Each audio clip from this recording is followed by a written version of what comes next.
Daryl and Camilla are a boxing match made in heaven. It's not funny, Daryl. This is our wedding, like we're talking. And you can stand on the ring. And their wedding plans have them down for the count. I've got so much stuff going on. What are you gonna do?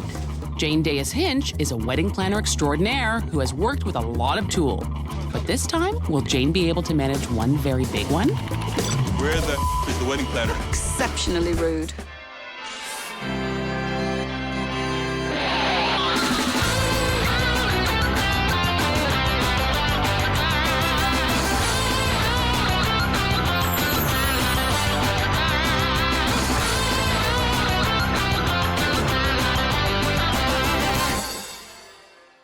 For Camilla, Darryl was a regular knight in cheesy armor. I tried to pick up her friend, and her friend had a boyfriend. She said no. And Camilla wasn't too jazzed about being second fiddle. I accidentally gave him the right phone number. But they obviously made the right connection somewhere along the line because they now have a young family. You're the baby crying. Because she's seeing mommy's efforts. Trying to plan this wedding with a 3-year-old and an 8-month-old, it's like a complete disaster. What's been done so far would be that the engagement. That's swell, because the wedding is a whole 10 days away. I'm taking care of the wedding ceremony. It's going to be an outdoor site. I should get out there, I guess, one of these days to take a look and plan it better, but if we got time. And I'm like, well, what happens if? And he's like, don't worry about it. I just threw her out after a while. You name it, we argued about it. And Darryl isn't the only one Camilla is at odds with. My mother is inviting half the world. How is the wedding plans going? Girl, I'm so excited. Bob! Diane! No, my daughter is getting married and I want you to come to her wedding. Oh, really? You coming? Yes, I'm coming. Good, good. What about your sister? Yes. The whole family? Man, this wedding list is going out of hand. Her mother's inviting everybody under the sun. Sometimes I feel I'm getting married. I really don't feel that this is my wedding. Nothing's on time, nothing's done. I'll be even lucky if the priest shows up. But they have done something right. They've sent out a wedding SOS to the best in the business, Jane Dais Hinch. Jane is a British wedding planning superstar who's here to grant Daryl and Camilla 3 wishes to save the day. And Jane's boy wonder, Michael, is also here to assist in the magic. Oh, for goodness sake. But this wedding isn't the only thing all mucked up. Oh, my shoes. Hi, Jane and Camilla. Good to meet you. Nice to meet you, too. I got your wedding SOS. Yes. What seems to be the problem? First things first, Daryl's late, as usual. So he's always late? He's always late. My first impression of Darryl, turning up late, on the phone, exceptionally rude. Kitchen's good, too. Marshall is good. Let me give you a call back, all right? All right. Hi, Darryl. Hi, Jane. So nice you could make it. Yep. So this is where you're getting married? Isn't it beautiful? And what happens if it rains? Pray for it to stop raining. Am I talking to an adult? Next problem? I guess it'd be the amount of people. As of last count that I really heard of, it was about 215 or 208 or something in that vicinity. Why don't you know who's coming to your wedding? The list has been growing because my mom's inviting all of her friends. How many more unexpected people could join us? Well, I don't know.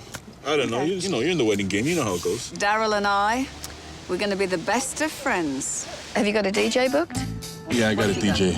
But no playlist. Stretch. And is he going to turn up? Of course. He's a buddy of mine. Went to school with him. Have you paid him a deposit? But actually, I did put a deposit. I bought a case of beer. Is this a wedding or a pub crawl? Are the guests having programs when they arrive? Well, We've actually got the program. yeah, we were thing supposed to call him and meet him, man. But damn, he didn't even come back. And Are you having a wedding rehearsal? we have one that we wanted to set up for the Saturday before. This is sounding worse and worse by the minute. Yeah, for Saturday.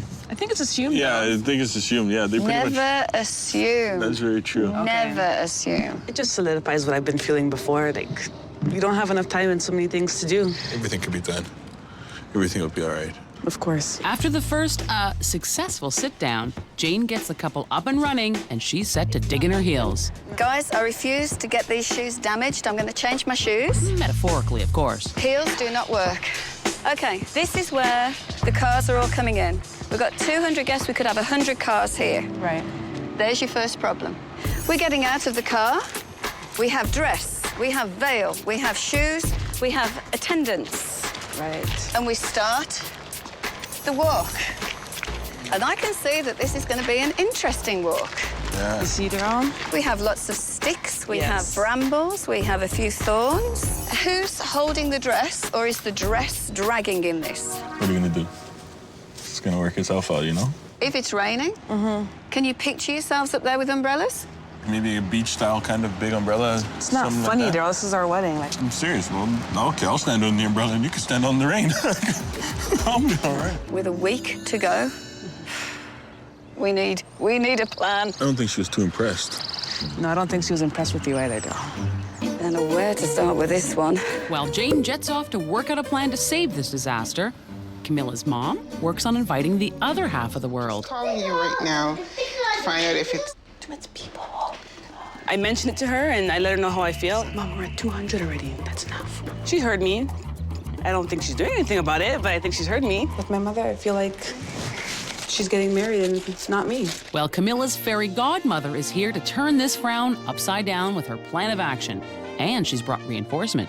Her assistant, Michael. My wonderful assistant, Mike, is going to put the things here up on the board, okay? We started at the ceremony site. We've got to assign the cleaning of it, the grass cutting. That's just one big issue.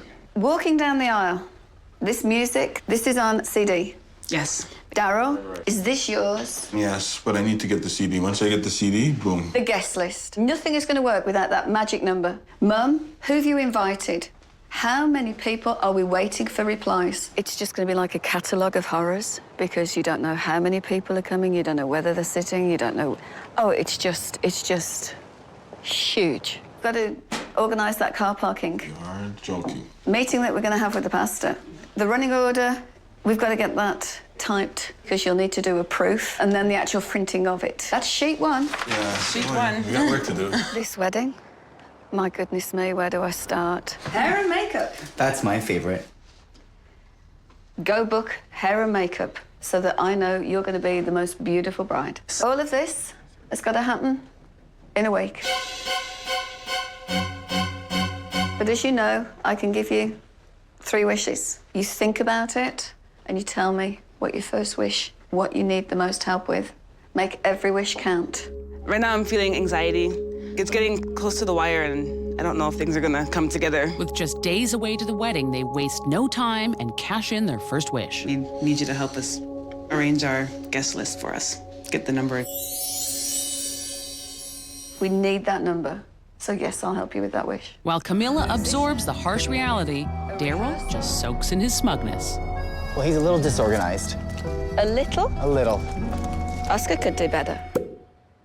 Camilla and Darryl are getting hitched in 7 days, and they need all hands on deck. But the bride is about to abandon ship because her mom is overloading it with passengers. Are you coming? Yes, I'm coming. And she's ignoring Camilla's cries for help. I feel like she's getting married, and not me. So Jane Dais Hinch is here to save the day with 3 wedding wishes. First wish, put a stop to the mother of a bride who's creating a mother of a guest list. I'm feeling really worried about this wedding.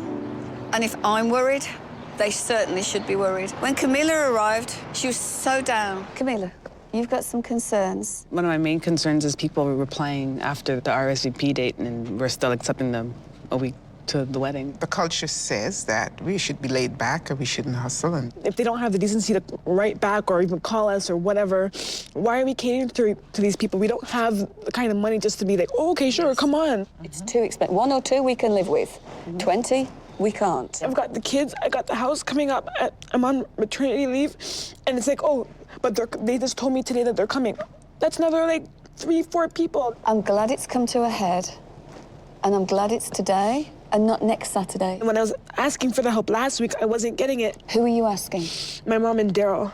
Okay, so now everything that you want, you tell me, because we're gonna do this.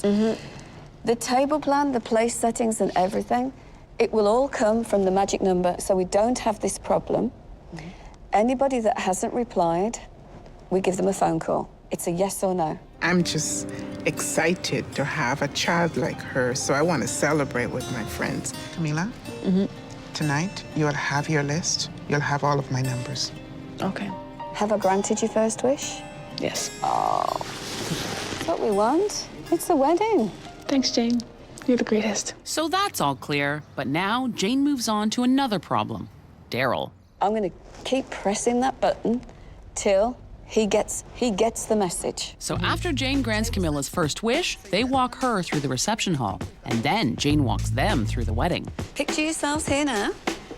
Here's all your friends and family gathered here in front of you. At the end of the meal, everyone goes, fantastic. So now, would you please welcome onto the dance floor. Daryl does not know how to dance. You've got 200 eyes looking at you. I can still pull out a move or two here or there. Daryl, show me. Come on. Da, da, da, da, da, da, da, da. Tell me you're not going to do that for 3 minutes. No, we can cut it down to a minute. That's too fast, Daryl. Oh, don't drop her. Okay. Thank you. And back. I was hoping to impress you, but I don't know, maybe on the day. Everything's on the day. 200 people watching. I think we really could work on the dance. It's our special day, remember? If I pretend like I broke my foot. No. No. We need some dance lessons. I want us to look really good for our first dance and on our special night, so I think it's a really worthwhile wish. Now, think of everything that you've got to do with the wedding. Are you sure this is what you want to do? I don't know why she would request it, but she said yes, so we're sure about it. Okay, guys. Yeah. Let's boogie. Dance lessons. That's pretty good when you got 50 things you need help with. We'll just go dancing. It's a party. But the next day isn't much of a party for Daryl and Camilla when they talk about the centerpieces. What do you think? I don't know, it's just not really doing it for me. Whatever, man. Let me see you do better. I think you should let me handle the centerpieces. You're gonna take everything away from me? I don't want... No, you've had your time, and now it is mine. I'm already put effort into this, Daryl. I'm not happy with it.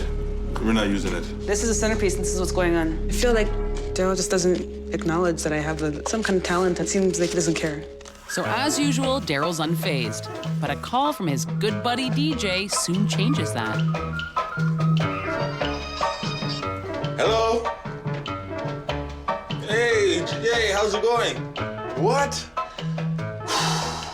You're leaving me in a tough situation. I thought we sealed it over the beer and the handshake, bro. We're going straight from the wedding to the divorce, it might seem like. Okay, Jay.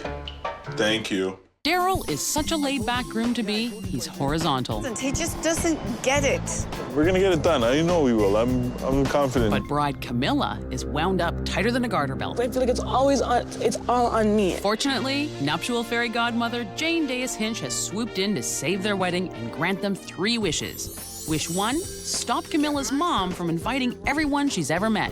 And today, they're on to wish 2, which is getting schooled in getting down. This is Chachi, your dancing teacher. All right, the happy days. Yeah. Hi, nice to meet you. How you doing? I think the thing to do is just to start by showing me a little bit of what you got. Ow, my foot. Sorry. It's you who needs the lesson, not me. I'm hurting his eyes. While Daryl and Camilla cut some tile, Brenda's at home cutting to the chase. I'm looking for a yes or a no whether you're going to come to the wedding. All right, so it's a no. And back at the dance studio, Daryl and Camilla are creating beautiful, something together. Forward.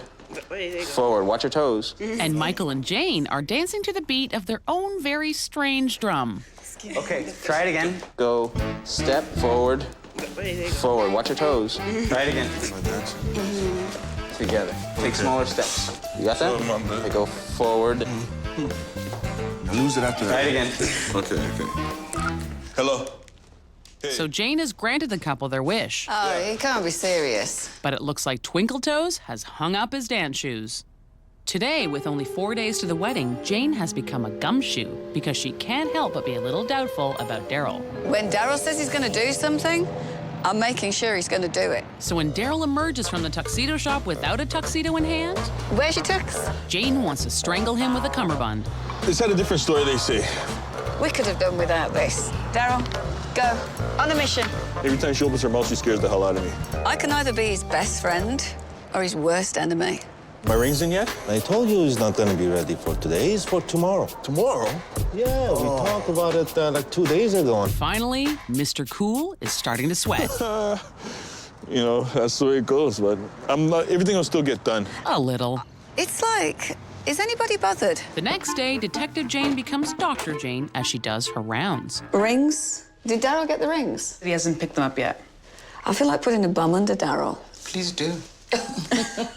Girls, we need to get working on place cards. One thing I picked up on was, on your replies, it's got one person's name bringing 3 guests. Are you going to put Mr. Smith's guest? Because you haven't got their names, have you? No, I don't. I guess we'll be doing a lot more phone calls then. Looking at how much they've got to do now and how much time they've got to do it in, can they do it? I don't know. The next day at the wedding site, Darryl has found a new enemy, Mother Nature. Everything's just coming crashing down. Everything is just snapping, and I just want to... And there's also something weighing heavily on Camilla's mind, a big fat rain cloud. This is not good. No, it's This is not good. For once, Daryl and Camilla are on the same page, so he calls Jane.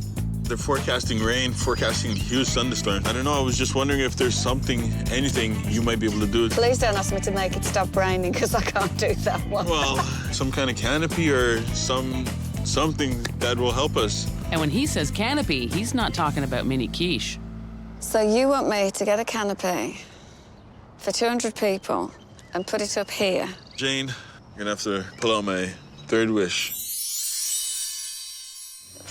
That's a wish, my goodness me. The way everything has been going. With your luck, we'll have a thunderstorm. How are we gonna do this? Do you know?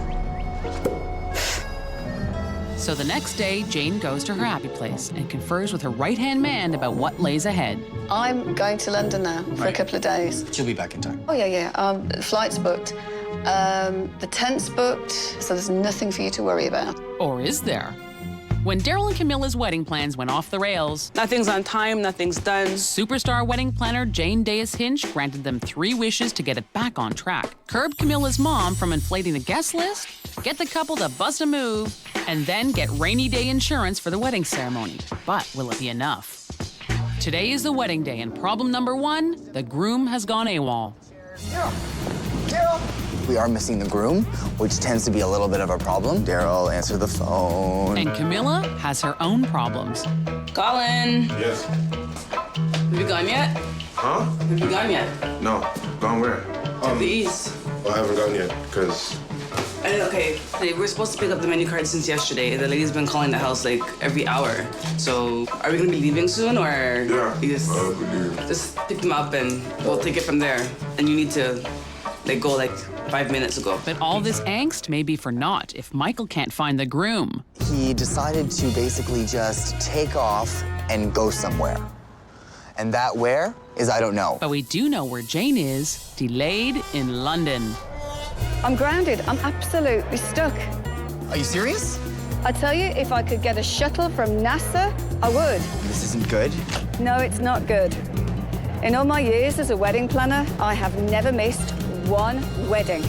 Michael, this is a Jane wedding, and I'm counting on you. Okay. I know you can do it. This is the one. And if you don't, I'll string you up. Michael's left hanging, but Camilla is on solid ground thanks to her mom. I'm going to be the rock for them today. I'm coming to her and giving her this day from my heart. I don't want to do this. Camilla, Yes, Mom. come on down, babes. Wow, you look gorgeous. It's a special day of your life, and I want to present this gift to you. It's a handkerchief with a little bit of blue in it. And I want you to hold it as you go down the aisle. So, take this, and you look gorgeous. You're my baby. Don't do that, Mommy. Thank you. You're welcome. Meanwhile, over at the ceremony site, Michael is about to shed tears of his own. Did Camilla's mom invite these guys too? What should I do? They're on motorcycles, Jane. Motorcycles? I'll talk to the guy in charge. We'll go and sort it out. Okay, I'm on it.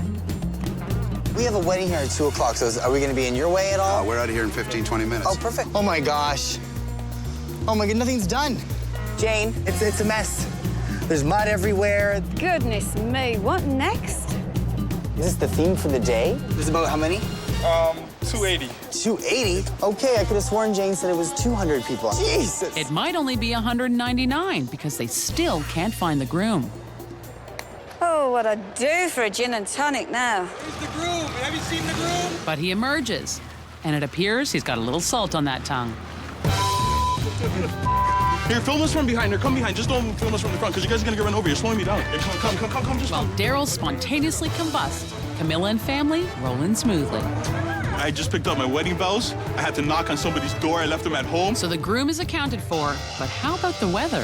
Thank God we have the tent, because it still may rain. And it's definitely getting stormy for Darryl. Where the is the wedding planner? I need this camera to stay out. You gotta come behind me, please. I don't like it in my face. Okay, That's the thing. Okay, let's talk to me. Michael manages to pacify Darryl. The sun comes out, and the real show starts. We are gathered together here to witness the union of Daryl and Camilla and holy marriage. Reading invitations to people. I do. You may kiss the bride. I'm happy, I'm proud, I'm elated. It was everything I hoped for. Well, we clearly didn't have to use the tent today because the sun did shine. Now we're off to the reception. Do you have the program? No. Do you know where the money basket is? Money? No, I don't. We're missing some of the name tags. Well, hopefully, the bride and groom know where they're sitting because they've arrived. And the party is just getting started. We love Jane, and I say this from the bottom of my heart, and I really do mean it. Jane is totally amazing. Jane, I love you, Jane. Come on! Got a kiss! There we go!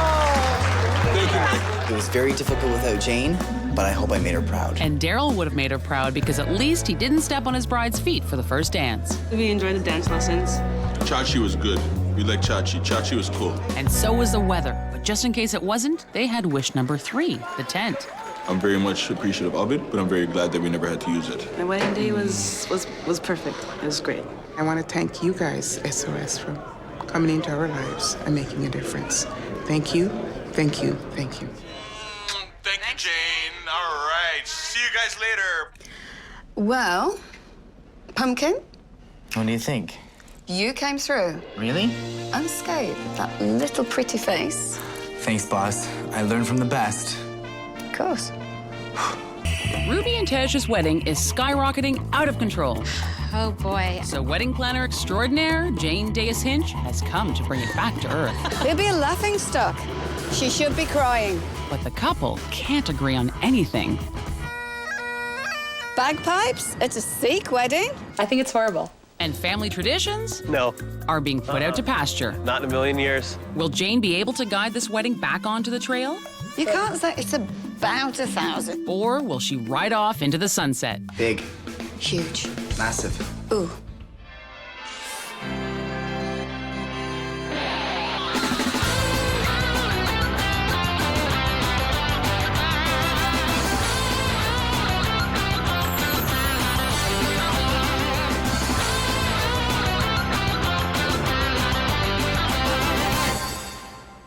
Is it or is it not a giant You just martini don't glass? want to compromise. That's what it is. You don't. For Tej and Ruby, it all started with a yeah, maybe at first sight. I don't know. I thought I had all the time in the world to find, the perfect person, but it just ended up being you in the end. Hey. No, you ended up being the perfect person, is what I'm saying. Yeah. Sometimes indifference makes the heart grow fonder. Ruby, she's so energetic, so talkative, and very opinionated. Sometimes you have a hard time trying to fit in a word or two. Like, I'll start a story. I want to interject so badly. Right now. It takes me about 10 minutes to finish a 2-minute story. But when it came to getting engaged, time marched on fast. Real fast. Ball started rolling beyond our control, and next thing you know, about a week later, we were sitting down having dinner with her parents, and Ruby and I were engaged. The proposal may have been a sprint, but the wedding itself is a marathon. We're having a traditional Sikh wedding. It consists of 4 days. I think an East Indian wedding differs from a standard wedding by sheer volume. We've got guests flying in from India, England, Vancouver, just all over the place. And America. Numbers definitely in the thousands. Numbers, you say? How about this shocking number? The wedding is 10 days away. I don't know what we're gonna do. I have so many things to do still. I have so many things to do that are making me nervous. And since Tej spells his name with a capital O, C, and D, when things aren't running smoothly, he freaks. Freak is an understatement. I'm a meticulous planner and very organized. It's a little crazy. But the crazy thing is, when it comes to this wedding, they're not organized at all. There's a whole bunch of things that haven't been finished. Like the fight to the death as to how they will enter the reception. We can work But he's not going to play the Roddy Piper too. No, that's not what I want like that. Or Rick. I chose for the entrance a pair of traditional Scottish bagpipe players. I was really excited about my choice. Turns out others in the wedding party, not so much. But surely, Scottish bagpipes at a Sikh wedding is standard, right? I don't understand where it came from. I just thought it would go away because he wouldn't get it done and we wouldn't end up with that. Okay, maybe not. I am really upset about it because that's not really the way I saw the wedding going. And the series of crushing disappointments marches on for Ruby. Centerpieces are a huge issue. We can't agree on centerpieces at all. We talked about having a fighting fish in a bowl before, and nobody was up for that. And Tej isn't too up on saddling up. It is traditional for a groom to show up on a white horse in a Sikh wedding. He just refuses to get on one, and I don't understand why. I really don't understand it. I'm afraid of animals, you know, that you'll tell me it's the cutest puppy in the world and I'll see Cujo staring back at me. When it comes to the wedding, everything becomes a joke, and he thinks he can just laugh it off. Though he may be laughing on the outside. It's leaning towards being desperate at times. There's days when I'm just like pulling my hair out and I just want to crawl up into a fetal position and stop thinking about the wedding. Jane, please help me for my sanity. Ask and ye shall receive, lovelies, because here comes wedding planner / fairy godmother, Jane Dais Hinch to the rescue. And Jane doesn't travel lightly. Her assistant, Michael, will be there to help Jane grant the couple 3 wedding wishes to save their 3-ring circus. I got your wedding SOS. What seems to be the problem? We're 10 days from the wedding and we still have tons of planning left to do. And how many guests? Somewhere from 1,000 to 1,200. Right, we're looking at 1,200 guests. We're looking at, yeah. And when will you have your final number? Well, they have the rough numbers, like about 1,000, so... You can't say it's about 1,000. They're getting married in 10 days' time. They've got 1,200 people coming to their wedding. And Ruby's laughing. She should be crying. When you walk into the room, looking at the table, centers, have we got? No. No. No. Centerpieces? They're the signature to your wedding. They are so important. Our entrance is a little bit of a mess right now. We're very confused. We can't agree on how to enter for the reception. I wanted to go with the traditional kind of entrance with an Indian, like, drum player, dole player, and a horse, yes. Yeah. I think everybody involved with the wedding would love for me to come in on a horse except the guy who has to come in on the horse himself. And then Ruby drops a pipe bomb. I'm having a... Bagpipe players, which... And not the horse. Bagpipes or a horse? Want to make a statement? Oh, this is one way of doing it. Bagpipes at a Sikh wedding? Goodness me. He'll be a laughing stock. That poor family.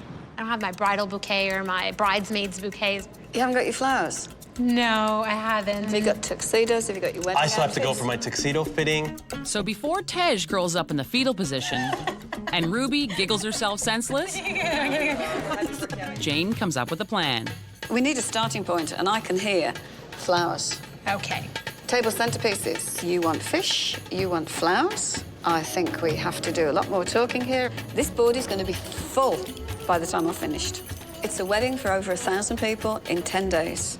So many decisions to be made, so much to be done now. But I'm your fairy godmother, and I can give you 3 wishes. Oh, awesome. Thank you. Use them wisely, but you need to go now. They really need to think about these carefully. This could make or break their wedding. Meeting with Jane was like a harsh reality check, and it just told us everything that we still have left to do. She kind of awoke the fear in us about, how things could go wrong. Ruby and Tej, fabulous couple. What's the matter with their wedding? How long have we got? Tej and Ruby are getting married in 6 days. They have 1,200 people coming to their wedding, and they have zero confidence that they can pull this off. There's days when I'm just like pulling my hair out and I just want to crawl up into a fetal position and stop thinking about the wedding. Enter Jane Dais Hinch, wedding planning dynamo. She's here to grant them 3 wishes to help this couple get their wedding under control. But today, Tej has work to do. He's trying to wrangle up the courage to ride in on a horse for the traditional Sikh entrance to his wedding. Problem is, scaredy cat can't get past the dog. That's not happening. Freedom, come here. Tej. Jessica. Jessica, nice to Very meet you. nice to meet you. How are you? Deathly afraid right now. I'd rather be like bungee cord jumping over the Grand Canyon. Really? Yeah. She's very harmless. Would you like to pet her? No. No. No. So what is your goal for today? Honestly, I just want to see if the idea of me and a horse is even feasible. Okay, would you like to go meet sure. Shrek? So while the rhinestone cowboy cowers behind his host, his cowgirl is down yonder checking out some flowers. Yeah, I need like fuchsias and something that has. Do you want something fuchsia springy? Springy might be nice. With only 6 days to go, flowers might be nice. Meanwhile, back at the ranch, I don't think I could pet the horse. What if I brought him just a little bit closer? never mind the horse, the Rottweiler has Tej in a tizzy. Come on, buddy. Come on, it's okay. No. No? No. No. Not in a million years. It's just not happening. I can't do it. All right, Jessica, thank you very much for all your help. You're very welcome. Thank you for welcome. understanding. Walking up to it, I was trying to convince myself that I'd get in and I'd give this a shot. And then when I got in up there close and like, the size of his head is just humongous and I couldn't get over that. The next day, back on paved land, city slicker Tej calls Jane for assistance. Hello. Hi, Jane. It's Tej. I went to the stable, tried to do the deal with the horses. I tried my darnest, but I'm at the end of my rope here. I don't know what else to do. Oh, it just gets worse and worse. I'm gonna take a wedding wish on this one. I'm gonna need your help. So wish one renders Jane and her assistant Michael monosyllabic. Well. Big. Huge. Massive. Ooh. Ooh is right. But still, Jane works her magic, comes up with a plan, and meets with Tej the next day. We've got to get Tej to overcome his fear of animals in a matter of days, and this is just a huge wish. But who can pull off this kind of wish? Wonder Jane, of course. I'm here to meet with a behavior therapist, and I'm just outside waiting for Jane. Hello, Tej. Hi, Jane. And I brought Oscar to meet you. Oh, great. I'm really excited about that. Tej and Oscar waste no pleasantries, and Jane gets them right to work. Tej is getting married in 4 days' time. And part of the tradition is that he arrives at his wedding on a horse. He's having real difficulty with this, and we need to help him. Well, I think that we can help him in a hurry by doing some exposure with him. And I can see right now that he's making himself feel comfortable and safe and not fearful and anxious with the dog immediately to his right. I went to the stables to try to see if I could overcome my fear of the horses on my own. It was very, very difficult. It wasn't just mentally impossible, it was physically impossible. Yes. I was just so tense to reach over and make contact was hard. Do you understand why? You know, fear being a normal physiological response, Correct. you know, I think my fight or flight response really kicked in. How many years now have you been avoiding, do you think? As long as I can remember. When I was a kid, I was never around animals. There is a certain amount of predictability to animals, isn't there? If we spend enough time around them, you begin to see how predictable they really are. Okay? Now, what startled you there? What was I see the dog approaching your leg? The dog was in Jane's arms, and then he wasn't. Right? And I wasn't expecting that. And the more that you avoid, the stronger the fear becomes, and it develops a real, huge life of its own. For the wedding, how do you think you're going to handle the horse? Oh, I'm not going to. This is not of stubbornness or anything, but at this point, I don't see it happening. No, I agree with you, Tej, because I think that the fear is so significant and so high at this point that I don't think it's in the cards that you're going to be riding a horse. So while Tej shrinks into the chair, Jane works out a compromise fit for a fairy tale. I understand how enormous this problem seems, and to actually get up on a horse is just not going to happen. How would you feel riding in a carriage, but the horse is pulling the carriage, but you're in the carriage with? You know, it's still a step to take, but I'd feel then another human would be in control. When you think you can, Tej, touch his fur. That's good. That's very good. Who's in control? I still feel myself and Jane are. That's right. Yeah. You're in control, and Jane is got him, and so he's very relaxed and happy and peaceful, isn't he? Right. That's very good. That's a big deal, isn't it? It's the first dog I've ever petted. Was that amazing or was that amazing? So while fairy godmother Jane seeks out the perfect horse and carriage for Tej, the couple falls to centerpieces. That's just ridiculous. We're not doing fish, but we're not doing candles in a martini glass for sure. Okay, so let me just try something with flowers. I'll go out and take a look and see what I can do. All right, but I want to see it before we finalize anything. One thing I don't want to see in the centerpieces is roses. I just think they're cliche. Everybody's done. I'd like to see like something more creative than that. Oh, wow. Those are nice. I really like this. Oh boy. Tej and Ruby are hosting a massive Indian wedding in only 3 days, yet they still can't agree on centerpieces. Why do you always have to resort to totally ridiculous scenarios? Or their entrance for the wedding. And it doesn't help that the nervous groom is shaking all over. That's not happening. So they've wedding SOS'd Uber planner Jane Dais Hinch, who will grant them 3 wishes to save their wedding. Today, Ruby is desperately trying to come up with a centerpiece for 100 tables. And Tej, who has gone on record as saying how he thinks roses stink, is coming to see the handiwork. What do you think? It's roses. What's wrong with the roses? It's just cliche. I was saying it was just cliched. Is this what you guys came up with? I really didn't want roses. Can we use a wish here? Yeah, I think we should get... We've done as much as we can with this. So ring-a-ding-ding, Miss Jane Dais Hinch. If we can't find the right person, I've got a lot of flower arranging to do. But before Jane wilts, she gets Michael to make some last-minute flower arrangements. No. Oh, okay. Because Jane needs time to see what's up the pipe with only 3 days to the wedding. What happened about the bagpipes? I've been in contact with them through email. Tej, don't lose the focus. Don't lose what we're trying to achieve here. There is still a lot more going on. But remember, you've still got 1 wish left. Choose wisely. I've booked a horse and carriage. Mike is doing 100 centerpieces in 3 days. I can't wait to find out what wish number 3 is.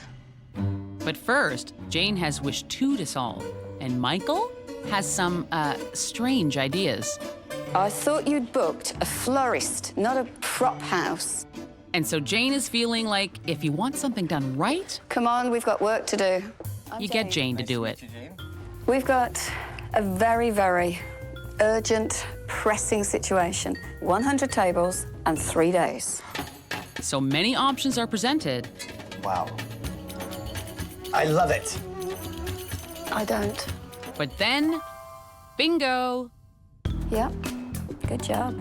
The tall vase, flowers. I think this might work. So Jane leaves the centerpieces in what she hopes are capable hands. But she has one nagging, or rather droning, worry. So she visits Tej, who's in the thick of pre-wedding celebrations. How's it going? It's going. Tej, what haven't you done yet? I haven't called the bagpipers. But this is your grand entrance. I know, just haven't been able to get into it yet. I still have a wish showing. And so, wish 3 is born to the sound of the pipes, the pipes. Last and final one, I think I feel safest with this in your hands now. A day before. I love it. Bagpipes, here we come. Tej has booked the bagpipers, but he's never seen them, never heard them. There's a lot of hot air going on around here. So off goes Jane to meet the man with the bag. Now, is that a thistle in his sporn, or is he just happy to see her? Have you played at an East Asian wedding before? Oh, yes, I've done many of them. It's news to me. They're looking for this grand entrance into 1,000 to 1,200 people. They want this wow factor. We're definitely wow pipers. Fantastic. The bride is worried that it could sound too marching band Is there anything you could play that isn't? We are actually playing for a procession. Maybe if you play something like that, we can film this and show it to the family.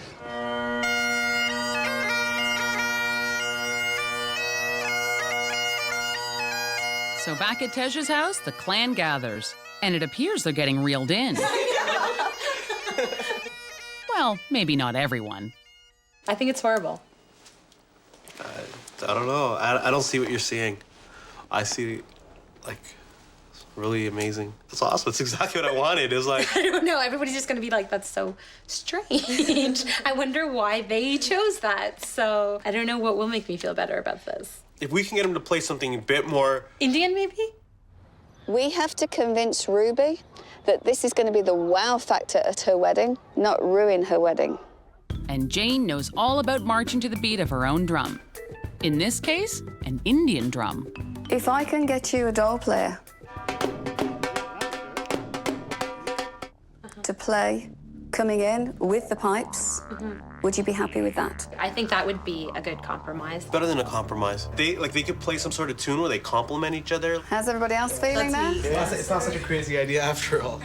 So Tej is happy, but Ruby needs to hear it to believe it. The only thing I can do right now is pray and hope that what Jane does works out and that it does work out. When Ruby and Tej's wedding plans steamrolled out of control, they sent out an urgent SOS to wedding fairy godmother, Jane Dais Hinch. And now it's up to Jane and her 3 wishes to peel this wedding off the ground. Today is wedding day. The players are assembled, and Jane and Michael get right on top of the music for this shindig. So you're the DJ? Yeah. Have you had any instructions? I got no instructions so far. You haven't got any instructions? No, not at all. I shall help the DJ with that, because to make it all run smoothly, everybody needs to know what they're doing and what the cues are. So while Jane and Michael get the itinerary in order, Ruby and Tej get hitched.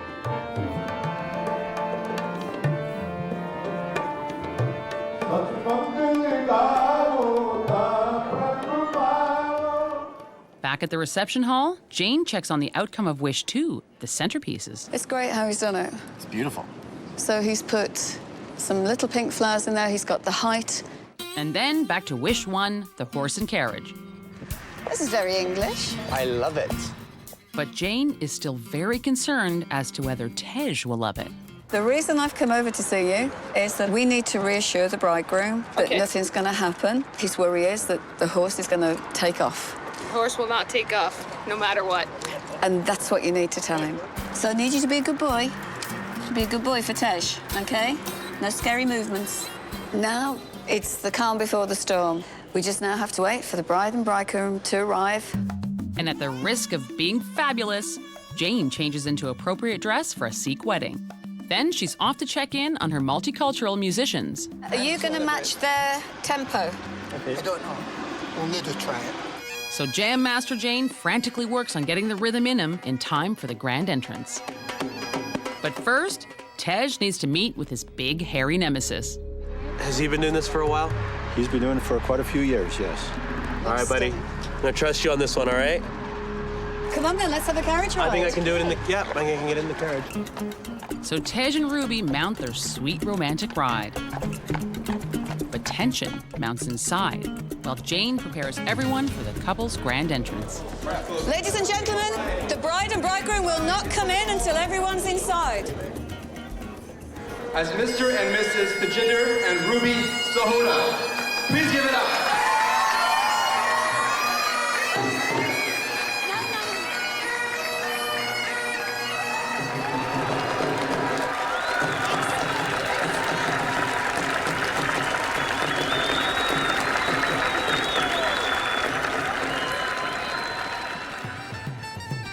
Ruby and Tej chose their wishes wisely.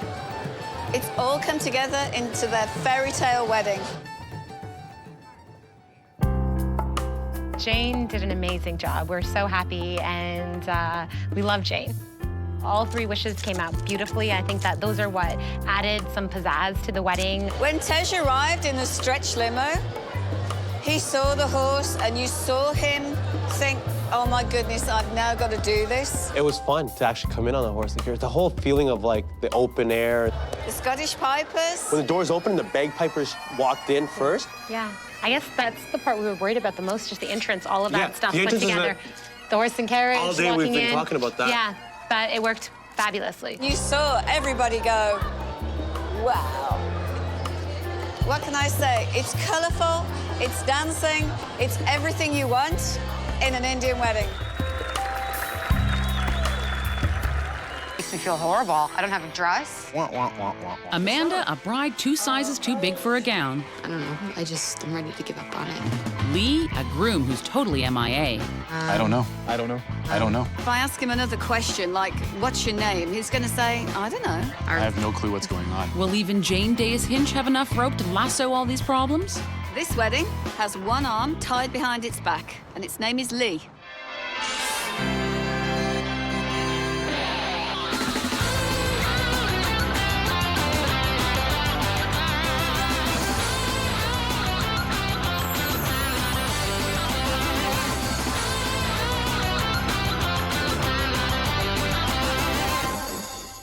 Write down names of the people that have already put their names on them, which isn't really that hard. Really? When they first met, Amanda and Lee didn't send the proverbial sparks flying. She thought I was arrogant and rude. Yeah, he was arrogant and rude. I thought she was bitchy. Yeah. But turn off the electricity and let the magic begin. There was a big citywide blackout, and we had met up at a bar. And one thing led to another. Oh, Mother Nature and her wondrous gifts. Before she got pregnant, I asked her to marry me.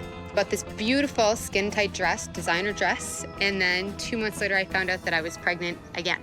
But what Mama Nature has given, she doesn't always taketh away. Wow. But wait. This bride has become too big for her britches.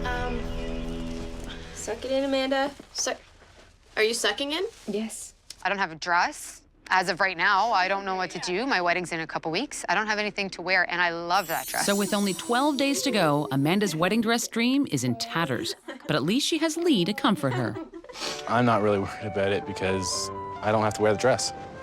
I don't think he's upset at all. Everything that could go wrong has gone wrong. The ceremony site, reply cards, bridesmaids' dresses. She needs the help so that she's not so stressed and she's not bothering me so much.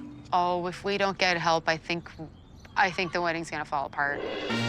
Well, fear not, my lovely bride-to-be. Your fairy godmother, Jane Dais Hinch, and her marvelous assistant, Michael, are here to fix your fears. This is a wedding venue. Where do you think all the guests are going to park? She's brought 3 wishes to put the wonderful right back into this wedding. I got your wedding SOS. What seems to be the problem? I don't know. I have no clue what's going on, so that's a problem. The bridegroom doesn't know what's going on. Yep. Where are we now? This is where we're having our ceremony. I found it quite difficult to find here. How are your guests going to find? Have they got maps? No, they don't. Hopefully they know how to use the internet. How does a reasonable person think that their guests are going to find the directions to the wedding? Do they think they're psychic? And what's the biggest problem you've got at the moment? The biggest problem we got at the moment is her dress not fitting. Just one dress that's probably the most Star important. of the show. These are problems from 12 months ago, and they should have been sorted then. Are we working to a budget with the wedding? We are. Have we blown the budget then? I don't know. So how come Lee doesn't know what the budget is for the wedding? Because Lee would flip his lid if Lee knew about the budget. This wedding has one arm tied behind its back, and its name is Lee. We have to get him on board. But Lee is on board with some things, i.e. his manly locks. Have you got a hair appointment booked? I do have my hair appointment booked. Right. And back to the bride. No hair appointment. If we don't get this organised, I'm going to have a bride getting out of a car going, the dress didn't fit, look at my hair, 2 children on it are going, take me as I am. Yeah, we're kind of ready to give up on it. Giving up on it is not an option. How do we sort this one out? We've got to go and make a plan. A big plan. And what a plan it is. It's enough to make a grown man weep. Or in Lee's case, pretend it doesn't exist. I don't really know what's going on with the wedding, and I don't really want to know. Sorry, Lee. Reality sucks. This is where I think we need to start. From when your guests arrive, the parking seemed to be a problem. You need to do a seating plan. We still haven't decided whether you're going to have a runner running down the middle to create an aisle. What's a runner? If you're going to have any flowers or any bows or any decoration, at the moment it's a garden with 60 chairs in it. I'll take care of that, the decor. Yeah? Yep. No, I'd prefer if he didn't. Do you even know what the backdrop looks like? It's that big purple thing. It's not. Oh, okay, cool. I don't have to deal with it, thanks. It's not rocket science. I mean, it'll be pretty easy. Wedding dress. We have dress, but we can't get into it. Huge problem. Am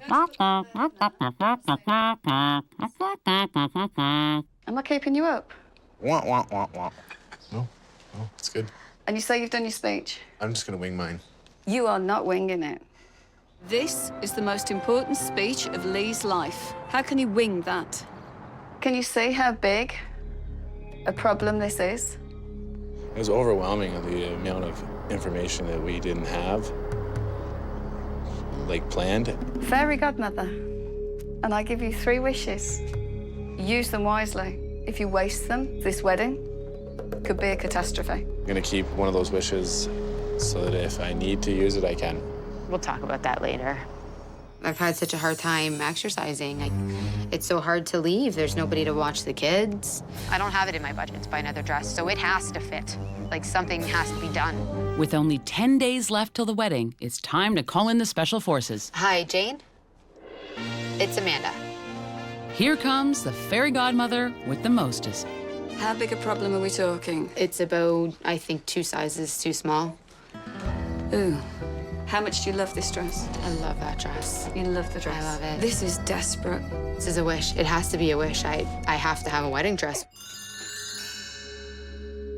We need to take you to bridal boot camp, but that is going to be punishing. Yes. This is going to be so cruel. So Jane enlists her assistant Michael to help Amanda's quest for the dress. We're going to have to put her on a diet, no carbs, and a really good exercise routine. I can do it. Let me do it. I was a bar mitzvah dancer once. I can totally take charge of the situation, Jane, and I can help her work out. Bring on the tough love of the fit and the fabulous. Okay, you're in charge then. Okay. But I'll be watching. Okay, Michael's up to bat. Are you ready? Can you squat? All right, here we go. 1, 2, 3, and down. Work that tushy. All right, ready? We're gonna go up and down. Nice and tight. While Amanda gives major league effort, Lee's speech writing skills aren't fit for the minors. Enter Coach Jane. If he hasn't done his speech, I'm going to motivate him. How'd you start then? Thank you all for coming tonight. I'd like to also thank my wife for looking so damn good tonight. You're going to say to Amanda, my beautiful, you look so damn good? No, but I wasn't done the sentence. Oh, okay, carry on. So I'll start again. I'd like to also thank my wife for looking so damn good tonight. No, really, she looks amazing all the time. Yeah, next. Jane's pretty tough on me. I'm trying to be polite here. Good work to actually put pen to paper, but it just sounds as though it was the first thing that came into your head. It does come across as. Yeah? Yeah. I am supposed to make the best speech, so it helped me to figure out what I want to say and how to say it in I guess, a more grammar way. Grammar, good.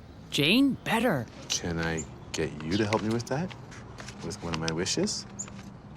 You want me to help you do it? Yeah.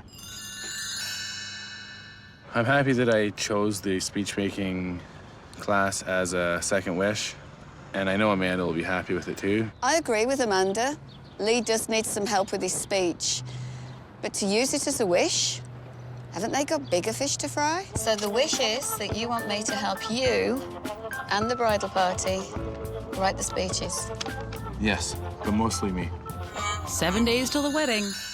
Oh, no. And Amanda's gotta keep working. We gotta fit into that dress. No time for whining. Come on, Amanda, let's go. No My whining. legs hurt. No whining. Come on, let's go. Shush, come on. Mike's a drill sergeant.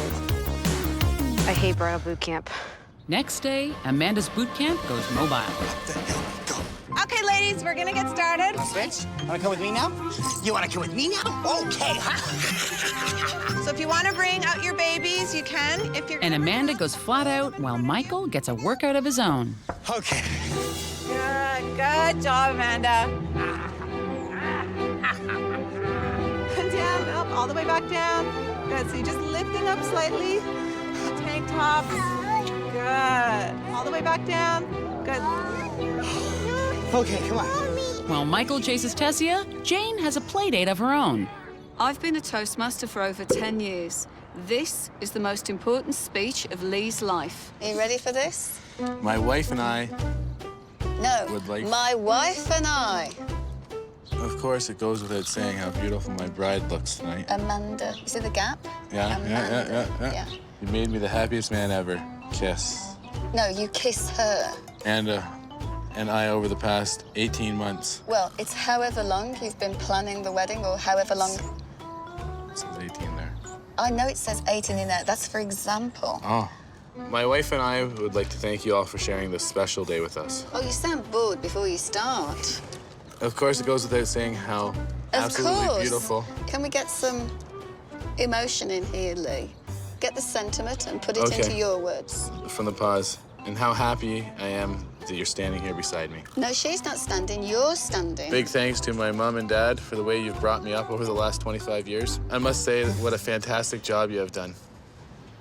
Where's the big laugh I'm supposed to get, eh? Well, they're supposed to have done a fantastic job. I've given them the basics of where to start and how to write a speech, but it's now up to them. You really need to rewrite it and rehearse it, because if you don't, this could be one of the most embarrassing moments of your life. I'm not nervous anymore about making a great speech at the I'm not nervous about making a great speech at the wedding anymore. The next day, Amanda gets a devastating letter. Penny, her best friend forever, can't afford to fly to the wedding. I'm really down. I'm really depressed. She's my oldest friend. She's the only one that's known me since I was a little tiny girl, so I really wanted her to be here. Amanda is absolutely devastated about this. I really wish I knew what to do here. I just can't take one more thing going wrong. Well, it looks like Amanda made the right choice with Lee because he proves he's marriage material. I want to know if I can get a secret wish. Okay. Amanda's friend from really far away is not going to be able to make it in. I have the money to get her here. I just don't have the time to find her. I'm on it. I'll track her down, I'll fly her in, and we'll give Amanda the surprise of her life. But the next day, when Michael and Jane check up on Amanda and Lee's list, they get a surprise of their own.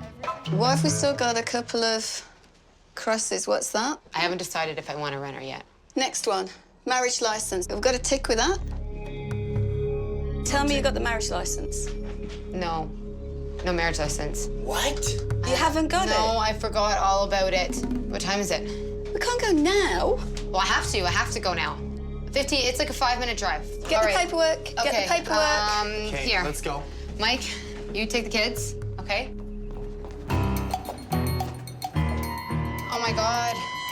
How are we supposed to get in? I think it's closed. No, it isn't 4:30. I don't see anybody in there. Oh, I see someone. Hello? Excuse me. Oh, good, here it comes. Hello? Sorry, we're closing. No, it's not quite 4:30 yet. We need a marriage license. Marriage license? Yeah, like right now. Yep, I can do a marriage license. Skin of teeth. If he hadn't have opened the door, we'd have had no marriage license, we'd had no wedding. With only 2 days till the wedding, Jane has to deal with another weighty problem. Wow. Target weight, look at that. Fingers crossed, she fits into the wedding dress. Wow, look at you. You want to turn around? Go that way. Okay. Can you? Ooh. I need you to put your hands. You would, honestly, I can try and do that. It won't. You'll burst the zip. I mean, you've lost all the weight. It isn't the weight, it's your rib cage. Having a baby, it's made it expand. I'm so sorry, sweetheart. No, I'm ready to give up on it. I'll have to think of something. I'm really, really upset for Amanda. A bride not to have a wedding dress, and she really loves that dress. To not get into it 2 days before your wedding, it's just disastrous. But back at HQ, Michael is sweating over one thing that could make it better. But are you Penny's neighbor? Hello, is this Penny's grandmother? You know Penny? Oh my gosh. Yahtzee! Michael's found the lost penny, and Jane picks her up. And then they're off to make the wish come true. Hi!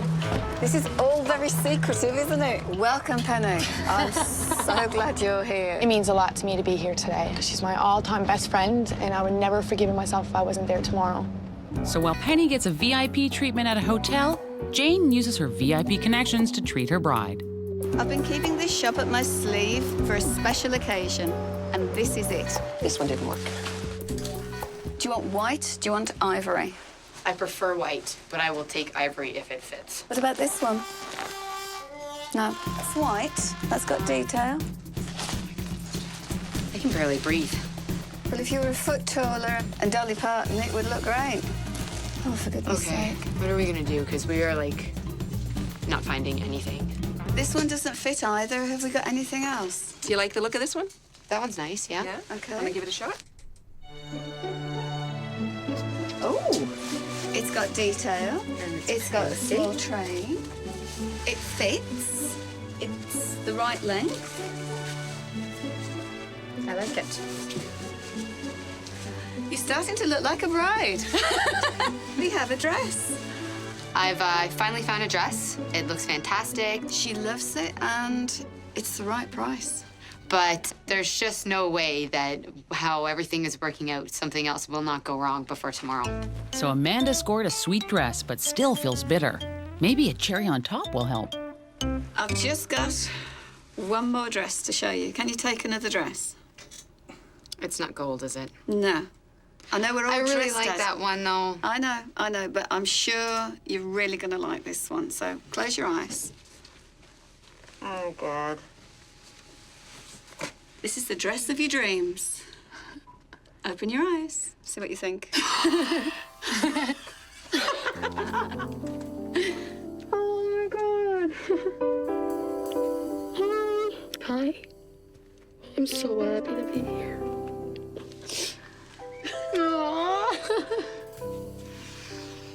Surprise! So is it a pretty dress? Yeah, I like this one. I'll take this one. You'll take this one? Yeah. This is your wish number 3. This is what Lee made come true. Isn't he so good to you? Yeah. That's your 3rd wish. Well done, Penny. Thanks, guys. Thank you. Better than the dress. Oh, much better. This is my very oldest and best friend. We've been friends since, I don't know. Kindergarten? Yeah, for like 18 years. And Lee has used our 3rd wish to bring her here because she couldn't make it to the wedding. So I got a surprise. Very good surprise. Magic wand? Fairy godmother Jane Dais Hinch has put a dress on Amanda, put words in Lee's mouth, and put a smile on the bride's face with a lucky penny. Are we ready for the big day? I can't find it. What are you looking for? My speech. Apparently not. It seems that Lee has lost his speech. We didn't find it. No. We have no idea where it is right now. So unless Lee has it all in his head, his Jane-inspired speech may be wishful thinking. But in the meantime, Amanda's head is destined for greatness. Amanda's been so busy taking care of everybody else's business that I've arranged this as a special treat for her. While Amanda gets pampered, Jane's back to work at the wedding site.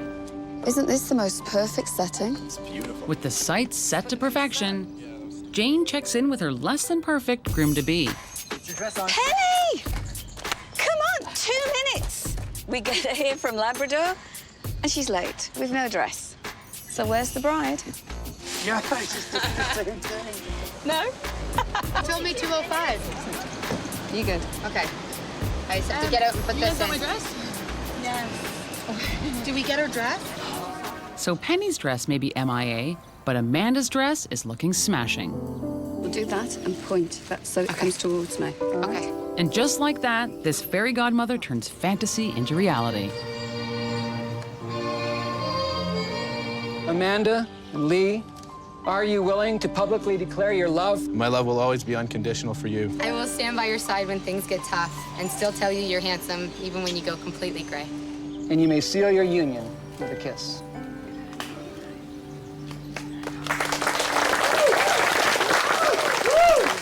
Love you, baby. Let's go to Thank you for all your help. It was awesome. We really appreciate it. I like the dress. I love the dress. Actually, it's nice. Stunning. I'm gonna love it tonight when it's... No. Thank you.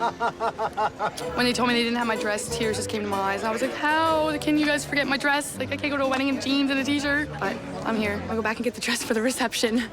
Jane! That is, if they can get to the reception. The limo broke down. There's no limo. There's no limo for the couple or for anybody. There's no limousine. The owner of the house, he has a nice car. Okay. Go and ask David if he minds transporting the bride and bridegroom to the venue. Okay, I'm on it.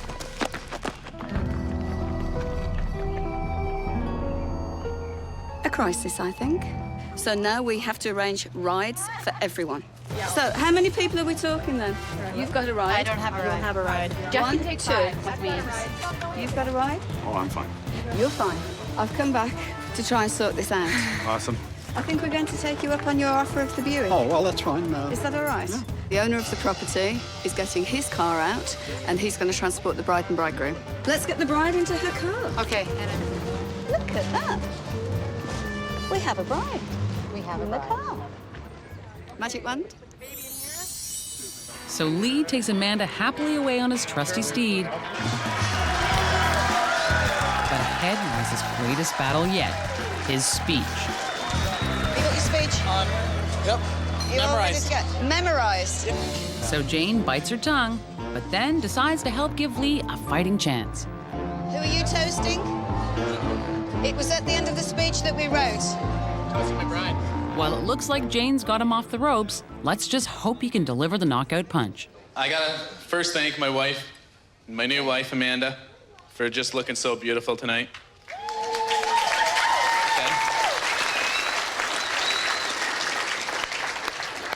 Gotta thank her mom, too. Next, I need We to thank... prepared and we rehearsed, and actually, he didn't do too bad a job. I love you. It was magical. Like, it's like mine and her heart were pounding together. It was just, I loved it. We got Penny here, and that was the most amazing wish. I was a little bit more nervous about getting married until Lee did that, and then I realized that if he's willing to do something like that for me, I've definitely picked the right guy. Good thing I did that. We have had a beautiful wedding. And Jane, you truly saved the day today. I did. You did. I did. You did a great job. I would just like to say thank you, and we really appreciate her being here and everything that she's done for us. Definitely She was thank you. great. You can come to our house anytime for gin and tonic. Wonder wedding planner Jane Dais Hinch works magic with nervous grooms and panic brides. But now, she's dealing with a bride who needs to quit smoking. I don't want to have to kiss an ashtray. And a groom who needs to convert to Judaism. These are things that have to be done, okay? They have to be done in a couple days. When a cancellation turns the whole thing from bad to worse. This has now thrown the whole wedding. Will it all make Jane mashugana? The rabbi's going to... He's gonna pinprick him in his penis. But the wedding?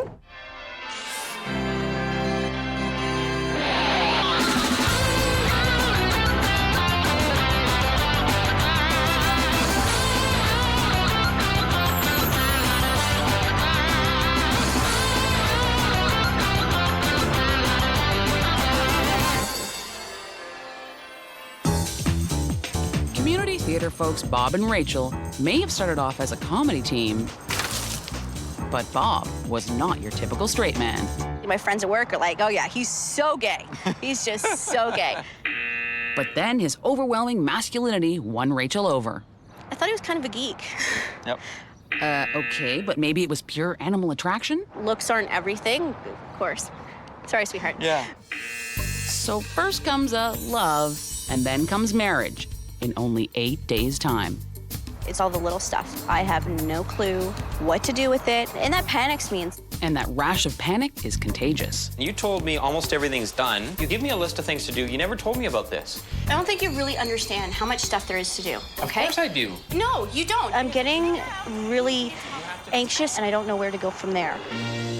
Well, lucky for them, the queen of marital GPS is here to steer them in the right direction. Wedding fairy godmother Jane Dais Hinch and her assistant Michael will grant the couple 3 wishes to help them navigate through the murky wedding waters. But first, Jane needs to step into her time machine. Is this where they're getting married? It looks like a bad flashback to the 70s. You tell me then what the problems are. Okay, well, the problem is we want to have it a little bit more decorated.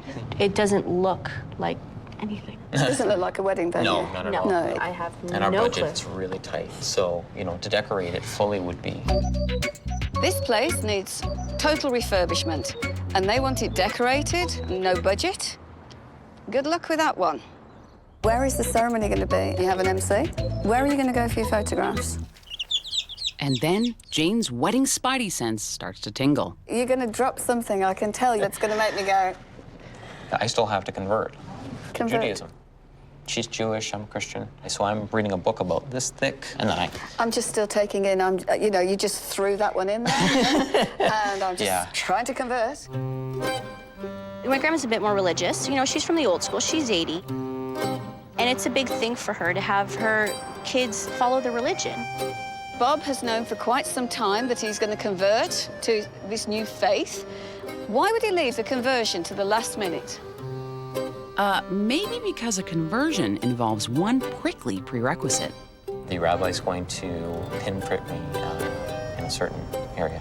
He's going to pinprick him in his penis. What, the wedding? I'm thinking, he's going to drop his trousers in the middle of the wedding? I'm thinking, no. No. I hope not. Thank goodness. Well, all-round family entertainment. Yeah. I'm worried because, you know, nothing sharp goes down there. So Bob is scared stiff, and the stress of it all turns a rather tame conversation feral. I know the problem is he gets really stressed, and I'm he's getting me stressful stressed. because I come home and I think I know what needs to be done, and then you But pop half me the with stuff that I've something already else. given you to done, you haven't done yet. But I have other things to do. You okay, tell but me. you decide on there's a those whole other team. I only asked them what needed to be done. Goodness me. I think we're in trouble here.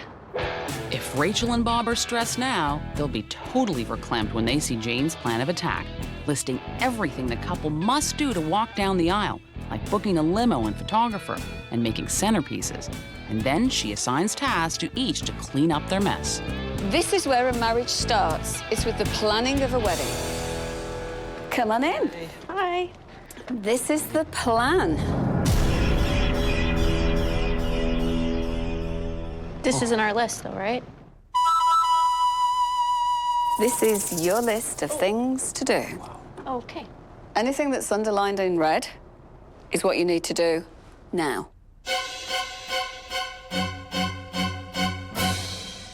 Are you going to have a rehearsal? Are you going to have programs? Have you got a meeting with the rabbi? Have you got a microphone? How much work is this? There's so much work in such little time. I don't know how we're going to do it. Like, I thought I had so much stuff in this wedding done, and now looking at the list, I'm just like, oh my God. Decorations. That is the big question mark. We thought because we're going with the movie theme. The what? We're going with the movie theme, and because... Where did that come from? What movie theme? No, we don't want it cheesy, but we want it in the hall like itself. Academy Awards. Yeah, that kind of idea. Right. I've done a lot of theme weddings over the years, but a wedding with a movie theme? No. This is one day. You only get one chance, but there is something that's going to make it a bit easier. I can give you 3 wishes. Thank you. Use these wishes wisely, because at the moment, it's huge, guys. It really is. I thought everything was under control. I thought we planned everything okay. Now, if I thought there was only this much to do, there is this much to do. Are we really ready for this? With only 6 days to the wedding, the couple definitely has their share of problems. But Rachel has 25 of her own in a pack in her purse. The big compromise is that, you know, he will convert if I quit smoking. And how's that going there, Princess Yellowfingers? To be honest with you, I kind of like it too much. And And since Rachel's wedding stress level is high, the mound in the ashtray is getting higher. For a non-smoker, it's very hard to know what smoking helps a person with. It's my way of stress relief. When we first moved in together, compromise was that I would smoke outside, I wouldn't smoke inside, and he would deal with the smoke. But when Bob comes home, he has no choice but to deal with the smoke and the smoker. This is the most romantic day, and I don't want to have to kiss an ashtray. You know, what are you still smoking, especially in the house? You're up to 40 cigarettes a day. I even saw you light one with another one. You don't do that. Would it help if we got Jane to help you out? What a time to give up smoking when your stress levels are up here with wedding plans. If it's pressure that's making Rachel smoke, Jane knows getting her to butt out means pressing Rachel's buttons. This is Rachel, this is my bride. Nice to And meet if you. anybody ever needed acupuncture for smoking, it's this lady. Come right along, come with me.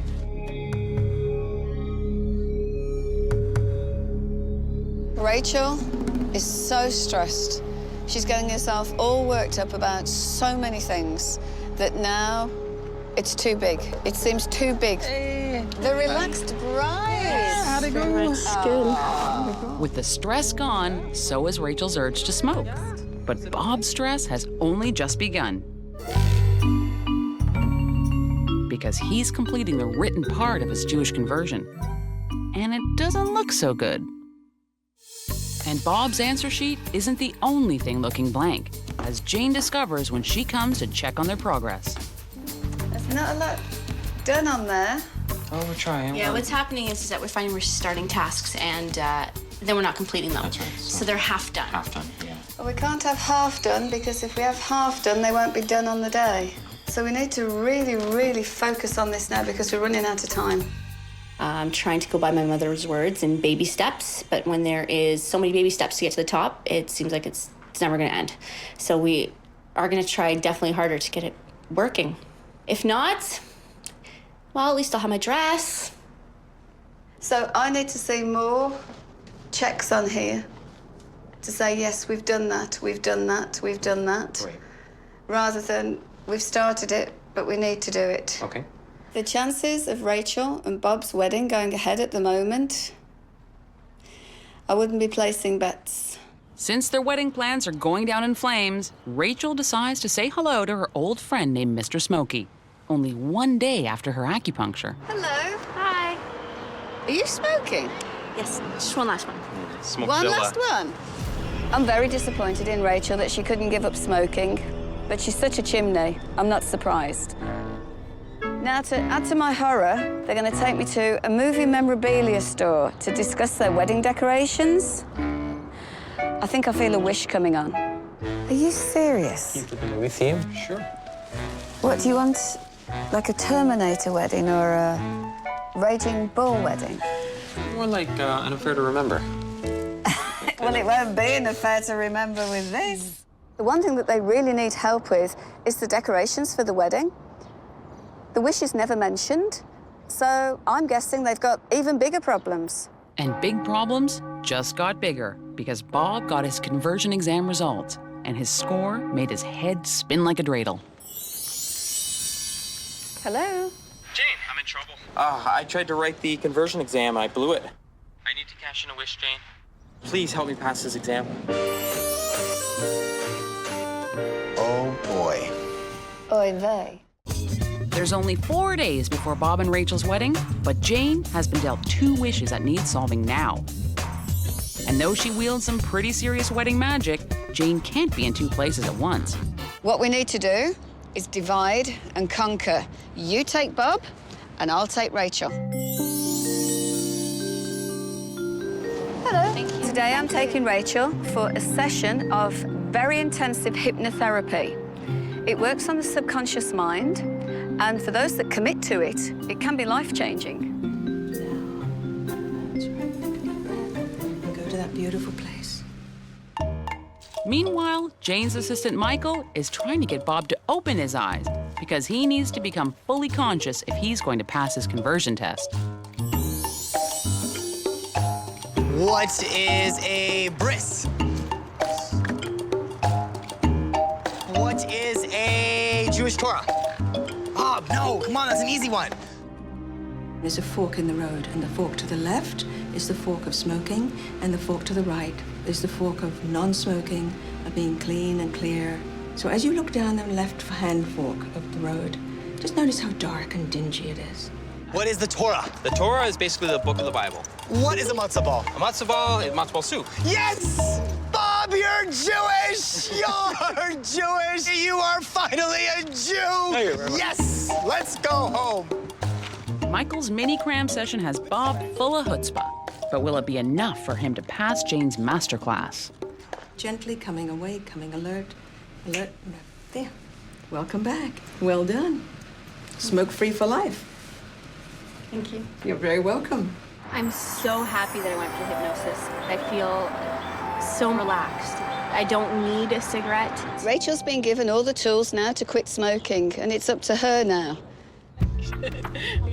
So Rachel is all sunshine and lollipops and wants to share her little piece of heaven with her mom. And there's no better way to start feeling like a bride than to dress like one. You need a sheet and a chair. The chair to stand on. I won't get it ready. Okay. Don't you dare. Mom, stand still. Mom, stand still. Mom, I could have just got down. Mom, don't. Okay, stand up, stand up, stand up. There. You see? Perfect. Back from the old days. You see Yeah, I like all it. the sparkles? Yeah, no. Okay, now. Okay. There. Isn't that beautiful? It is. You look gorgeous. You got that right? Like this. Oh, perfect. Oh, beautiful. I like this very much. Gorgeous, gorgeous. Yeah. Should be okay. Ah, oh, I love it. I love it. I love it. Beautiful. You look like Audrey Hepburn. You see? Now you're not gonna want to take it off. No, I'm not gonna want to take it off.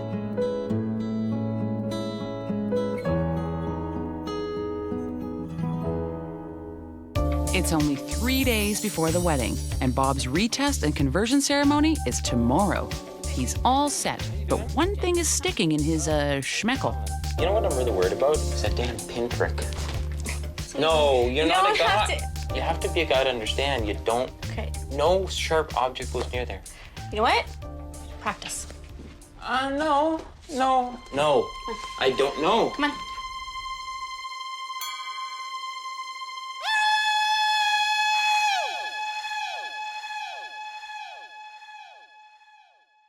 But later that day, when Rachel calls the rabbi to firm up their details, it's her turn to scream. I just want to confirm that everything's okay for tomorrow. I've got the payment for you. The what? I got a call from Rachel. She was distraught. The end result is the rabbi has bailed. So Jane calms Rachel's kvetching and tries to make sense of it all. So this is now the rabbi to do the ceremony or the conversion or both? Both. Both. Both. Okay. She thought she was paying one amount, and actually that was the deposit. She thought that was the full amount. Now he's asking for the full amount, way out of their budget. This has now thrown the whole wedding. Please, find us a rabbi, make him marry us. Oh, Rachel. Is anybody available at such short notice? And they may do the ceremony, but they may not do the conversion. So Bob dodges a bullet because the pricking will have to be postponed, but they still want to have a Jewish wedding ceremony. Bob he'll go along with it. He will? Yeah. Lucky for Rachel, Jane's massive Rolodex includes just the right wedding mensch who she's worked with before. I'm very fortunate to know Eva Goldfinger personally. She's one of the very few rabbis that can perform interfaith marriages in North America. And today, Jane's calling in a favor. And she's in such high demand. I have got such a lot of sweet talking to do today. Oh, wish me luck. Mazel tov, boss. When I saw her calendar, I was shocked. This woman is even busier than me. But I stood my ground. She'll do it. Nice work.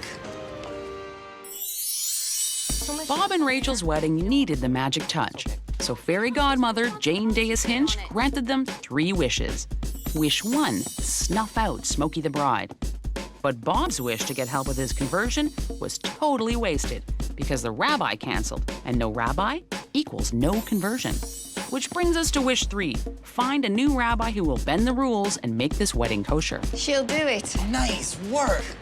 But will she make it in time? This busy rabbi has 2 other weddings on the same day. Right now, it's Bob and Rachel's wedding day, and though nothing says romance like a military cannon, Jane wants to see how the couple's movie-themed decor came together inside the venue. And she's not surprised that though it's all set up for a wedding, it's a far cry from a night at the Oscars. I told them right from the beginning that this idea of a movie theme was not a good idea. I've now got an hour to go and transform this hall into something elegant. Jane is still determined to make a silk purse out of a sow's ear before guests start arriving. Since all she can do now about wish 3, the rabbi, is wait. In the meantime, Michael is making a groom out of Bob. It's your big day, buddy. Yes, it is. How you doing? I'm so excited for you. You a little nervous? Oh, yeah. You're feeling fresh today? Oh, yeah. All right, now, I'm gonna be at your side all day long to take care of you, so whatever you need, I will take care of. And over at Wuthering Heights, the bride is looking exquisite.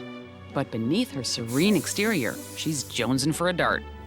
Sitting in that chair 4.5 hours getting my hair and makeup done, all I could think about was having a cigarette. But hopefully, Rachel will be distracted from her craving when she sees her smoking hot sailor. Rachel loves uniforms. It's very like Tom Cruise Top Gun. Yeah, exactly what it's like. So Bob shines up nice, and Jane and her crew have been working hard to shine up the hall. I've got 15 minutes, and we're still doing last-minute things. Everybody's working flat out, and the bride is on her way. So, yes. This one.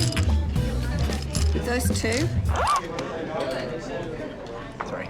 Unbelievable. I just wanted to trace it. Top table between the bride and the bridegroom, please. Thank you. It's like a child. Has to have sweets. Okay.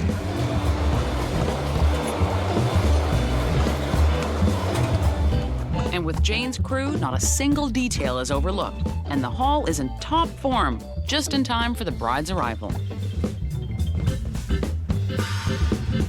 Wow. You look amazing. Breathtaking, in fact. Honestly, you look beautiful. I'm so proud of Rachel that she's not smoked at all today. A wedding day is so stressful, but I'm just about to give her some news. I hope she doesn't have a relapse. Bob's just given me a bit of a scare. Uh-oh. When did you last speak to the rabbi? She's got somewhere to go after. Afterwards, that's right. So she told us that she was going to be early. Okay, okay. With only minutes before they're due to walk down the aisle, the rabbi still hasn't materialized. This is to the wire. But Rabbi Goldfinger makes it with seconds to spare, and Jane is ready to hoop it up. Hi, Jane. Thank you for helping so much. You have saved the day. Honestly, you have. Can I give you a hug? Of course. I'm really glad that I could make the time to be here. I'm sorry that you had to go through the trauma of losing your rabbi.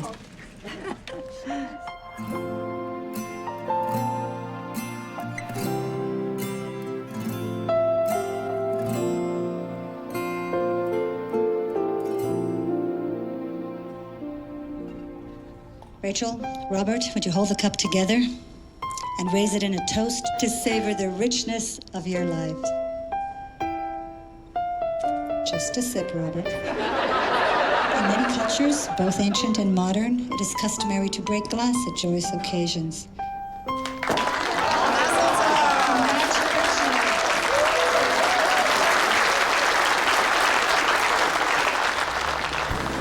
You did it again. Fantastic. We do it every time. Fantastic. The first kiss was everything I dreamed of because she didn't taste like an ashtray. It was so important to have a Jewish wedding, and it made my grandmother really, really happy. It was beautiful. It really was. Jane was a godsend. If she wasn't here, I really think that it would have been a disaster. Can I get everybody standing on their feet? as I introduce for the first time ever, Robert and Rachel.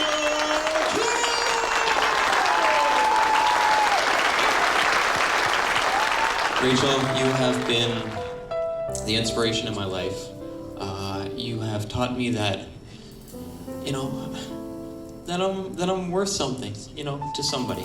That is the best gift anybody could ever give me. I love you so much, and I will try to prove it every single day of my life. I think Rachel and Bob had the wedding of their dreams. They wanted a night at the Oscars. I think they had an award-winning performance. Good, huh? Weddings go from frightening... Yasmin, I need to stop talking. Stop talking. Hello. ...to fabulous with the magic touch of fairy godmother Jane Dais Hinch. So chill. This wedding needs a referee. You are the only groom who wants to see the dress before the wedding. Because... A whistle. Excuse me, Anthony, look, I'm But I don't, I'm just saying, I don't... And a white flag. What is that? I see color. Will Jane be able to douse the flames, or will she end up with heartburn? I'm lining them up. No, you're not lining up anything. I'm lining them up. She's almost sabotaging her own son's wedding now.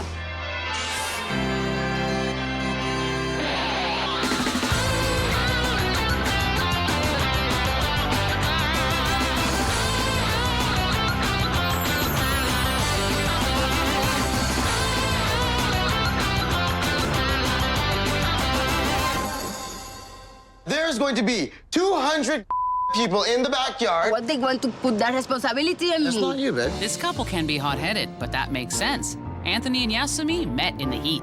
I met Anthony in Cuba. I knew that she was a dancer in the show, and she went on stage, and then I got to see a lot more, and then I was like, oh, that's nice. So she wore pretty feathers in her hair and a dress cut down to there, and that kind of heat spun them right into marriage. Listen. This is about a compromise, right? Are we not getting married, though? We have our fights. He don't listen, he just explode. So it's a given. Anthony's no shrinking violet. Focus on me. No, Yasmin, I need to stop talking. You could say that I'm a bit of a control freak. But he's loosened the reins enough to let his mother loosen her purse strings. It's my choice, my choice, my choice. Wedding right now is pretty much my mom. I'm doing it truly from the bottom of my heart for my children, right? It's supposed to be Anthony and my wedding. No matter whose wedding it is, it's in 12 days and it's in shambles. I will not see this go down the drain for a stupid wedding. Everybody's so stressed, like nobody can even think. I want to let you know, I'm the fairy godmother. Sorry, Mom. The real fairy godmother has now arrived in the form of superstar wedding planner Jane Dais Hinch. Jane, with the help of her assistant Michael, will grant Anthony and Yasmin 3 wishes to turn this demolition derby into a Grand Prix wedding. I'm Jane. And she goes from 0 to 60 in seconds. What seems to be the problem? We have a wedding in a few weeks, and we don't really have anything planned. My mom and sister are pretty much in control of the wedding at this point, and... Why is that? You've let them be? Yeah. And that's in control of an Indian wedding on one day and a Cuban reception the next. But Anthony is worried that the ball has been dropped. I've seen what's happened, and I think that it's time I take control of the wedding. But Jane knows that Anthony's first step requires a call to the sheriff. I think we need some answers. The only person that knows is your mum. Let the fireworks begin.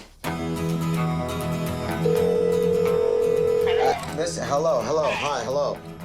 Okay, I'm sitting here with Jane. Jane has some questions, and I'm gonna need you to answer them for me. She's gonna come up with a plan that we can follow. Mom, can you understand me? And it soon becomes very clear that there's a serious communication breakdown in this family. Because I need to know what's going on with the wedding. I mean, it's not gonna look like anything, because let's be honest, nothing's done. Here's how you're gonna help. Here's how you're gonna help me. You're gonna step back and do what you're told. And we're gonna take control of this now. What are you doing? She hung up? Yeah. Oh, Anthony. I really just got a real reality check talking to my mom. This is starting to look like the worst crisis I've walked into. Now, every hour counts. She threw me into the fire and said, hey, guess what? It's hot. Before this wedding spontaneously combusts, Jane tables a massive plan of attack, and the couple absorbs the horror. I don't know if we can do it. I split it into 2 days, the Friday and the Saturday. With the Hindu ceremony at your mum's house at 6 o'clock. The catering, has your mum got 200 plates? The menu, the food, the plates, the cutlery, is she having staff? It's a whole event, and she's the hostess. She's going to do it herself. I don't think so. That is just Friday from 7. Let's start on Saturday. You've got to have a table plan. Your DJ, you need to discuss what time he's setting up. Okay. The dancers, the Cuban music. Speeches. Yeah, we have who, when, and how long. You want to put speeches are done? And we know who, what? No. Yes. No, I don't think so. Do you really think that they have a program? Out of everything, do you know what we're stressing out on? Other people's speeches. Yeah, I'll take care of it. That's my job, right? This is huge. You're in trouble. You are in the deepest of trouble. I feel really scared. I can grant you 3 wishes. Choose carefully, choose wisely, because that can make or break all of this. It's gonna be a miracle if we can do it. Exhausting. But for Anthony and Yasmin, there's no time for napping. So they head to the site of the Indian wedding, AKA the home of his mother. They've now got only 11 days to dig themselves out of the steep hole. Oh, and speaking of hole. What the hell? Why they do this right now? I left for 1 week and I come back and there is a hole where there's supposed to be a wedding? Mom, can you explain to me? I am not coming out there. There's a hole in the backyard. Did you notice? There's going to be 200 people in the backyard. We got Lake Ontario going in. She's no reason why I just can't talk to her right now. So Anthony and Yasmin seek out some peace of mind, but it's not long before Anthony's mom appears and causes him to lose his. My blood pressure is just through the roof right now. You need to focus on me. Focus on me. Focus on me. We just need focus to on do me. the- No, do you Yasmin, I need to stop talking. Stop talking. Let's work together, not against each other. Anthony, excuse me, Anthony. Look, I'm But I don't. I'm just saying. I don't even I know. think you cannot do this without the stress. Try to relax and try to speak with the people. Try to relax. Whatever. No, listen to me. I know you're I'm gonna okay. relax. I'm gonna relax. Okay. You relax too. Superstar wedding planner Jane Dais Hinch has come face to face with a wedding that was SOL. And now they need a massive SOS with only 9 days until the wedding. Today, Mr. Big Stuff feels confident that after their meeting with Jane, he can fly solo and introduce his aunties and his mom to the master plan. Everyone know I'm taking control of this wedding. And then to something else called logic. There's just no way we're gonna be able to fit 200 people in that backyard. Hold on a second. It's my choice, okay? Sorry. It's my choice. But Mom, I'm just. It's going to fit. Mom. We had 150 people at your wedding. You didn't have a shed. You didn't have. And the hole, don't forget the hole. Stay here, Mom. I have something to look after. I don't want this. I don't want that. I don't want that. Bea, can I see you, please? No. I'm serious. Can I see you? All I'm here is that you guys are making me look No, but we're not. stupid, No, right? we're not. Listen, what did I tell you? Delegate the work out. All right, here we go. All right, I spoke to. So reluctantly, Anthony's mom rejoins the discussion. But the hen party isn't quite ready to stop pecking. We now have to figure out who we invited to the Hindu wedding and now redirect everybody Okay, there. we'll call everybody. That's not the. But we don't really remember who we invited. I know everybody. I need everyone to start speaking one at a time because I can't listen to 4 people. This family doesn't know how to work together as a team. I'm talking right now. I have the Okay, talking go stick. ahead, Look, go ahead. I've got the talking stick. Let's pretend this is the talking. Hurry up, Anthony. We just fight, but in the end of the day, Yeah. We just we had don't one have day nothing less. down. Mom, I need you to stay here. Listening. This wedding is my wedding, Mom. Another day's gone by and we haven't got a thing done. I think I might need to cash in a wish. I'm having a lot of trouble planning this with my family. Anthony called me in desperation, and for Anthony, that is serious. It's a huge wish. What he wants me to do is bring his whole family together. So even though Jane has peacekeeping skills plus, she knows that she needs a professional team builder to help keep the lid on this boiling pot. So only the top life coach in the country will do. And since a boxing ring wasn't available, a gym works to contain the energy. So I've asked my friend Alex Gelman here tonight to come and meet with you and go through some exercises that will help in this family building. I need to get these people talking to each other like adults. All right, ready for the first exercise. The first thing we need to do is build trust. Why don't we start with Anthony? You're gonna fall back and we're gonna have your beautiful bride catch you. Oh. That's beautiful. How about with your mom?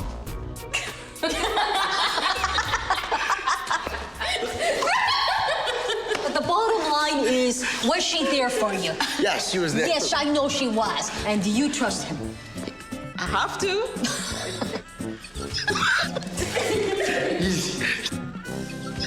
I think it says a lot about Shanti that she didn't trust Anthony to catch her. And it explains why this wedding is in such turmoil. Anthony, you'll make me hurt myself. I'm not doing it. No, I'm serious. I'm not doing it. I don't trust you, folks. This is not... So you don't trust me? I was really hurt that my mom doesn't trust me. So you need to learn about other people, who they are as a personality, and cater to their language. We also, a lot of times, actually don't listen to what people say. Okay, but we do communicate. She thinks visually. Visually. And with that comes her feeling center. All right? When you're communicating to Anthony, what would you now focus on? And try to be more calm down. Don't give him too many details. That's not his thing. He's more interested in the bigger picture. How's that? Yeah. Okay. Let's talk about your communication style. Your communication style tends to be on your own timeline, and when you do it, you like to do it fast. You are a leader. How would you communicate with her? Maybe paying more attention to what she wants to say and listening a little bit more. Hopefully, through this exercise, we'll be able to plan this wedding together.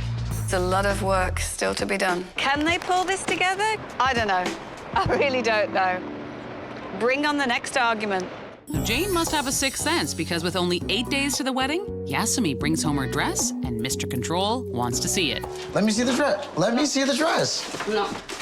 You're not supposed to see my dress. That is bad luck, and I believe in that. I'm either gonna see the dress by myself or you're gonna show it to me. I'm gonna wear that dress and you don't gonna see it, okay? So wait until the day of the wedding. Going to see it. I'm not joking. I'm going to see that dress. Anthony. I don't care. I'm gonna... Listen, I want...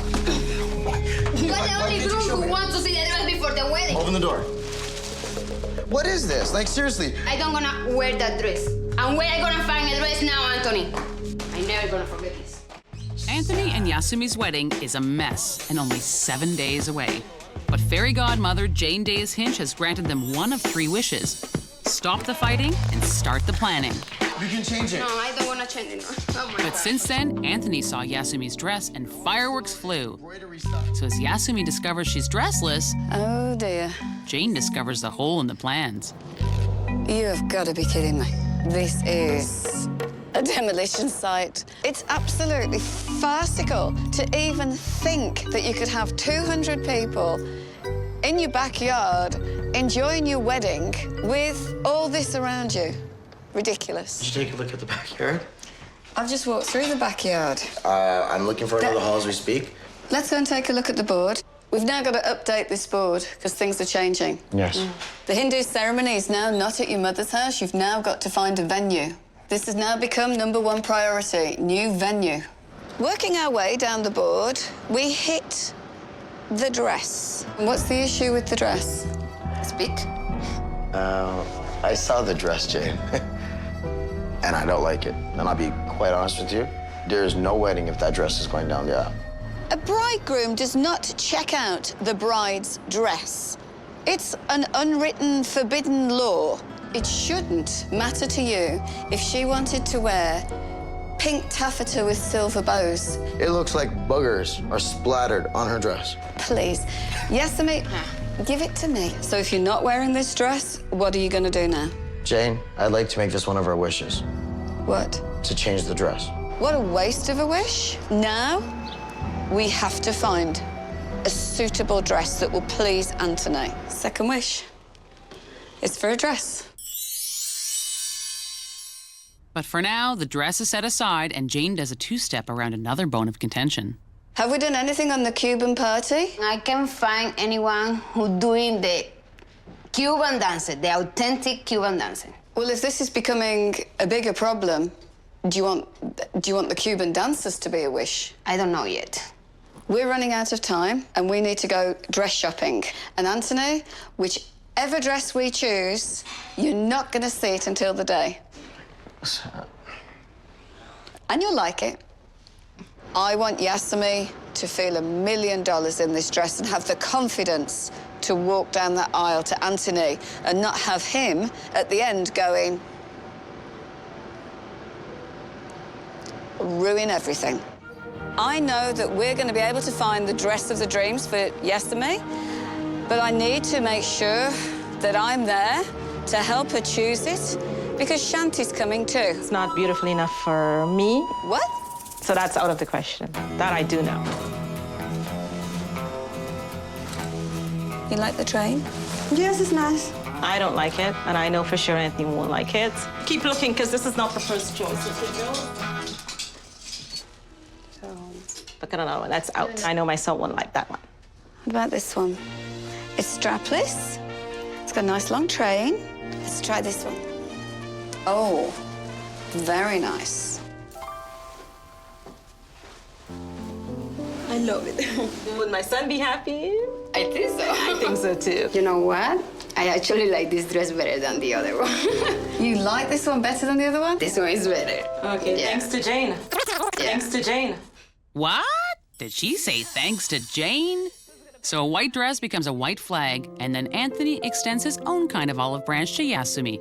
Since the dress debacle derailed everything, it's now become too late to book their Cuban dancers, and he wants to fix it. Hey, Jane, it's Anthony. I was hoping you can grant me one wish for Yasmin. I want to have the Cuban dancers in my wedding to show my culture. Since it takes two to merengue, Jane brings her assistant Michael along for the ride. That's a fun wish. Auditioning male dancers? I should think it's your dream. It is. It's only 4 days before the wedding, but before Yasmin can say mojito, Jane miraculously pulls off finding a spicy buffet of dancers to audition for the couple. May we have the first dancers, please? And even though Anthony has requested this wish on Yasmin's behalf, he's still taking the lead. I was looking for something with a Cuban romantic flavor to it.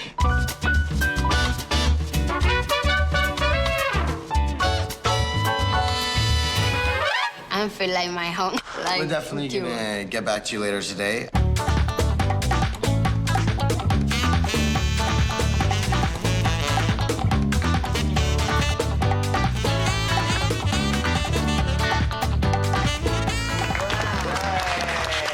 Can I detail the show more or less the way I want it? Would that be fine? Yeah, we can accommodate whatever your needs are. Thank you very much.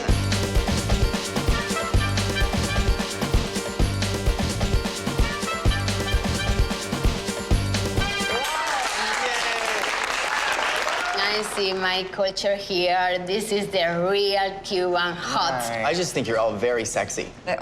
I'm so impressed, really. This is exactly what I want to have my wedding. Have I granted the wish for the dancers? I think this wish has been granted. Yes.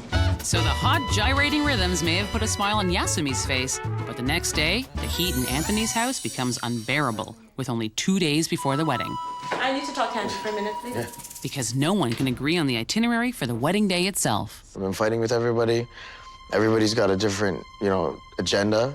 Everybody's got a different idea of how the program should be. Anthony's message says that unless I get over there now, he's not going to the wedding, and Yasmin is going back to Cuba.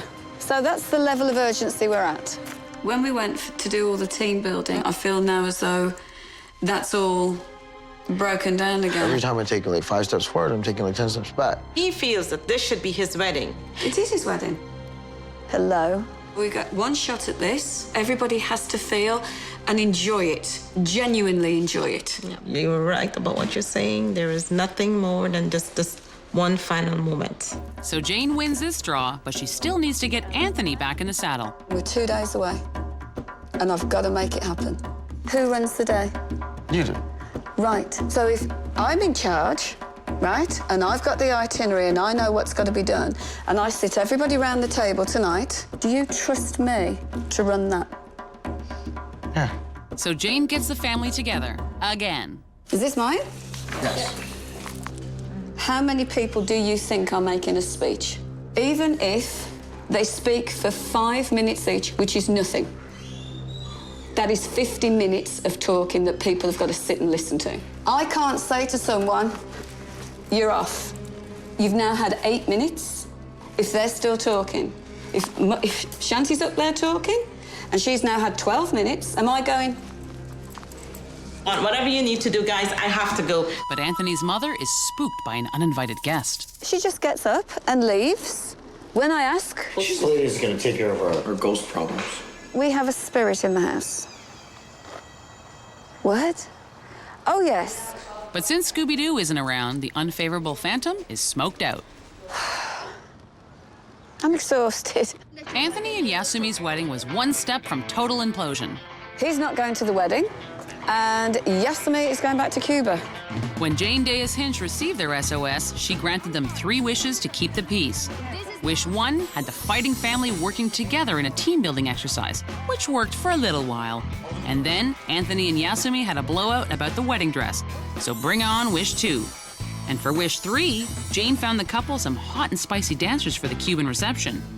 But first, it's the night of the Hindu wedding, and remarkably, it goes off without a hitch, in a hall without a hole.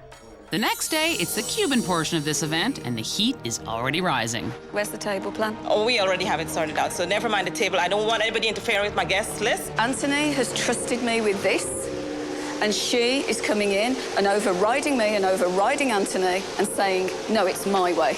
You are not telling me or telling the MC who I'm calling up to speak at the tables, okay? I'm lining them up. No, you're not lining up anything. I'm lining them up. Shanti has completely thrown me. I am giving the MC instructions. You're not to give the MC any instruction. I'm the wedding planner. This is what I do. This is my job. When you meet with the MC and you give him your list, as long as it matches mine, we're all good. Let's photocopy it. Yeah. Right. Done. Okay. This was set in stone and we're changing it again within 5 minutes of them arriving. She's almost sabotaging her own son's wedding now. I've never seen anything like that ever. That was intense. Oh my goodness! But Jane is able to put the ugly behind her and focus on the beautiful when she goes to check on Yasumi and the dress. Stunning. Because you and Anthony are going to walk down the aisle together, he needs to see your dress. Are you ready for this? I don't know whether I'm ready for this. Oh my goodness me, look at you! 3, 2, 1. I could have picked a better one myself. Really? Perfect. Wish granted? Wish is more than granted. Oh. So the glass slipper fits, and Yasumi and Anthony are finally ready for the ball. I will respect you. I will respect you. And honor you. Honor. May you love each other from your heart. The wedding was one of my life's experiences. I will never forget Anthony and Yasumi's wedding, ever. When the Cuban dancers came out and that was their last wish, weren't they fabulous? Oh, I'm so happy, Jane, for the Cuban dancer. It was great. I think I had a beautiful performance. It's been a very big success. Yes. And the party is such a success that all the drama is forgot, and Jane and the Queen and the other Queen share a fairy tale-like moment. Thank you, Jane. Thank you for making me happy. I granted every wish. My wish? Can I go home now? And they live happily ever after. Okay, wrap it up, please. Just sit right back and you'll hear a tale of a fateful wedding. Oh my God. The bride is scared of the world. How am I gonna, walk down that aisle? And the groom is about to hurl.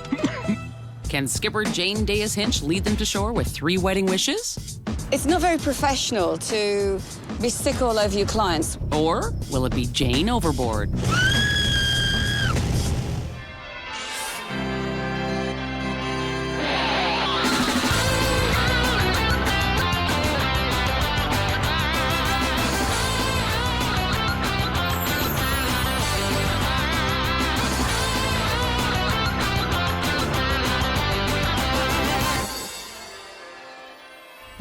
I decided at the last minute that I wanted real flowers. What's the big deal? The big deal is, it seems Melanie and Jeff can't agree on much of anything. We've been dating 2.5 years. 3 years. We've been dating 2.5 years. Yeah. Almost 2 3/4 years. I would say almost 3. Excuse me. Yeah. Almost 3. 2.5 years. To 3. How adorable. Yeah, whatever. The thing is, they're getting married in 12 days, and now Melanie means business. Okay. Cake color. This is a definite yes. So this is good as well, the one I chose. I know, but this is the one we're gonna probably go with. Well, does it really matter what Jeff wants? Really? This is for me. I'm supposed to be the bride. I'm supposed to be the princess. This is supposed to be, well, me. Okay, Princess, I don't care if my fiance barfs on boats.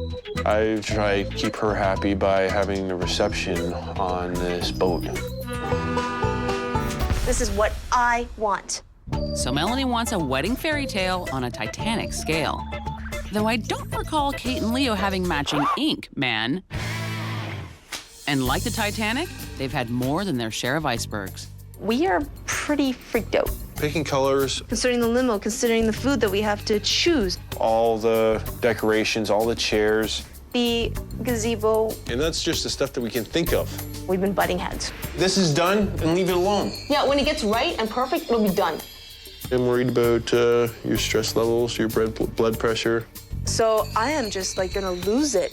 Like, seriously lose it. Happy with first? We both have had our stressful moments. Maybe like the time Jeff's mother tried on Melanie's wedding dress and it freaked him out so much he had to go and buy a new one? When I'm like, Jeff, your mom tried on my dress. And he's like, what? Ew, ew. I really don't want to picture my mother walking down the aisle to become my bride. It doesn't seem right on so many levels. Ah. But despite the dress debacle, Jeff adores his family. I've come from a large family on my mother's side, and everybody is very close. Melanie, on the other hand, hasn't said boo to her mom in 4 years. My relationship with my mother is almost non-existent. This is one thing I've asked from Melanie, is just to see my family and her family come together. I am really worried that I'm gonna crack under the stress, just with the wedding escalating and all the family anxiety situations, like, wow. Well, Melanie and Jeff are about to be wowed even more because the queen of wedding fabulous, Jane Dais Hinch, has heard their SOS, and she and her assistant Michael will grant them 3 wishes to save their sinking ship. And speaking of ship... Oh, joy of joys. I'm just not very nautical. Hello, nice to meet you. Nice to meet you. Hello. Nice to meet you. What seems to be the problem? Biggest thing is, we're having the reception on the water. I don't like water. Good choice of venue, then. Yeah. The boat is booked and the boat is non-refundable now. Are we getting married on the boat? No, actually, we're getting married in a park, in a gazebo. What's next? Desserts in a helicopter? And then, Melanie drops the F word. There's a lot of family drama. I have not seen my mom in about 4 years. We're gonna need a referee. If you haven't seen her, why did you invite her if it's giving you all this stress? My grandparents raised me, and my grandmother said, well, you should invite your mother. It's proper. I do not need this extra pressure and anxiety, not on this day. How are you thinking of decorating the boat? And who's decorating it? We don't know. All my friends and all Melanie's friends and family are all in the wedding. No one's there to help set up. But while the couple continues to bring up their problems, everything's gone green for Jane. I'm starting to feel really sick. It's not very professional to be sick all over your clients the first time you meet them. Doesn't go down very well, does it? Let's see what else this wonderful venue has to offer. Jane manages to find her sea legs and tours the rest of the boat. But Jeff's looking a little wobbly. Sorry. Don't throw up, don't throw up, don't throw up. If you throw up, I'll throw up. We're gonna be doing our first dance, and all of a sudden he's just gonna all over my dress. Have I already mentioned? To clean up this mess, Jane will present the plan. It's the list that keeps on giving. Tasks and responsibilities. Have a seat. Oh, crap. It was a big board, and there was a lot of writing on it. Yeah. Shall we start at the top? The gazebo, the chairs, the setting up of the chairs, the collection of the chairs. Go for a food tasting. Order a meal. See the quality of the food. There's so many loose ends we have to tie up, or this thing is gonna fall apart. The family issues. You need to find a way to resolve this so it doesn't ruin your wedding day. Because if you don't, it will. We only have this amount of time to do this bigger problem. But I'm a fairy godmother, and I can grant you 3 wishes. Use them wisely. Those will make or break this wedding. It just seems so overwhelming. Like there was so much to do and we have so little time. And it's like, how are we gonna do it? We still don't know. That evening, Melanie is trying to find a way to resolve one major issue, her mother. And the conversation isn't going that well. Hey, Heather, it's Mel. Oh, sorry. Hey, Mom. I'm very, very insecure, very scared. I really need to talk to you about the wedding. Even though my mother has not been in my life, she's my mother. But Jeff's mom and grandmother have no problem shipping off to help their boy test the food for the reception. If you get the least bit seasick, don't worry. Your grandmother will look after you. Your 86-year-old grandmother will look after you. Oh, yeah. That looks nice. Oh, it looks lovely. Okay. Now, which fork do I use? You use the small one inside. Complete lettuces, weeds. While the queasy captain chows down, Melanie and her mates set out on a mission. Today, I am taking my friends and my maid of honor to see my wedding dress. Everybody's gonna be looking at me soon, and I have to get used to it somehow. And her friends better get used to waiting. How's it going in there, Mel? Not so great, really, but thanks for asking. I am very worried about all those eyes staring at me. I am worried that the buttons are gonna pop off my wedding dress. I'm worried about tripping. And back on the SS Barfarama, Jeff is looking a little trippy himself. How do you feel? It looks a little Just have to go outside, get some fresh air, maybe get a breeze or something. Okay, that's a good idea. Just see some solid ground. Do we have to help you there? No, I'll be all right. You're okay? Yeah.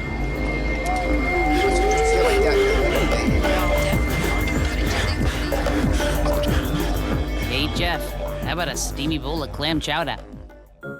And back on dry land, Melanie still can't bear the thought of leaving her confines.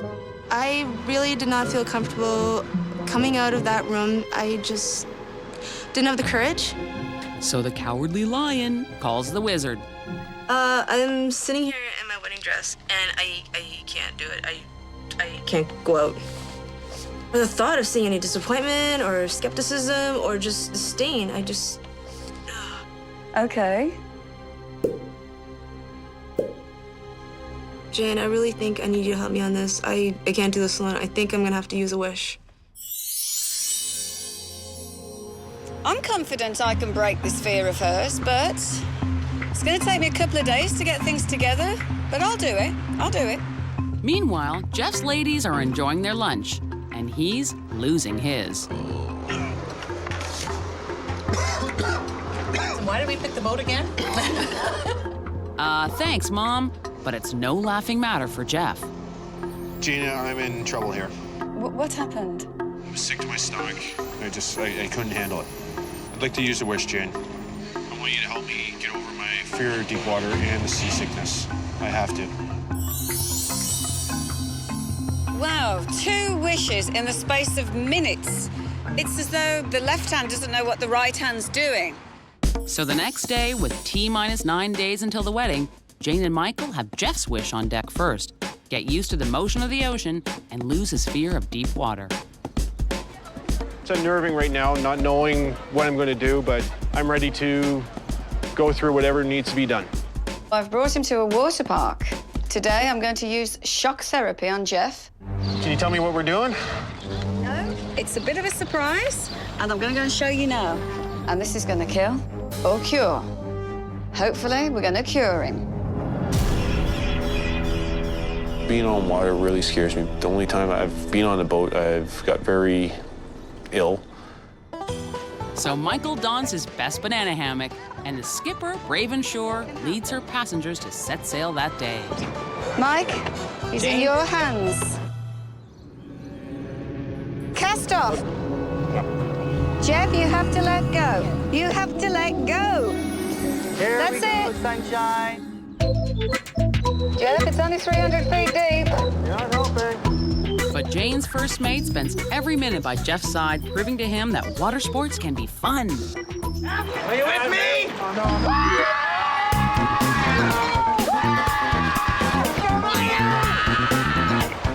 Jeff, you're looking too green. You're not done yet. This is kill or cure. Keep pedaling. Is that Mike screaming? It's Mike screaming. best I can last for anything. I'm going to be able to make it. I'm going to be able to go on this boat, go on the reception, and give Mel her day. I have control over it. It doesn't have control over me. So while Jeff may be feeling peachy, the next day, Melanie feels like the pits because she's still super stressed about her mom. She's getting so stressed out, it's actually starting to come out in her skin. Oh, it's getting worse. I know, it's like really, really itchy, and I'm trying not to scratch. And I'm just thinking, you know, is all this work really worth it? It's actually starting to scare me. Today, with only 5 days to the wedding, Jane is up in the air over the bride's wish. Melanie wants to overcome her fear of walking down the aisle. She thinks that this is too big an issue for her. You want a big issue? Well, we'll give you one. With G.I. Jane's assistance and insistence, Melanie suits up and it's up, up, and away. So you ready? This is it. No, I can't do this. Now, if you can do this, you can walk down the aisle. It's going to be just the same feelings. And the fairy godmother gets ready to spread her own wings. Well, sort of. I'm not jumping. But I'm coming up there with you. Are you telling me there's no seats? There's no seats. I actually thought she will not do this. I was clinging to Jane's hand, and I am just so happy and grateful that Jane was there just to give me that strength, just to have her presence, her calmness. It all happened so fast. The door opened.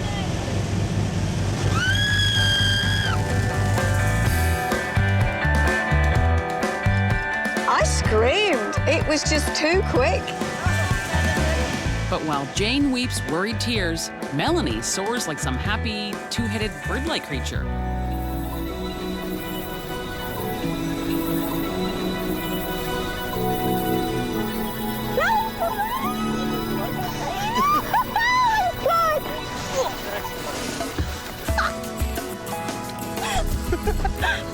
Are you okay? I'm okay.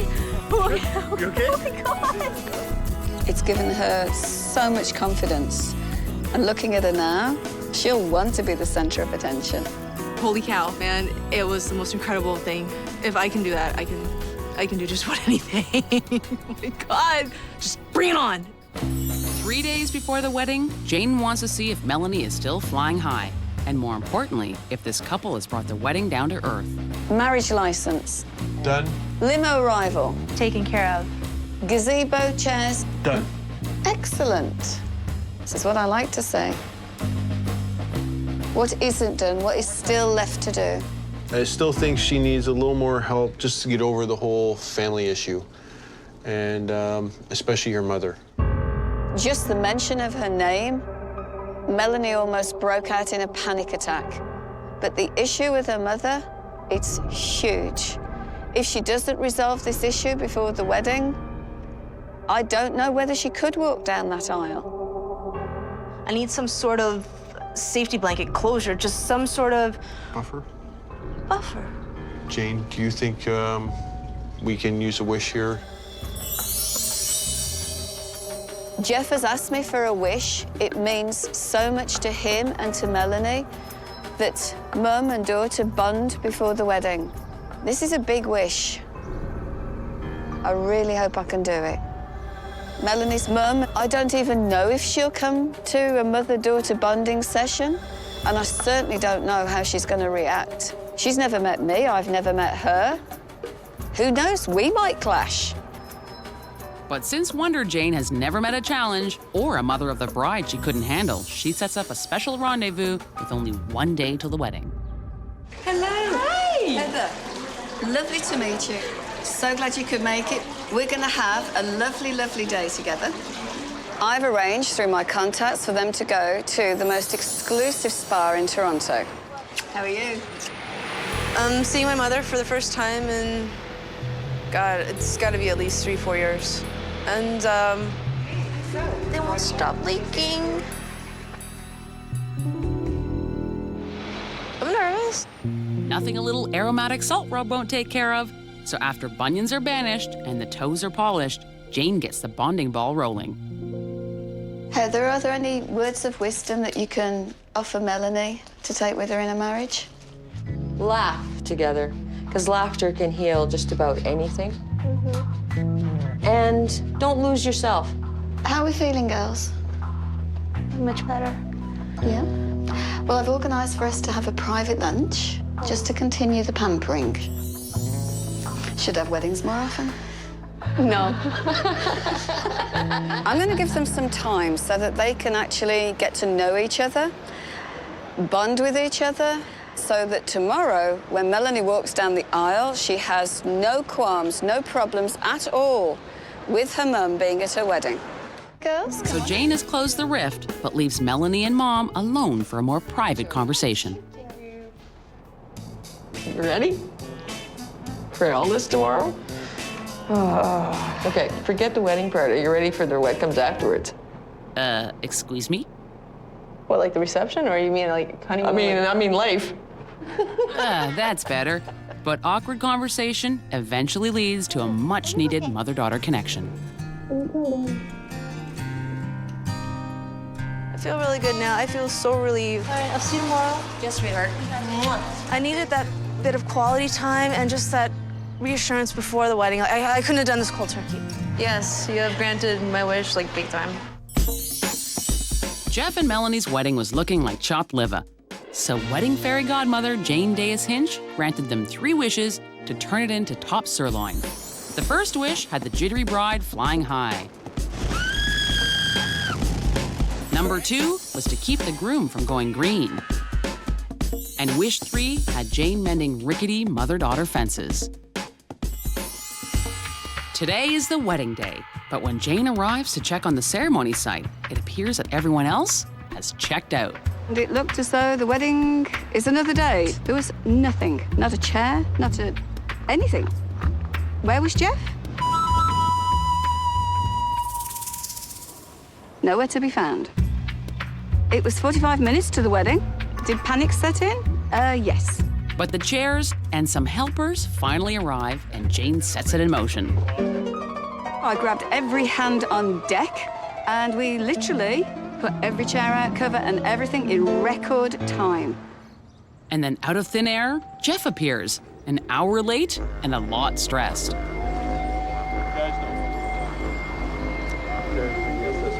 Guys, please, no. Just somehow, a couple minutes, please. So while Jeff gets his bearings, Captain Michael is busy rowing the boat ashore. Full speed ahead. Oh my God. This is a real boat. This is a real boat. This is a real boat. And it's also the reception venue, so get to work, sailor. This needs a plate. Jane will kill me if I don't have a plate. I need a plate. Can I get a plate? How's that? Back at the ceremony site, it's finishing touches. So the stage is almost set, and Melanie's mother is front and center. But as Jane takes a long trip down the aisle to collect her bride, the question remains as to whether Melanie is ready to walk back herself. It's very exciting, but it's scary. Yes. When Melanie got out, and all the girls were there, and her father, suddenly, this was real. This was Melanie's wedding day.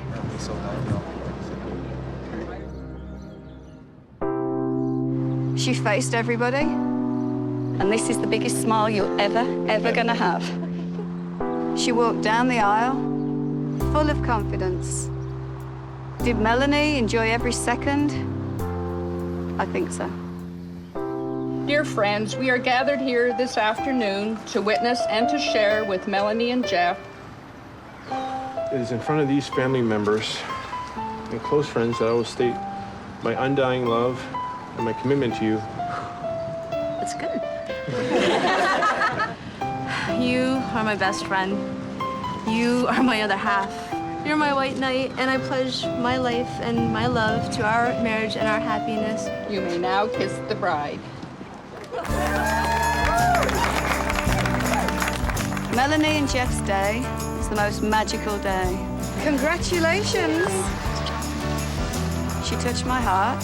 They both did. And I wish them both every happiness. And then the happy times just continue because it's all aboard the Love Boat. as a couple. I'm so proud of both of them. Jeff made it. He actually seemed to enjoy the boat ride after all. You're not green. I'm not green. And you ate food. I ate food, I even had a beer. Jane was able to help me get over that fear, and I honestly don't know if I would have been able to do it without her. Jumping out of the plane gave me the courage to jump out of the limo and walk down that aisle with my head up. She was fantastic. Looking back on all of their wishes, the orchestrating of getting Melanie and her mum together and this bonding, that was the most intimidating, but the most rewarding. I couldn't have done this without that much help. From gazebos to boats to planes, we've covered it all. Quite the Jane wedding, I'd say. Wow, holy Sorry. Polly dreams of being a princess bride for her Prince Shawn. He's just so handsome. But family drama is putting a little too much reality into this fairy tale wedding. You won't come to my wedding? You are an Goodness me. Jane Dais Hinch, the evil Knievel of all things wedding, is no stranger to danger. It's like trying to bring peace in the Middle East. But this time, can Jane put out the fires before the family implodes? That was one of life's experiences, which I don't want to do again, thank you.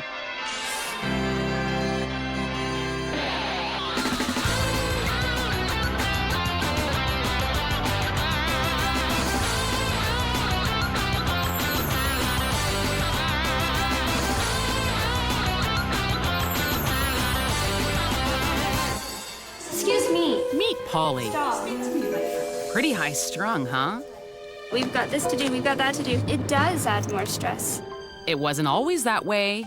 Once upon a time, Polly was a sweet, sweet girl who was looking for a super sweet guy. He's just so handsome. I saw her from across the room at a friend of mine's party, and there's just something special about her.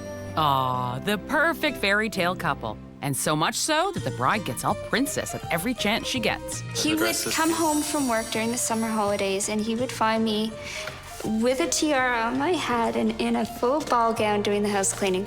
But Polly can't dust away this kind of stress. With only 10 days before the wedding, Cinderella isn't too worried about a shoe fitting, more like the dress. It didn't fit when I bought it. The last time I fitted it on at Christmas, it didn't fit still. I just can't get it up any further. It was perfect. But when I tried it on, the zipper didn't go up. It was the perfect isn't dress. part of being perfect that it fits? You think, Shawn? And if that isn't enough dress distress, Polly's worried mom won't be a mother of a bride fit for a princess. The only family I have at my wedding is my mom. It's so important that my mom looks fantastic.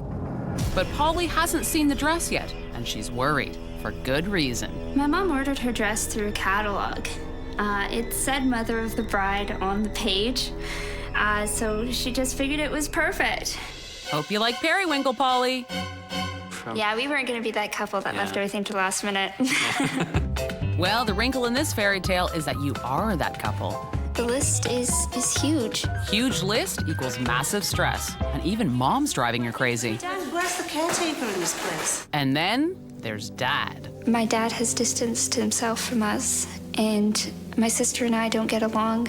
So all I have is my mom. And that hurts. It would mean a lot for Polly if her dad could make it to the wedding. I know it would, make her day even that more special. So the stress is contagious, and this wedding is coming full throttle. And the problems just don't stop. Now, we never thought that we'd be in this situation.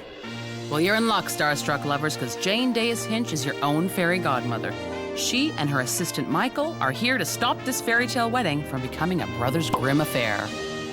Hello. Hi. Hi. I'm Jane. Hi, Jane. Nice to meet you, Shawn. I'm Shawn. Polly. Hello, Polly. Hi. I got your wedding SOS. That's wonderful. So, this is for your wedding day, this is for the ceremony? Well, we're gonna have cocktails and entertainment out here. Oh, right. The ceremony and the meal are gonna be inside the sanctuary. I've got to see this church where they're going to make it into a restaurant afterwards. Okay. This I have to see. Okay. At least Polly and Shawn have the venue figured out. As for the rest of their party plans, looks like these lovebirds were asleep at the wheel when they should have been prepping for a wedding. Now, Tell me all the problems that you've got that I need to help you solve. Where do we start? We don't have centerpieces, decoration to go in the church, no pew bows, aisles, any entertainment, any flowers, rentals, caterer, the menu, nothing. Oh, here's another one. Oh, no. Well, oh, no, not the dress. Yes, the dress. Nothing booked, nothing paid. My dress doesn't even fit. How many days is it to your wedding? 10, 11? 11. Yeah, we haven't really counted yet. Does somebody else do maths around here? I think I'd be counting. Yes.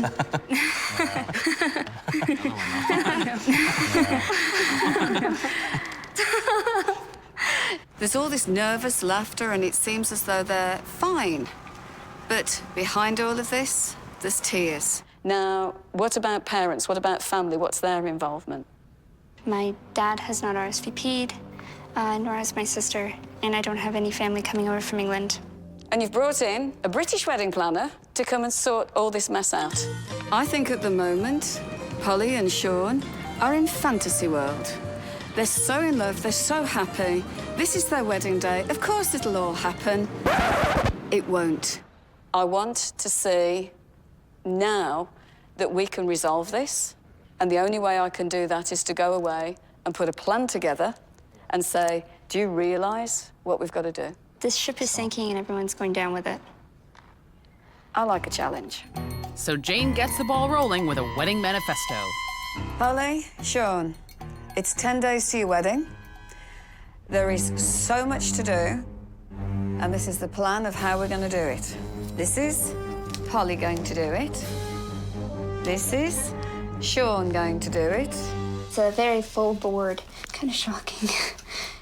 So, who is going to organise the transportation for where to park? The programmes. Organising an attendant and sorting out the parking. Seating plan for the church. Your meter, greeter, seater. The flowers, the pew bows, the runner, everything to do with the setting up of the church. To get the programmes, the order of service together. Are you having linen napkins? Are you having paper napkins? Have you seen the crockery, the cutlery, the glassware? How do you feel looking at that? Overwhelmed? Stressed out. Pardon? Stressed out. What was that? Stressed out. Oh, you're stressed. I feel as though I've, thrown a bucket of water over you going, oh. As you know, I'm a fairy godmother. I can grant you 3 wishes. Only 3? Only 3. Oh. This is not funny. This is serious. Failure is not an option. We're in trouble. Yeah. But I'm glad we have Jane on our side. Yeah. And I think Jane I'm smiling because I'm confident that Jane will help us get out of this mess. Yeah. I can't believe that a couple have got themselves into such a mess. All right. We'll get there. It's only 7 days until Polly and Shawn tie the knot. And fairy godmother Jane Dais Hinch is here to unravel their problems with 3 wishes. They could have the biggest wake-up call ever. And Polly's dress has her feeling the squeeze. And to make matters even worse, she's about to see Mom's catalog dress for the first time. Oh.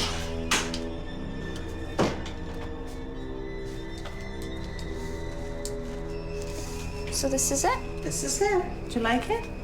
Truly shocked that that's what she chose. It looked like a big blue rectangle. It looks comfortable.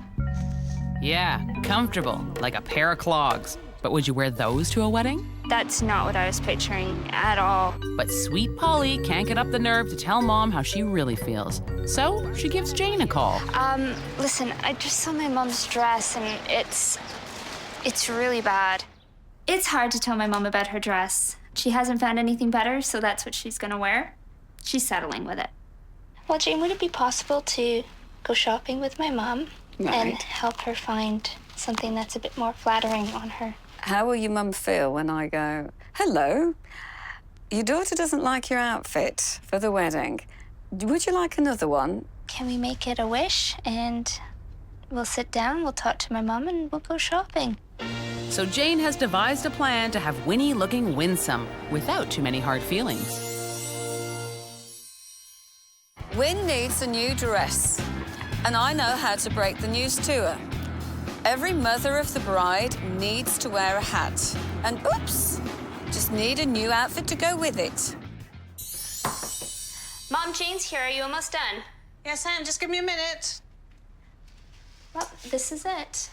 Is it that bad? I think so. Hello. This is the periwinkle creation. This is the periwinkle dress. And what's wrong with it? Well, it's, I see. I think that Polly has got this picture of you walking her down the aisle in something completely different. I know you love this because she's told me that you love this. I do. Wynne is such a nice lady, but when she walked out in that outfit, goodness me, what was she thinking? What are we thinking to the colour? I like the color. We like the colour, it's just... It's a bit long, and it's a bit too much fabric. Yeah. The shape is kind of missing. I do see what she's saying. I think as mother of the bride, if you were a guest, it would be perfect. But as mother of the bride, you are so special. You are setting the scene for the day. Now, she tells me you're a Brit. Yes, I am, yes. What do all Brits love to do at weddings? Wear a hat. I've got to have a hat. But you should see the hat my sister sent me. She sent you a hat? She sent me a hat. Mom, I've got it right here. This was the hat. I told her my dress was periwinkle, and she said, oh, fine. She said, all the hats are out now for Ascot. But this is a young girl's pretty thing. No, mother of the bride would be a hat. So, do we need an excuse to go buy hats? Sounds wonderful. Shall we go hat shopping? Let's do it. We'll start with a hat and we'll get an outfit. Jane works wonders. She's amazing. Jane's pulled some royal strings to make Winnie feel special, so it's a selection fit for a queen. Champagne, limo, and shopping.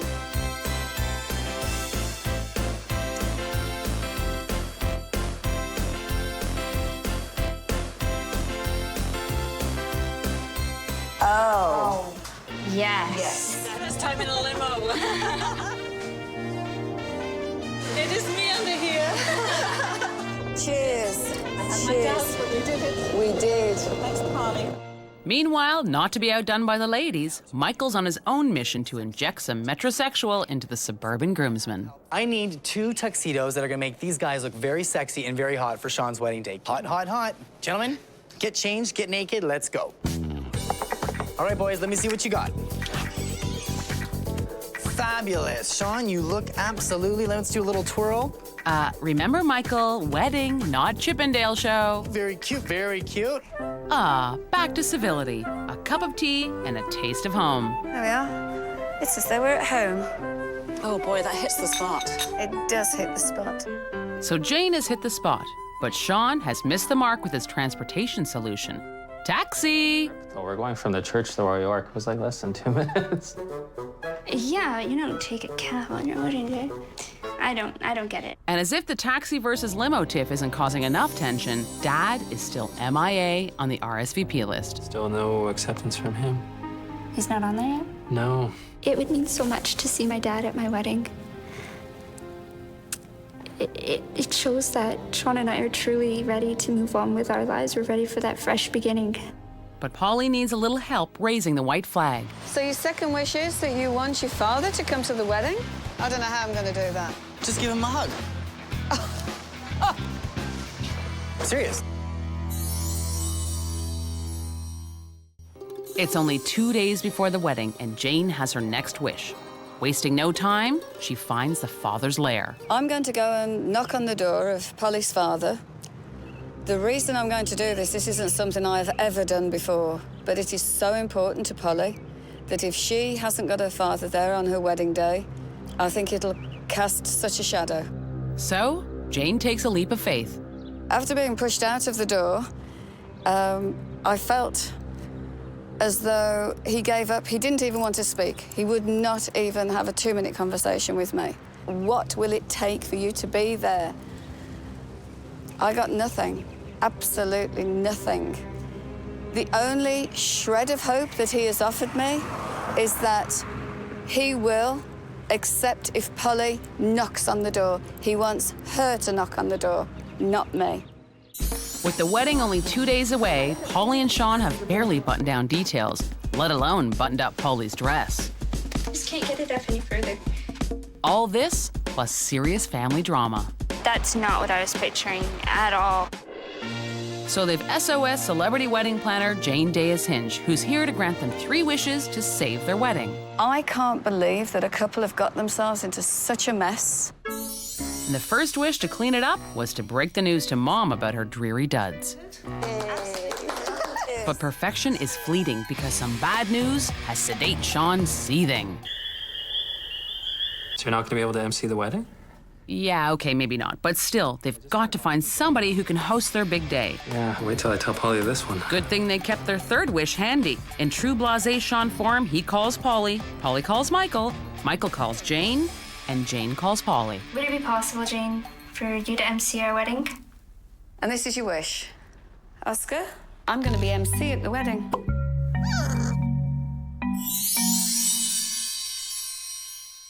Now, on top of everything else, I've got to go and MC this wedding. My goodness, what a mess. But Jane puts that fire on the back burner because she's still got wish 2 to contend with. Polly wants her dad at the wedding, but she's got to meet him halfway. To try and make this wish come true, I asked him if he would come to the wedding. He felt as though he hadn't been properly invited. He felt it was a generic invitation. When I said, what will it take for you to be there? He said, if she will come and ask me, then yes. Well, to be honest, Jane, I'm pleased with the news, but I'm disappointed at the same time. I've sent him an invitation. I called him. No word. You know, family is definitely very important, especially at an occasion like a wedding. You could actually have closure if you wanted to before your wedding day. And if at the end of that meeting he says no, well, at least you can walk down the aisle and know you tried everything. Jane, we just don't have time. We've seen the list together. We know that our time is very valuable. I've taken the steps to invite him to the wedding. And if he's gonna play games? No, I don't think he's playing games. I really don't. Have the meeting, and then you can move on in your marriage. Yeah. Are you willing to meet? Mm-hmm. So with only 1 day to go, the rudderless wedding party tries to forge ahead without the distracted couple. We don't have anything to do because the stuff isn't here. We're short on Polly. So to persuade bullheaded dad to come to the wedding, Jane makes another trip, and this time with M.I.A, a neglected daughter and her husband-to-be. Why is he being so stubborn? Hello? Shawn? Hi, Peter. No, come on over. What? Come on over. Come on in. Peter, what's the problem? Just come on in. No problem. Oh, honestly, we've come out all this way. Yeah? We've sent you an invitation to our wedding, and we're getting all this. Peter, I really don't get this. I really don't get this. What is the problem? You won't come to my wedding? You don't communicate with me? You don't send me Christmas cards? I'm the one who calls you on your birthday? Right. You are an You are. You truly, truly are, and I've extended the olive branch to you right now. And this is your chance to accept it. You should be at the wedding. No, I don't think I will. Okay. I'm ready to go. I don't think I will. Can you tell me why? It's just better for me. And that's all I get. Yeah, have a good day, though. Still have to do it. It's such a waste of our time. I've had some challenges in my life, but I've never been a mediator, a diplomat, a family counsellor, and everything else rolled into one. And tonight I've had to be everything. Polly and Shawn's big day is here. Oh, it's very hectic. They've asked Jane Dais Hinch for 3 wishes, and so far, she's granted 2. Mom's dress is A-list, and at the last minute, Jane has agreed to MC their wedding. You want me to be your MC? But there's no telling if her efforts behind the scenes have swayed Dad to show his face. He should be there. He's my father. But this is no time for sentimentality, even though it's, you know, a wedding. We have got so much to do at this wedding. But Jane is feeling sentimental and just can't help throwing more fairy godmother dust around. So Candyman Michael is assigned to the groomsmen. Okay, guys, you look fabulous. I'm out the door. I'll see you in a bit. You gotta make sure you're there. You have your jobs. I gotta go. Okay, bye. Gotta go. The boys are looking pastel-y. But what about Polly? Over the past 10 days, she's been working it to fit in her dress. And the moment of truth has arrived. Polly's relief may be short-lived because at this late hour, there's still no sign of distant dad. But the show must go on with or without him. I'd be extremely hurt if he didn't show up. Now, after all that heartache, I really hope that Polly's dad can find it in his heart to come to this wedding. But this wedding has been in holding pattern long enough. But then, look who shows up just in the nick of time. To everyone's surprise, Dad's had a last-minute change of heart. The last time I saw Polly's dad, it was like trying to bring peace in the Middle East. And to think that he's here today does my heart good. With the stage finally set, Polly joins Shawn at the altar. For richer, for poorer. For richer, for poorer. In sickness and in health, till death do us part. Shawn, will you give yourself to Polly to be your husband? I will. And Polly, will you give yourself to Shawn to be his wife? I will.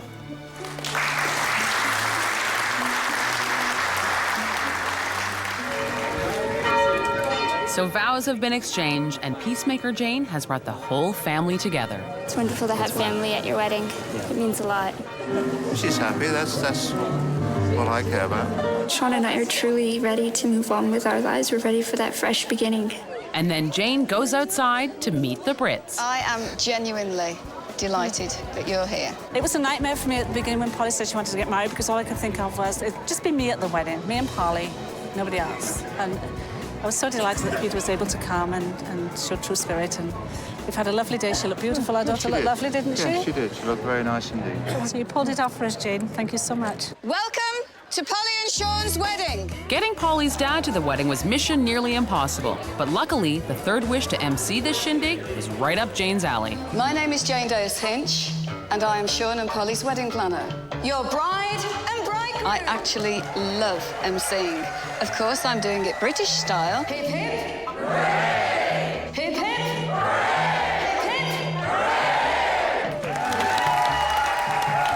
I think Polly and Shawn have had the most wonderful, wonderful wedding day. We're really thankful to Jane that she was able to pull everything together, all the wishes off. That's wonderful. And we're all here today. And we had a wonderful day, beautiful wedding. We couldn't have done it without Jane. She looks gorgeous. Yeah. It's a bit of competition at sometimes. I know. She's that good looking. Yeah. And my dad came, and he really surprisingly had a fantastic time, and I think he was very moved by it all.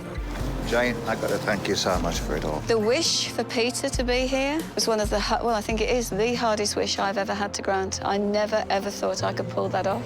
And to top it all off, Polly's dad is helping them build their life together. Thank you. He's giving us money to help us towards buying our first house.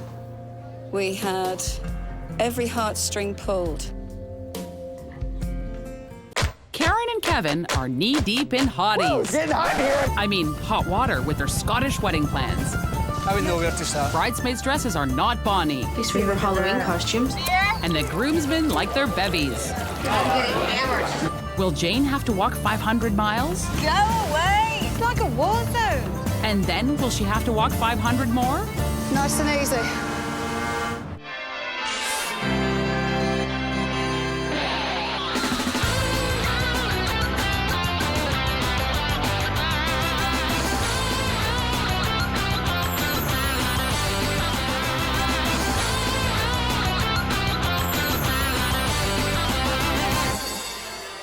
Okay, so there's a few checks on my list and none on yours right now.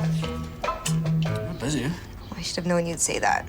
When Kevin met Karen in Scotland, neither felt like they were in the Premier League. Yeah, we met at my friend's birthday party. I don't think it was an instant attraction for either of us.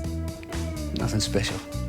Special enough, though, for cheeky Kevin to take the next step a few years later. It was a complete shock to me when he proposed. I was going to do it eventually one day, and she just happened to be the lucky one. But lucky for Kevin, Karen wears the kilt in the relationship. I think we love each other because he's learned how to say yes, dear. Yes, dear. And when it comes to the wedding that is 14 days away, Karen also wields the power, whether she likes it or not. I think he's letting me do the wedding because he doesn't want to. If anything goes wrong, it's not my fault. Every week I sort of compile a new list of what has to get done, and lately that list is actually getting longer than shorter. And wasting time on fruitless missions for bridesmaids' dresses isn't helping matters. There's a lot of hideous colors available. I wonder why that is. After spending about 8 hours in a store trying on various dresses, we decided to get them made. We went for the second dress fitting today, which is supposed to be the second last one, and they looked terrible on. Karen, it doesn't fit. It's too short. It won't do up. It's horrific. Great. Good luck. You're supposed to say I'll be there for you. Oh, yeah. Yes, dear. I don't want any little hiccups. Kevin? Kevin, input? Yeah, and I would maybe try and break 90 on my golf as well, so. Surely his priority isn't just golf. The first thing he did plan for the wedding was stags. Okay, golf and stags. Oh, and beer. Anything else? Yeah, I was actually meant to get the marriage license last week, but I forgot to go. Ah! So if there is any complications, we could be having a big party with no actual wedding. Not if superstar wedding planner Jane Dais Hinch has anything to say about it. She's here to grant this lad and lassie 3 wedding wishes, and her assistant Michael will help her to drag this wedding out of the bog and into the light. Hi, I'm Jane. Hi, Jane. Karen. So after some quick introductions, Karen is switched to on. Having problems with the hotel where we're having the service, trying to get a rehearsal, because it's not a typical church 2 aisles, it's 3 separate parts, and you really can't walk people through it without actually being there. Half the wedding party is from Scotland, and we can't do it earlier than the night before the wedding, and they won't guarantee us the room. At the moment, Karen talks for both of them. Kevin? Haven't done our vows yet. And then Kevin stirs, and the brogue comes out. No, we're not written. No? No. We're taking them out of a book.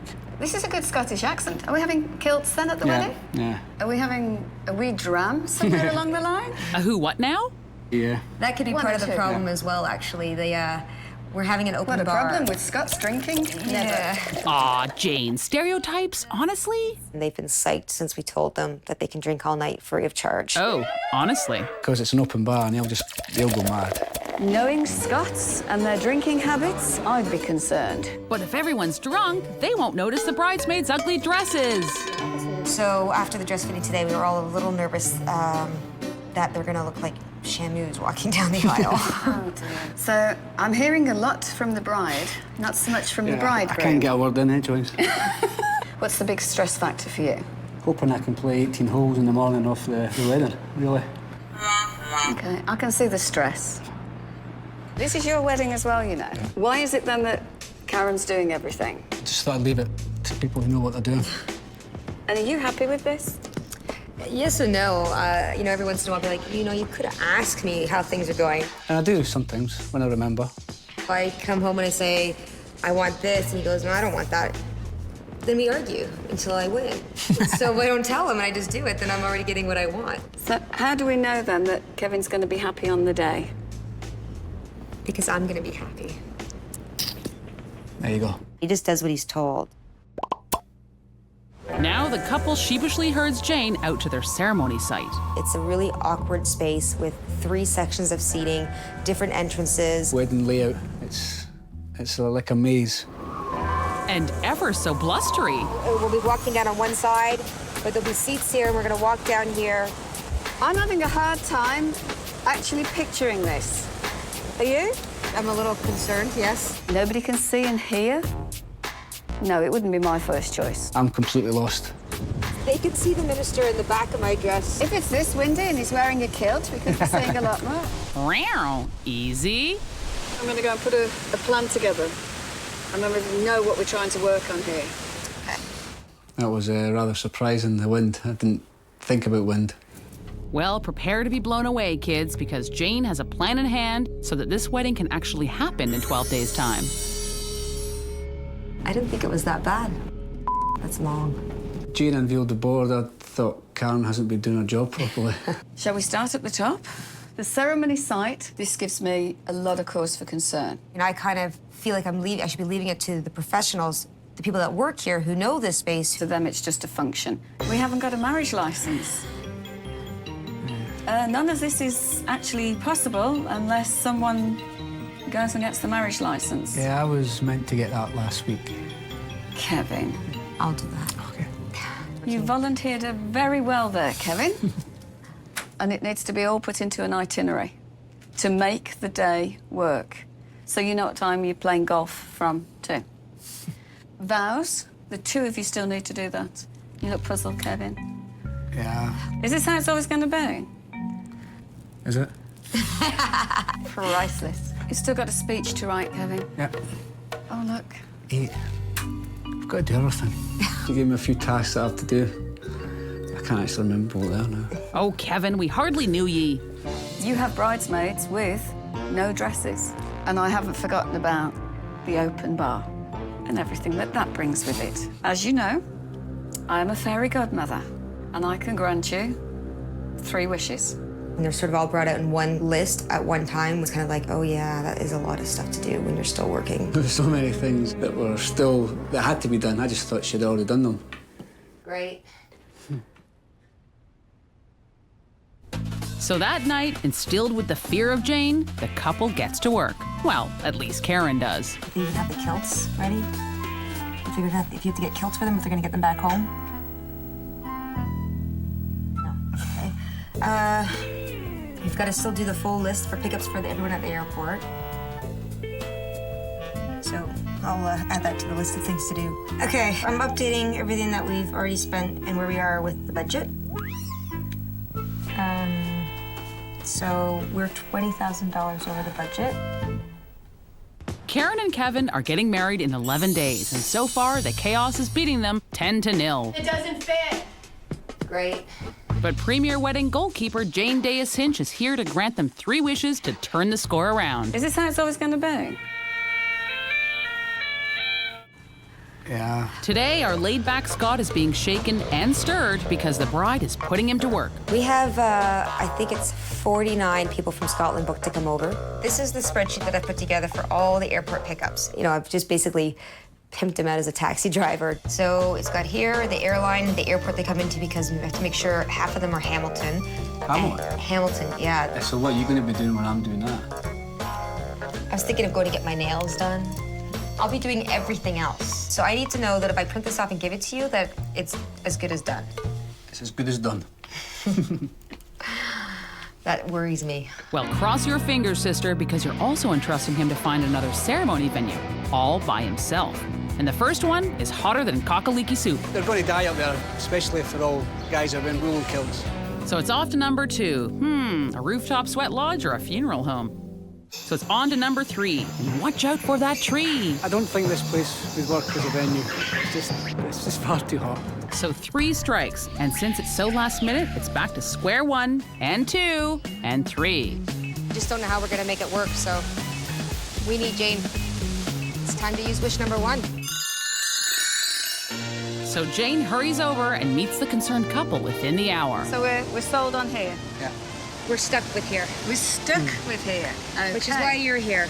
I need you to organize this for us with everything. So to be given the venue now, to organize with chairs, let's get down to business. But Giggles the Scot just capitulates readily. I have no clue. I wouldn't know where to start. Yes, it's a wedding, but we're talking almost theatre. We've got a piper that's got to make his entrance. He starts from here. Waterfall, piper, and then he walks out to meet the girls. So Jane puts the puzzle pieces together and walks Kevin and Karen through her carefully laid out plan. Definitely, I like the way she's got all the different entrances. I hadn't thought of that. We probably would have done one walk-in of everybody, and this is a great way of making sure that everybody feels a part of the service. Yeah, that's all swell, but what's with the Rambo choppers? Can you hear some of my challenges? I'm actually shouting over the bells, the helicopters and the waterfall. Can you imagine getting married in this? It's like a war zone. I really think that without her, this could have been a disaster. But the skies are only getting busier because with only 8 days to the wedding, the flights from the motherland are trickling in. Well, I'm actually waiting for my mum's friend, my brother and his wife, and my 2 nieces. But Karen isn't in the best shape to greet the in-laws. I showed you my bruise yesterday. You drink 7 shots of tequila straight in a row, that's what happens. It was our hen night. And she's worried about me drinking. Aha! So who's the pot calling the kettle drunk? Well, tap the kegs because the Scots have arrived. So while Kevin and Karen work on collecting the family, Jane's assistant Michael works on measuring out layouts for the venue. Minus 10 plus 17 is 10. 10. 10 what? Stupid tape!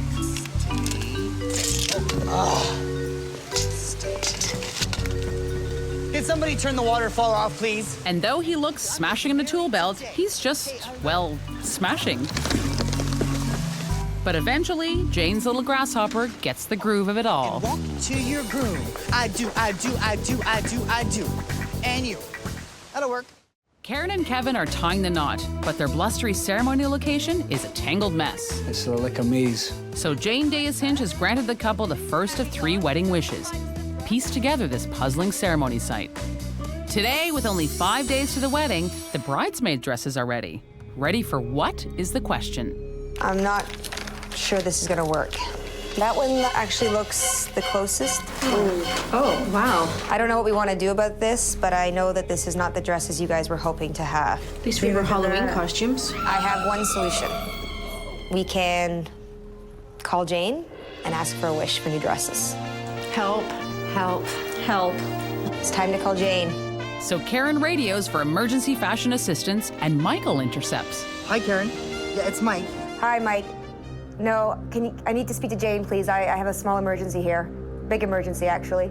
Hold on. She's freaking out. She's freaking out. Hello? No, I'm not actually okay. We don't have bridesmaids dresses. I need to call in wish number 2. I need you to get me bridesmaid dresses. I have lots of contacts in that department. Mike and I'll get right onto it. Meanwhile, Kevin is looking to tie one on, and bad news travels fast. I'm waiting to find out now about the colour of the dresses, and I just want to know how quickly you guys can turn around and make a tie. Hopefully, almost as quickly as Jane and Michael get on the case of dressing the bridesmaids. I need you to find 3 bridesmaids' dresses in 3 different sizes, and I need them in 3 days. Thank you. Hi there. Yes, I need to buy 3 bridesmaids dresses. 3 months. Hi there. Yes, I'm trying to buy 3 bridesmaid dresses by this Friday. Jane, I think I found someone. It's Suzanne. So tomorrow we can come. Is that good? Hello, Suzanne. Hello, it's Jane Dais Hinch. Yes. No, we'll be right over. Okay. Bye-bye.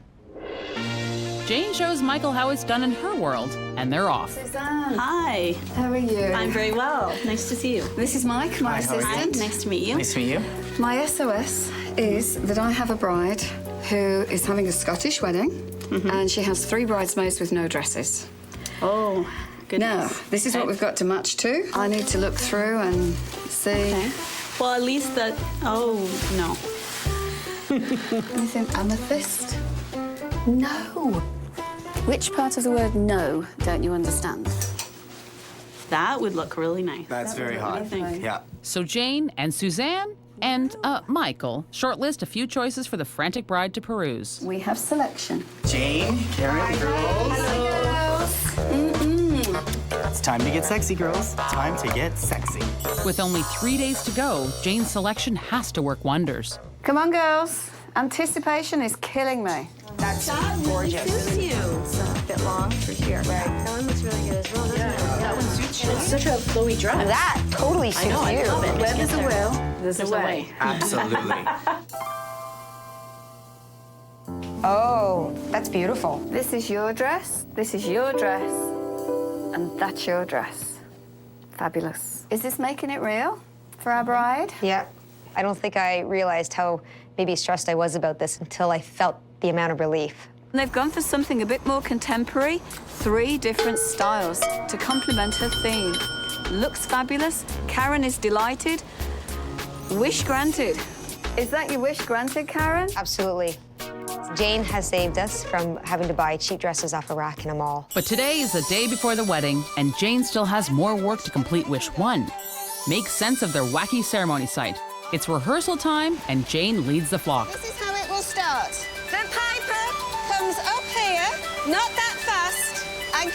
stands there. He's now going to play. He then goes down there. 1, 2, 3. Are you in your places? Excuse me, we've got bride coming through. Long rehearsal, I don't know. It's a lot of things to remember for tomorrow. Yeah, I'm getting nervous now. Aha! So Kevin's nervous, but he's also a little somber because someone's missing from the equation. I just found out that my brother might not make it to the wedding. His passport was ripped, and I'm apparently not going to let him on the flight. But apparently, getting ripped is the theme of the evening.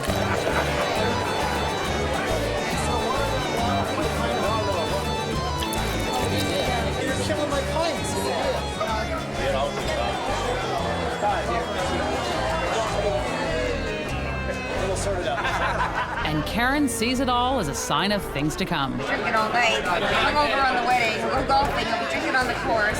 Especially if he's out with Alan. He'll be hammered. All the best, boys. I'm really concerned that we need to limit the drinking. You know, I don't want it to be a complete drunken mess. So thankfully, sensible Karen has kept one wish in her back pocket and makes a call to the Temperance League, or at least to Jane. Right. Yeah, my wish is please keep my groom and his friends sober on the day of the wedding for me. I might just have the right person for that job. Karen and Kevin needed some divine wedding intervention from nuptial fairy godmother Jane Dais Hinch. She granted them 3 wishes to save their wedding. Wish 1 was to make the ceremony site actually fit a ceremony. Wish 2 had Jane and the bridesmaids swathed in chiffon. Fabulous. And for the final wish, the bride wants the groom to stay off the sauce on their wedding day. So today's the big day, and Michael's angling for a hole-in-one because he's on course to get the boys to just say no. Gentlemen, I hope we're not drinking cocktails. Jane will be livid, and I'll lose my job. Never touch the drop. Never touch the thing. Beer? No beer, no beer, no beer, no beer. That's okay. Watch yourself. There you go. Shoot. Away with the beer. And seeing that it was bye-bye beer, bye-bye beer, it was bye-bye Michael. Meanwhile, it looks like the lasses are the ones getting liquored.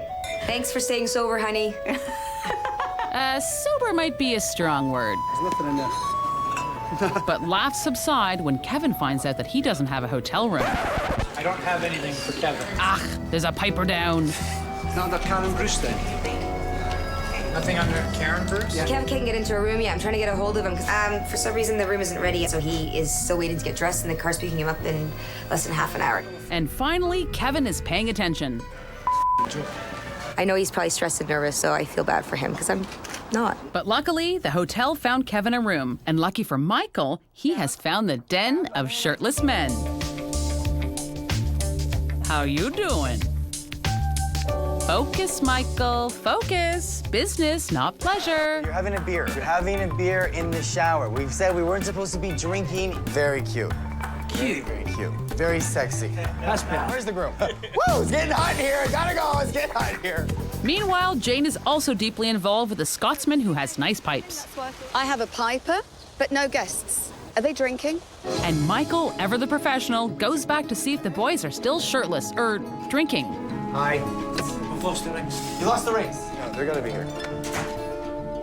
We don't see it. Oh, you wanker.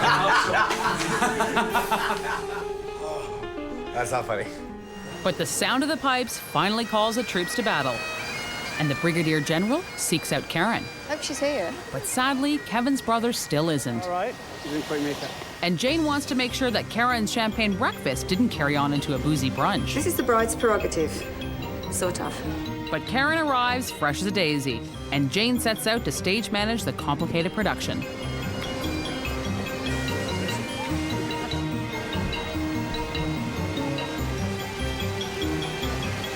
Take it nice and easy with the Highland Cathedral. Okay.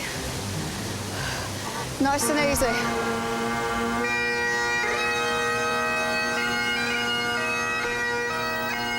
And luckily, air traffic is at a minimum, so wedding bells can ring out loud and clear.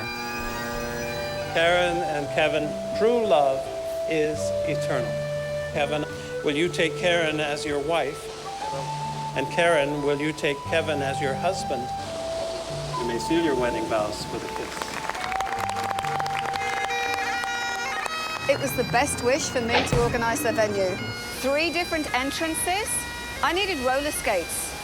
But Jane's race doesn't end there. She still has one more baton to carry. Give me an ETA. Okay.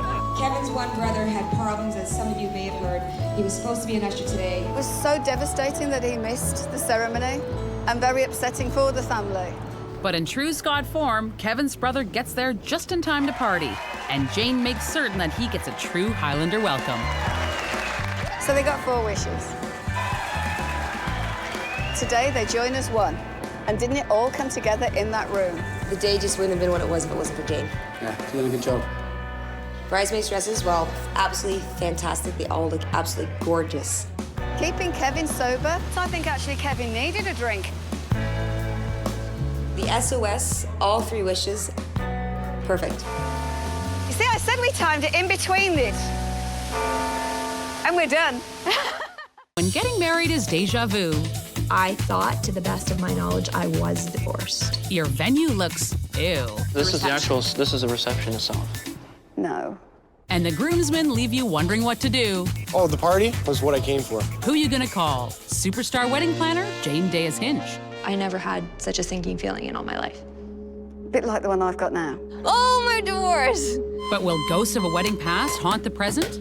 If I don't get that piece of paper, I can't get married.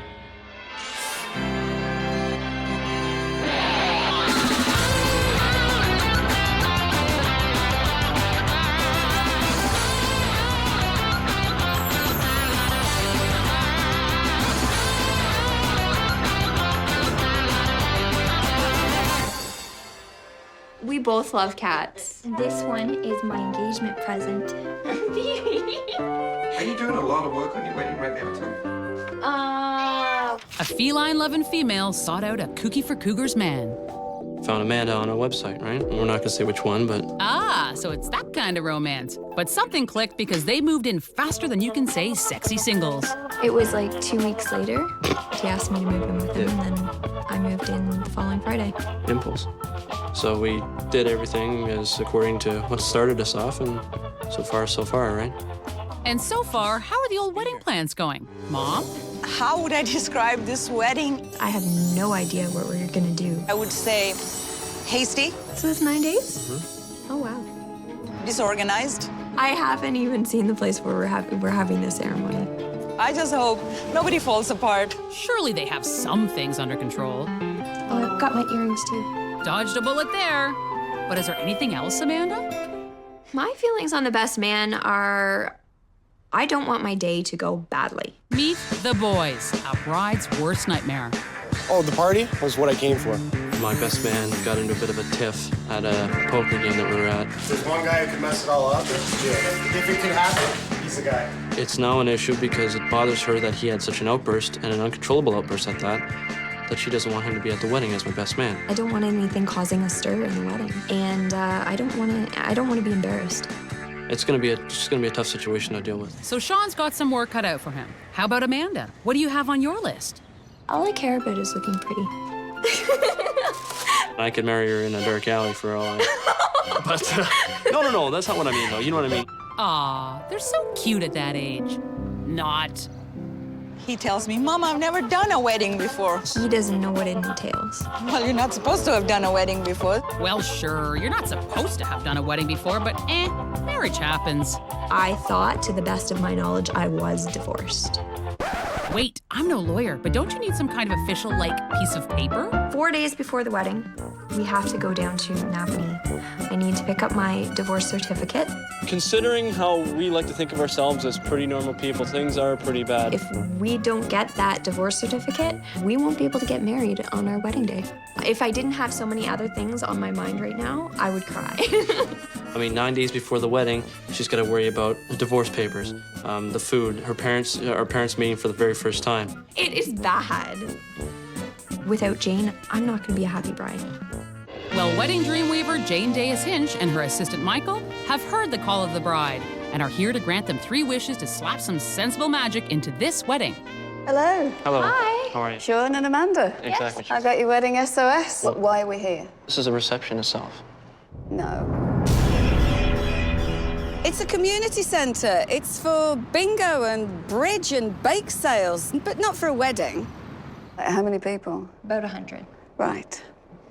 Now, the main thing is that day, you can only get in here to decorate for 1 o'clock. Why? There's a function first thing in the morning here.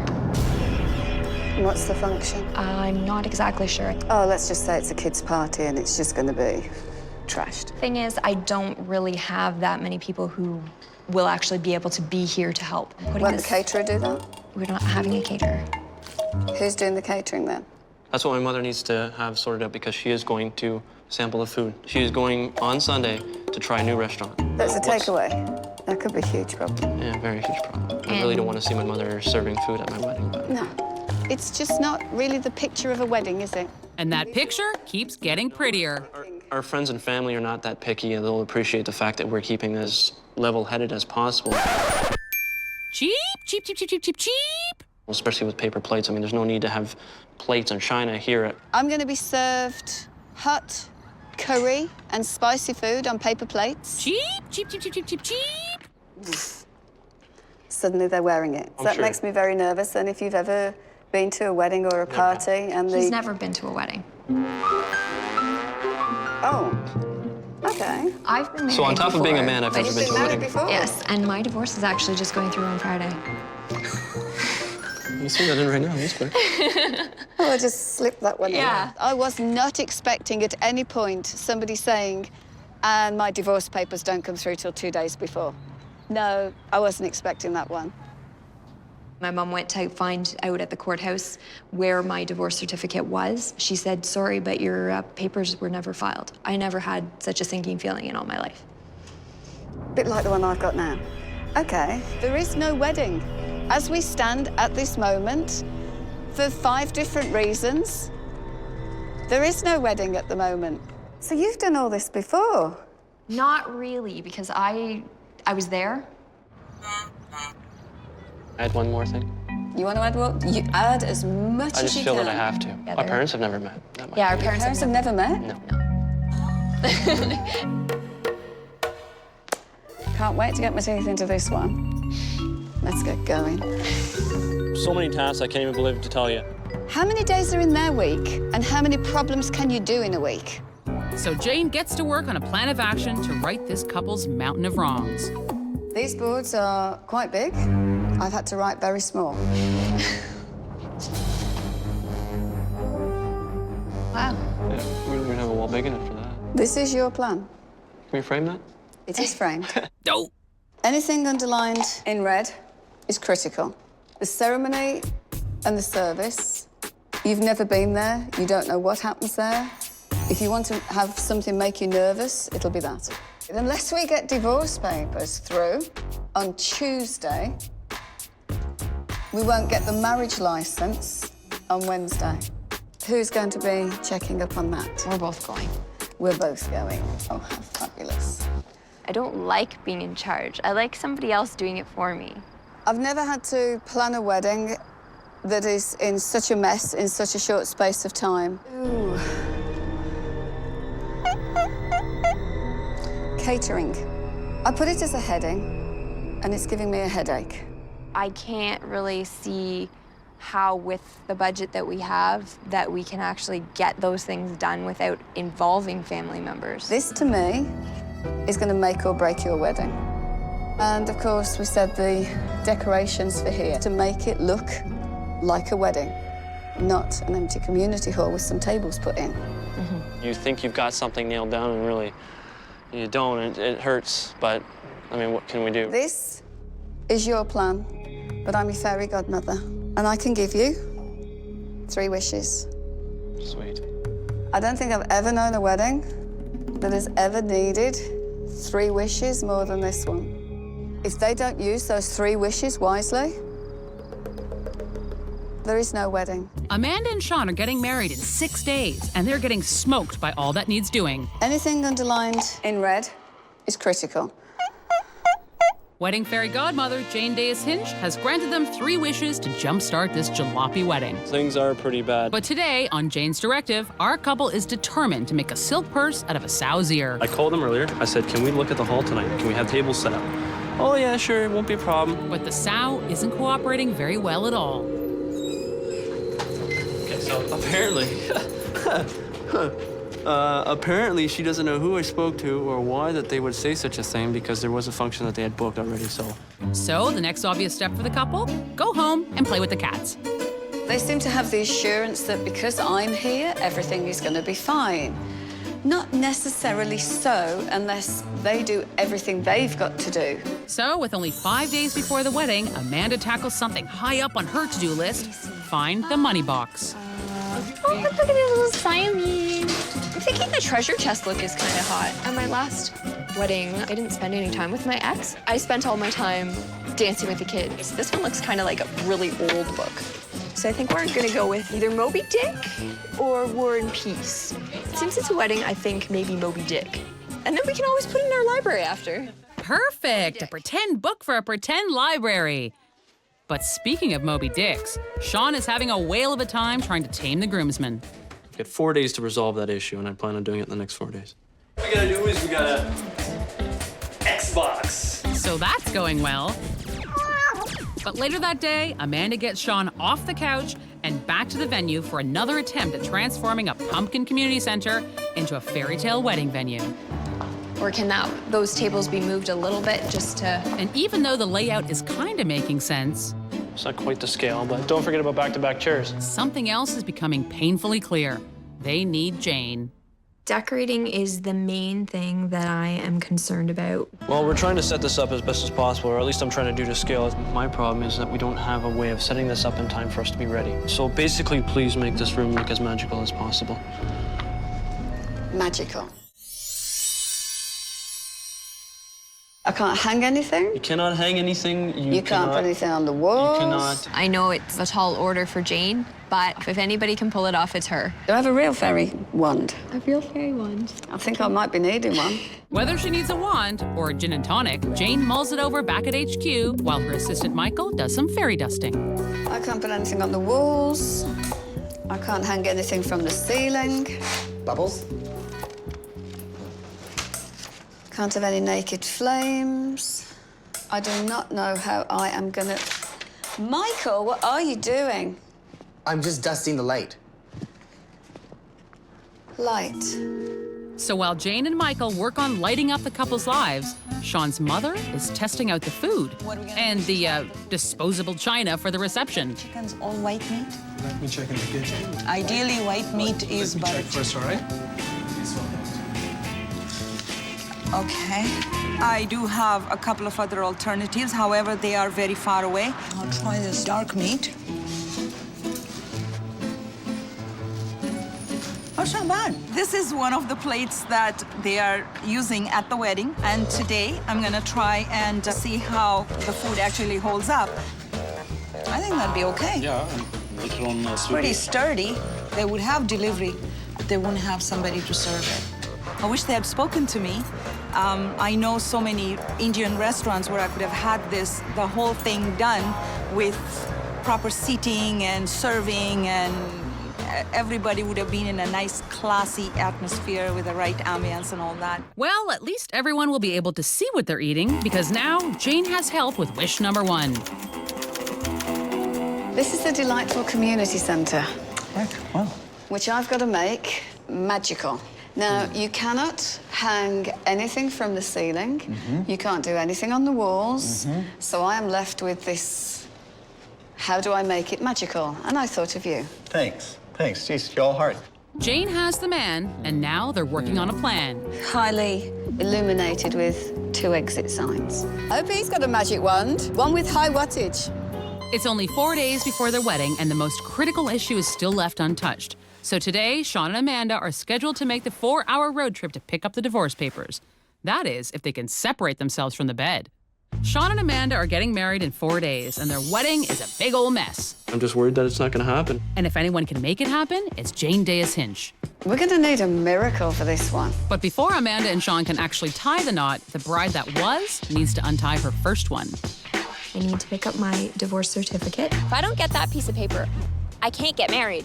So yeah, it's definitely a crisis. But on pickup day, the pair of them have slept in. They've had to race to go and get these divorce papers. Can't wait to see how this one works out. And so Jane heads off to meet the hopefully newly divorced bride and her husband-to-be. Wait, is that right? We've come to get a very official piece of paper. What if I told you this wasn't the right piece of paper? It's the right one. Ooh, a kidder. At least someone's enjoying herself. So now we're going to move to the council chambers where we're actually going to do the ceremony, and then I'll go over the pre-meeting with you then. Perfect. So this is it. Wow. It's quite impressive. Sure, especially for meeting over city bylaws and parking infractions. I'll introduce you as the new Mr. and Mrs. And to celebrate that occasion, you can ring our ship's bell. Oh, sorry. And then you can move out there to the gardens and what have you. I think it was good to be here today so that they could see it and make it real. But a real problem is that this wedding factory is pumping them out like so much sausage. The only things that I can see now that we need to resolve with this is having a wedding beforehand and a wedding after, and you being in the middle. And if the weather isn't right, you're going to have all their guests in here, and we're trying to come through as well. I'm not going to be able to say, you be here, you be there. It's kind of going to chance. But Jane doesn't believe in this wacky concept known as chance. Do you think we could have you be our stage manager? To be here with a couple that don't know what's going on and their guests don't know what's going on, great. Let me be in charge. There is no rehearsal. So to me, to be here and organise all of that, I would really like to do that for you. Kind of round up all the cattle and make sure they get herded to the right place. I wouldn't quite put it like that. Well, no, So Jane has her second wish. Meanwhile, Michael is working on the first wish and is drawn to the lights of Chinatown. And of course, our boy can't resist a good hat when he sees it. Wow. We need 6 of those. I'm all set. I'm ready to go. Meanwhile, with only 3 days to the wedding, Shawn's mother is cooking till the cows come home to try to beef up the Indian takeaway for the reception and reduce costs for Shawn and Amanda. My biggest wish is that I don't have to serve this food on Friday. Hi, Shawn. Yeah, hi. What's wrong? We don't have anybody to serve it. They cannot supply me anybody to serve.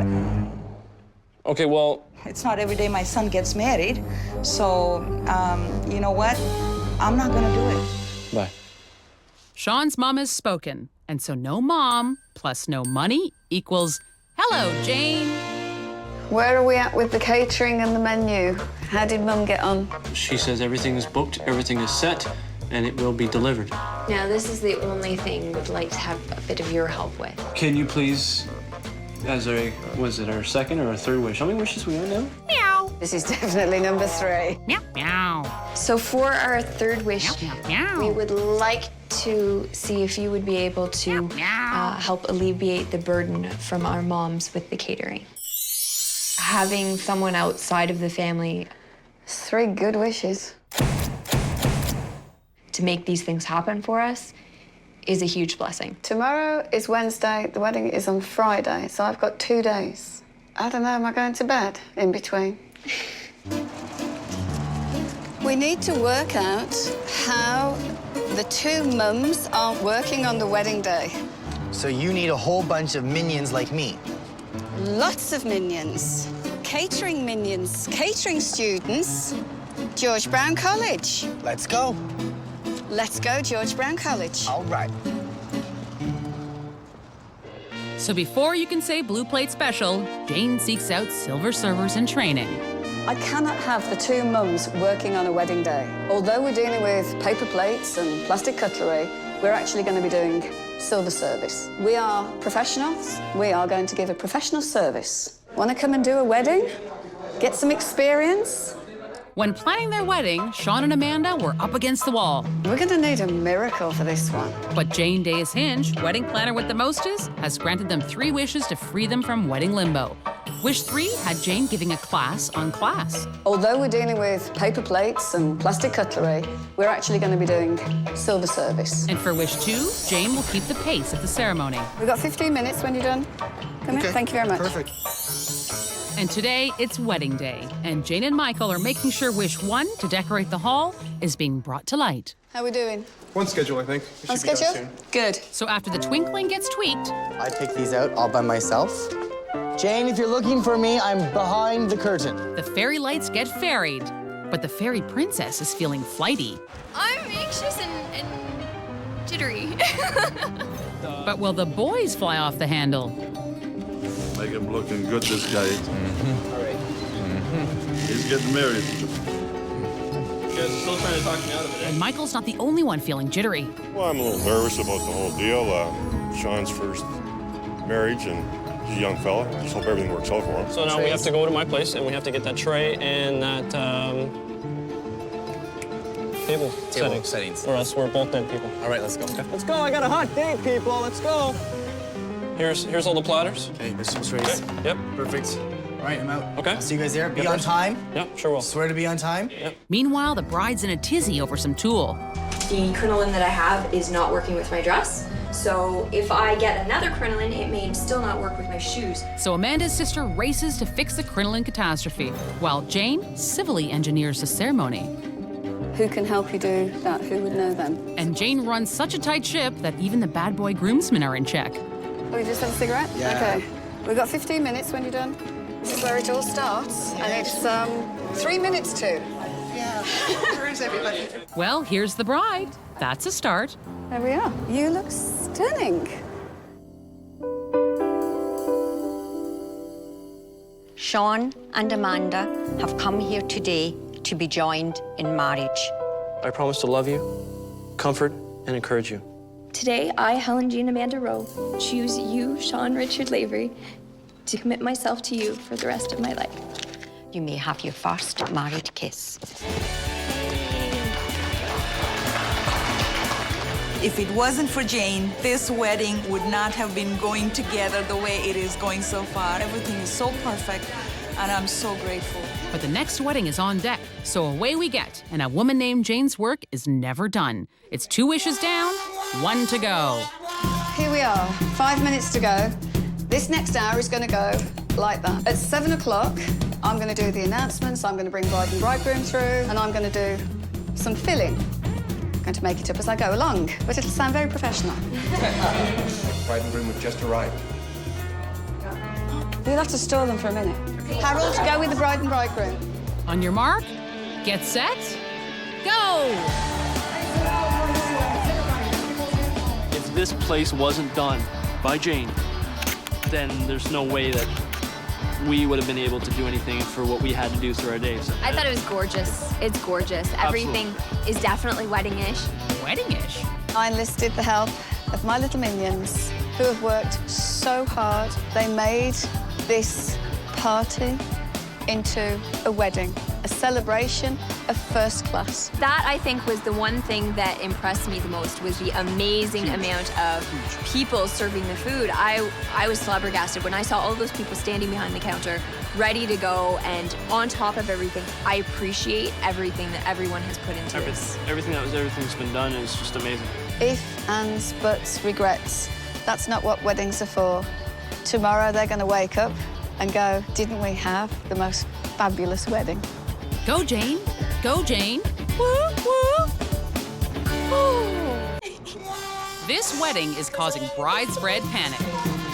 Don't say that. And this groom has caught the fever. Okay, I understand. We made a mistake. You telling me I made a mistake does not fix the mistake. Okay, that's fine. So let's just keep going. Thank you. Will wedding planning superstar Jane Dais Hinch defuse the ticking tear bomb? Or will she weep tears of her own? My fairy wand is struggling today.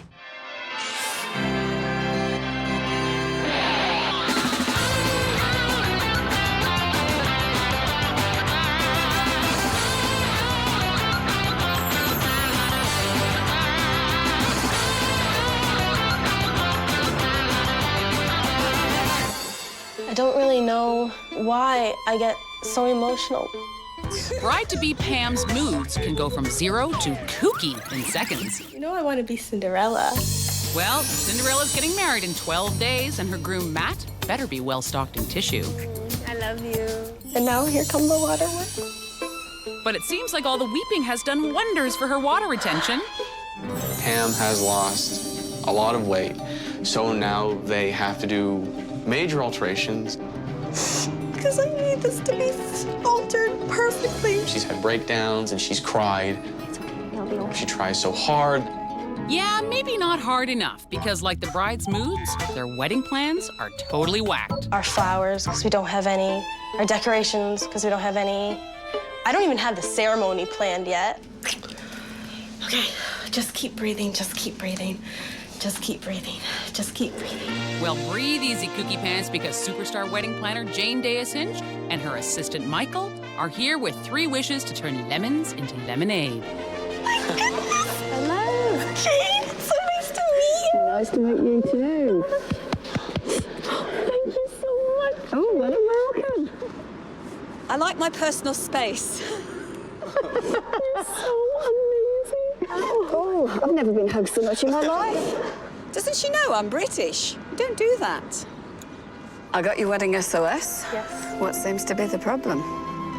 What isn't a problem should be the question. Really? So Pam spills her guts and rattles off a pretty normal laundry list of wedding issues. But then, oh wait, this ain't so normal. And my mother, who is my maid of honor, has made her dress.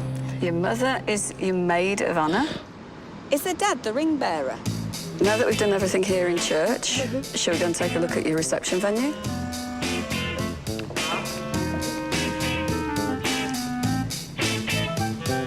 Right, it's clean. It's very square. When it comes to the end of the wedding breakfast or the meal, we'll probably start in with the father-daughter dance. Unfortunately, I have not been able to find the dance to dance with my dad. Because he wants a particular song to dance with. Why is this upsetting you so much? Because we like, literally, we can't find it. It's All Kinds of Everything by Ed Ames from 1952. Right. Okay. Mike and I'll go and put a plan together. You're a lifesaver. Thank you, Jane. So Jane manages to free herself from Pam's clutches and takes some serious action with her ink. Wow. Oh my goodness. It's not that bad, is it? I always had the impression that we had a lot to do, but not this much. With all these different duties here, we have little icons. Those are so neat. And so off she goes, much to the couple's dismay. Photographer, if you do have the budget, how many centerpieces do we need? That brings me nicely down to this issue with you can't find this one particular dance. You actually don't have a dress. I've got one, I just don't know if it fits. It is daunting, but I'm your fairy godmother. Yeah. And the one thing that I bring with me is 3 wishes. Only 3. Oh, I know. With this, 3? Okay. I will give you the wishes, but I want you to really think as to how you can use them, what you could use them for, and I'm here to help you. I'm exhausted already, and we haven't even started. I promise you it'll be okay. Okay? Can you actually pass me a Kleenex, please?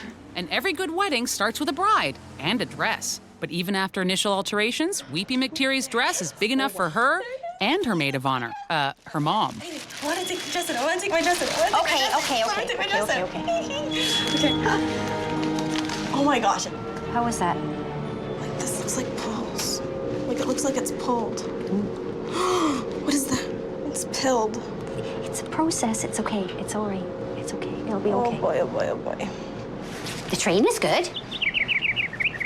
I hope so. It's a gorgeous dress, but this is not wonderful. I mean, this needs to be There's like sewn 3 inches here that needs to come in. 3 inches?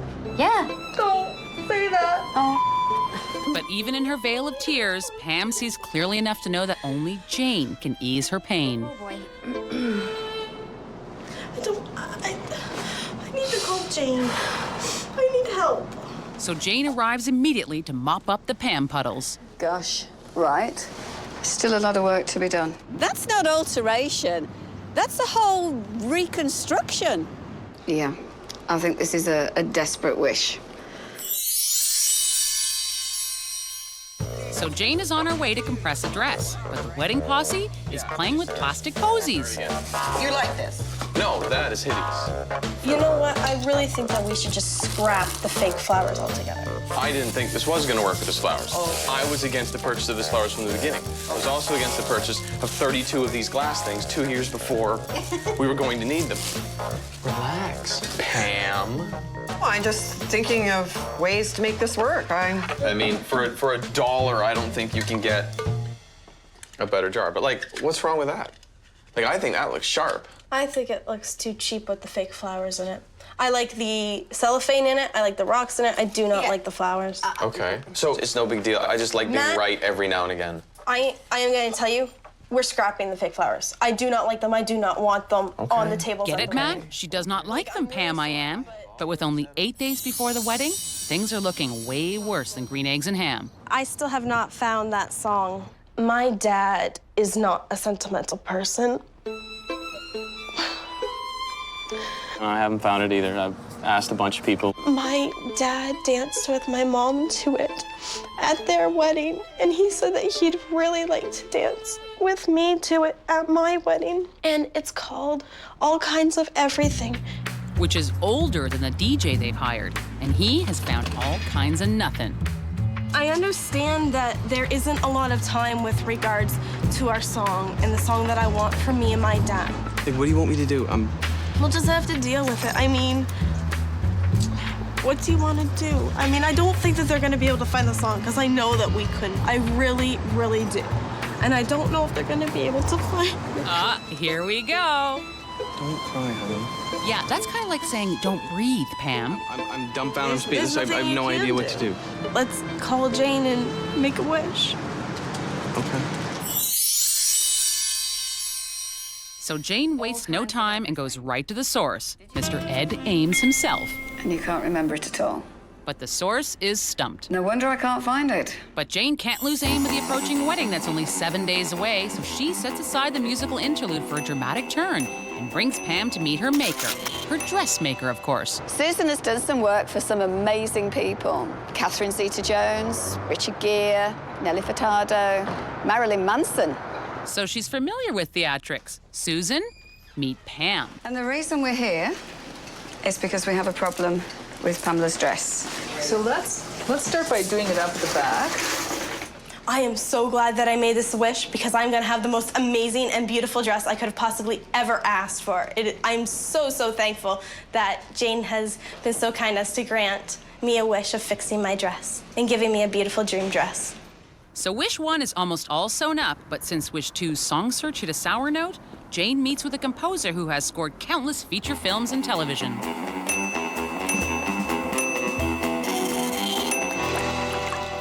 I've got a problem with a bride that she wants a first dance with her father to a specific song that I cannot find anywhere. So I've come up with the idea that, knowing you, being a composer, that you could compose something that will completely set the mood. Okay. You know, we could start with maybe C major is a really nice chord.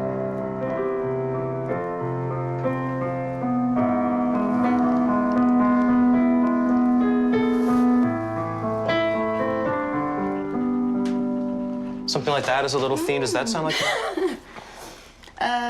Music is very evocative, isn't it? It is, yeah. Very. Because I lost my father 16 years ago, and to be writing a song for a bride and her father to dance to, yeah. Oh, dear. Onwards and upwards, maestro, Indeed. please. Onwards and upwards. Uh-oh, someone's starting to rub off on Jane. I miss my dad so much. And to have a special song, yeah, I'd like that too. Today, Pam and her mother-in-law are tiptoeing through the tulips in search of the most perfect flowers ever. Okay, so then this is the guy, but he doesn't have half the selection that he does that on he Saturdays. usually does on Saturdays. No, absolutely not. Oh my goodness. I thought he was gonna have a huge selection because he usually has amazing But flowers. you always come Saturdays. I don't want sunflowers. No, I don't. I would. All right, let's relax and let's just have another look through. Okay, you know, I have to call Jane. Yeah. And either Pam just has bad allergies, or she's going to... Oh, yes, there she goes again. Hello? It's Pam. I'm at the flower market and I'm having a lot of problems with my flowers. I really need you to come and fulfill a wish of helping me with my flowers because it's just not working. Okay. All right, Pam. What's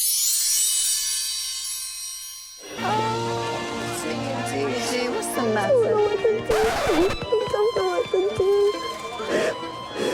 I mean, the last time I came here, they had the most beautiful flowers in abundance. So I don't know what to do. Right. What's the budget per table? Like 3 bunches. I have $200 to work with. Yeah. For flowers. I just want to have beautiful flower bouquets for people to carry down the aisle and have at the hall. I don't care if they match. I just want nice flowers. And world peace and blankets for kittens everywhere. Let's go and see what she's got. Okay. They're not orange. I mean, even if they had something like this, and then we take something like this, But and then what work does around that go it. with? It's a rainbow, Pam. We don't want a rainbow of colour. Oh, I do. Okay.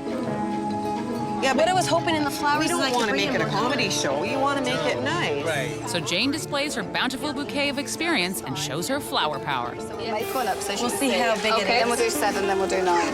If you're going to do that, you've got to put 2 more. It's like flower arranging 101. There we are. Table centerpieces, bouquets, boutonnieres. Yep. Wish granted? Wish granted. Thank you so much. Thank you. That's great. Happy bride, happy bride. Yeah. For this moment, anyway. But the next day, with only 3 days to go until Pam's meltdown, I mean, her wedding, Jane asked Pam and her mother to meet her at a mysterious location.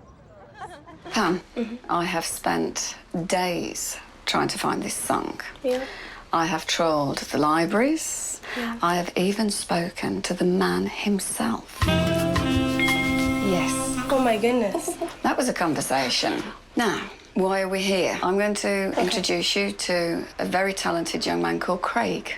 And I've asked him to write you and your father a song, especially for your wedding. Oh, boy. All right. But Pam manages to compose herself enough to meet the music composer. How are you getting on? Very well, actually. I mean, I've been toying around with a couple of melodies.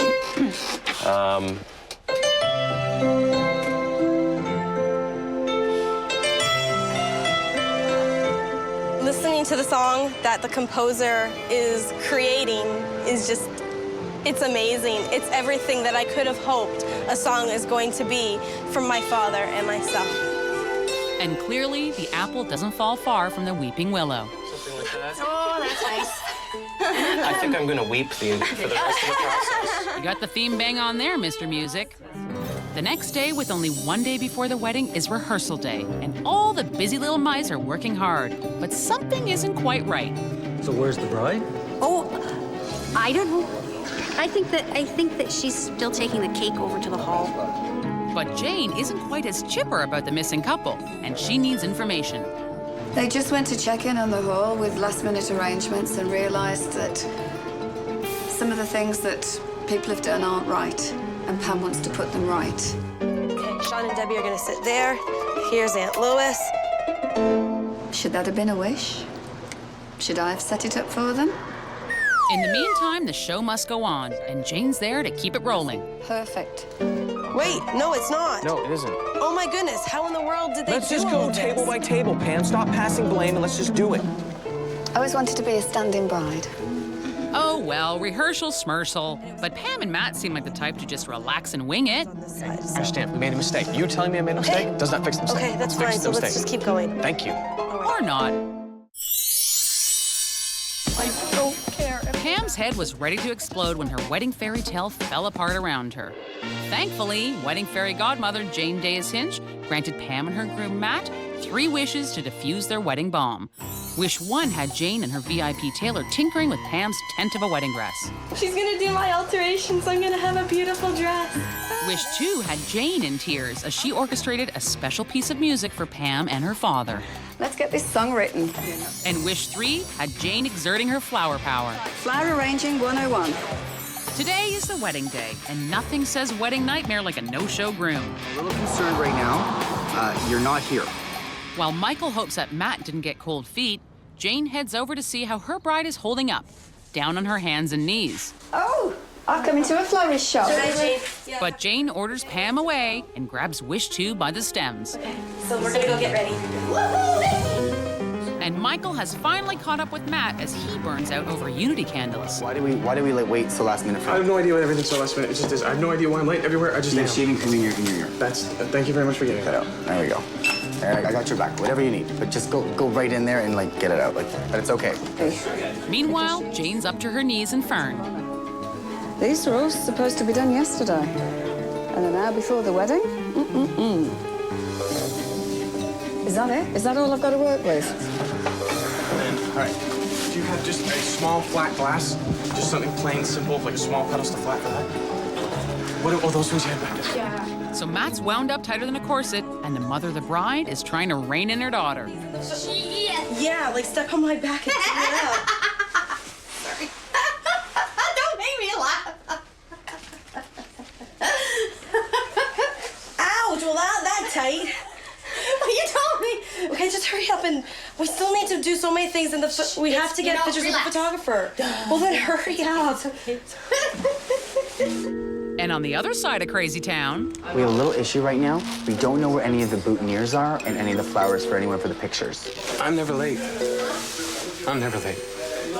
Like, I did 90. I did 90 through the city, no problem. I did bat an eye, shifted, I passed people, I went practically through red lights. I cut a nun off today, I don't care. I can't be late. I'll not be late. That'll be my motto for the rest of my life, I'll not be late. No one has the flowers here. No. No boutonnieres, no nothing. So it's almost time to go, but Michael has one more question for Pam. Sorry to bother you right now. We're just kind of wondering where the boutonnieres and all the flowers are for the pictures here. Are they at your house? I shouldn't call him. Sorry, hold on. Here's your husband, to be. You have them all there? Okay. Then all we're gonna do church. is we're gonna take the pictures here at home without them, and we'll have the pictures at the park with them. We'll just put all the boutonnieres and stuff on at the church, okay? Okay, that's settled then. Oh, wait. No. Okay. Oh, just wait. Not having the flowers here. The guys look great. Okay. The guys look clean. Yeah. So I have some pictures here without them. Then we'll put them on, and we can get pictures at the church putting them on. It'll be great, okay? The house is small. There's lots of people here. We don't need any more people, okay? Okay. I love you. Take it easy. Take some deep breaths. I've had some moments myself, but we'll be okay, okay? Okay. I'll see you at church. I love you. Okay. Bye. And that's how you talk to my bride. All right. How are we doing? Good, actually. Why'd you just do it? Because. And Wish 1 is looking A-okay. Okay, gorgeous. Is it good? That is the dress. I hope Matt likes it. What is the nocture like? That's completely Wow, awesome. those bouquets look really good. Those turned out really nicely.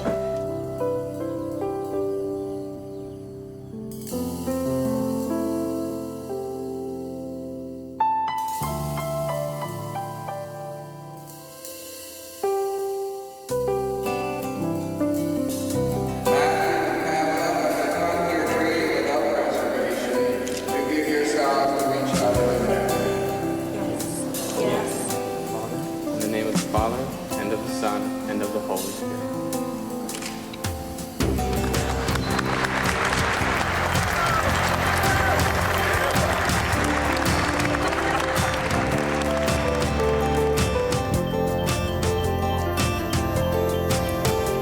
Now we go to the reception hall, and let's see what awaits us there. Now I'd like everyone to rise and welcome the bride and groom for their first dance. Jane did the most amazing job on my dress. It was absolutely perfect. It flowed beautifully. I'm speechless about my dress. It's so beautiful. Thank you so much. I absolutely loved the flowers in the end. They fit beautifully. They couldn't have been any other way. So that's 2 fabulous wishes down and 1 very important one to go. Oh yeah, this should be good. Was that, Dad, I have had a song specifically written and composed, and I would like to ask you to please now dance with me. The first dance as a newlywed wife to this song. There are times like these when the world is all asleep. Tears? We've all shed some tears today, but it's all been in happiness. The father-daughter song was so amazing. I absolutely loved it. I mean, I could not ask for a better song in the world. It was wonderful. You're scared, but I have to say there are so many things that tell me. I will never forget Pam and Matt's wedding. They've taught me that hugging is good. Hug at every opportunity you can. And oh my gosh, I've been blessed with an angel, the fact that she's been here.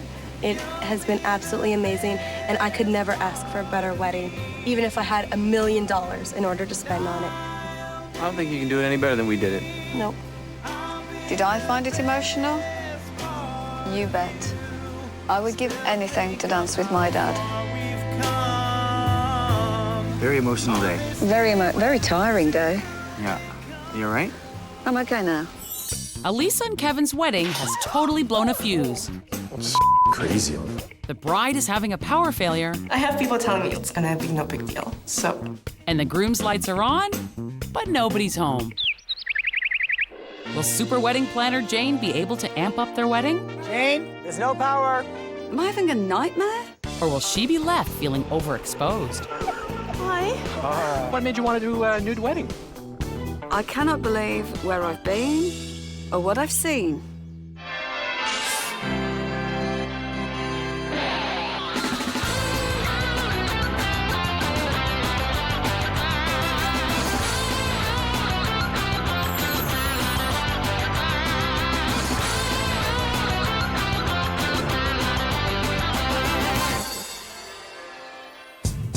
These lights are really heavy. I just hope the sconce doesn't rip off the wall. Kevin and Elisa's wedding plans were falling apart. Whoa. And Kevin is leaving the whole mess for Elisa to clean up. I don't know what's going on. I'm tired. I leave it up to you. Yes. But our broken bride-to-be is ready to burst. I have to do all the planning and it's so much pressure. I have people telling me, like, you know, you're gonna think back and it's gonna be no big deal. But it is a big deal because Elisa spells her name with a big capital type A. It's my only wedding. And right now, her only wedding is 14 days away, and they have issues. We don't have a ceremony location. And why is that, you may ask? We want Chloe to be the ring bearer. And a lot of the places don't allow dogs. But Elisa's afraid the entire wedding has gone to the dogs, and Kevin has totally gone astray. I get really tired having to be the one to always organize. To be fair, Kevin's been very, very busy. Tie number 1. Actually, this is pretty nice. Tie number 2. It's nice. Hey, fancy boy, here's an idea. Go for the white one. I like to go shopping. And this sharply dressed man is causing more ruffles. Okay, so your outfit, how much is it gonna cost? $1,200. Your suit? The suit is actually gonna cost more than my wedding dress. To me, that's unbelievable. Okay, forget about the suit. Don't talk about the suit. At least they can always go home and relax after all this shopping and planning. Oh no, that's right, they can't. Right after our wedding, we can move into our new home. I feel that there's too much on our plate. She's stressing out right now. It's completely nuts. Well, lucky for them, wedding doctor Jane Dais Hinch and her nuptial nurse Michael make house calls. And Dr. Jane's special potion of 3 wishes will vaccinate this dog of a wedding. I got your wedding SOS. We really need help. How long is it to your wedding? 2 weeks. I like a challenge. Perfect, because here's a good one. We don't have a location yet. Oh, hilarious. What's this then? Just the reception. So you've got to find somewhere to actually have a ceremony. We have to have outdoor, about 200, 250 people, and we'll allow Chloe to be there. That's right, your turn, Kevin. Tell Jane about the dog. We actually want her to be the ring bearer. Okay.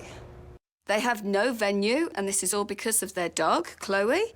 How ridiculous. Oh, sorry, Oscar. No offense. What else have we got? But our dog lovers trot on with their list of ill-conceived plans. A wedding cake piñata, a mystery dinner. And Jane absorbs the horror. Yes, I'm worried. That's what you're telling me you think is wrong? Now, I'm going to go through my list and see what else we can come up with. Okay. There really is just 2 weeks left. Feeling very nervous, very stressed. About time, Kevin. Meanwhile, Jane writes and writes and writes some more. Writing up that board, my hand cramped. It was massive. Oh, man.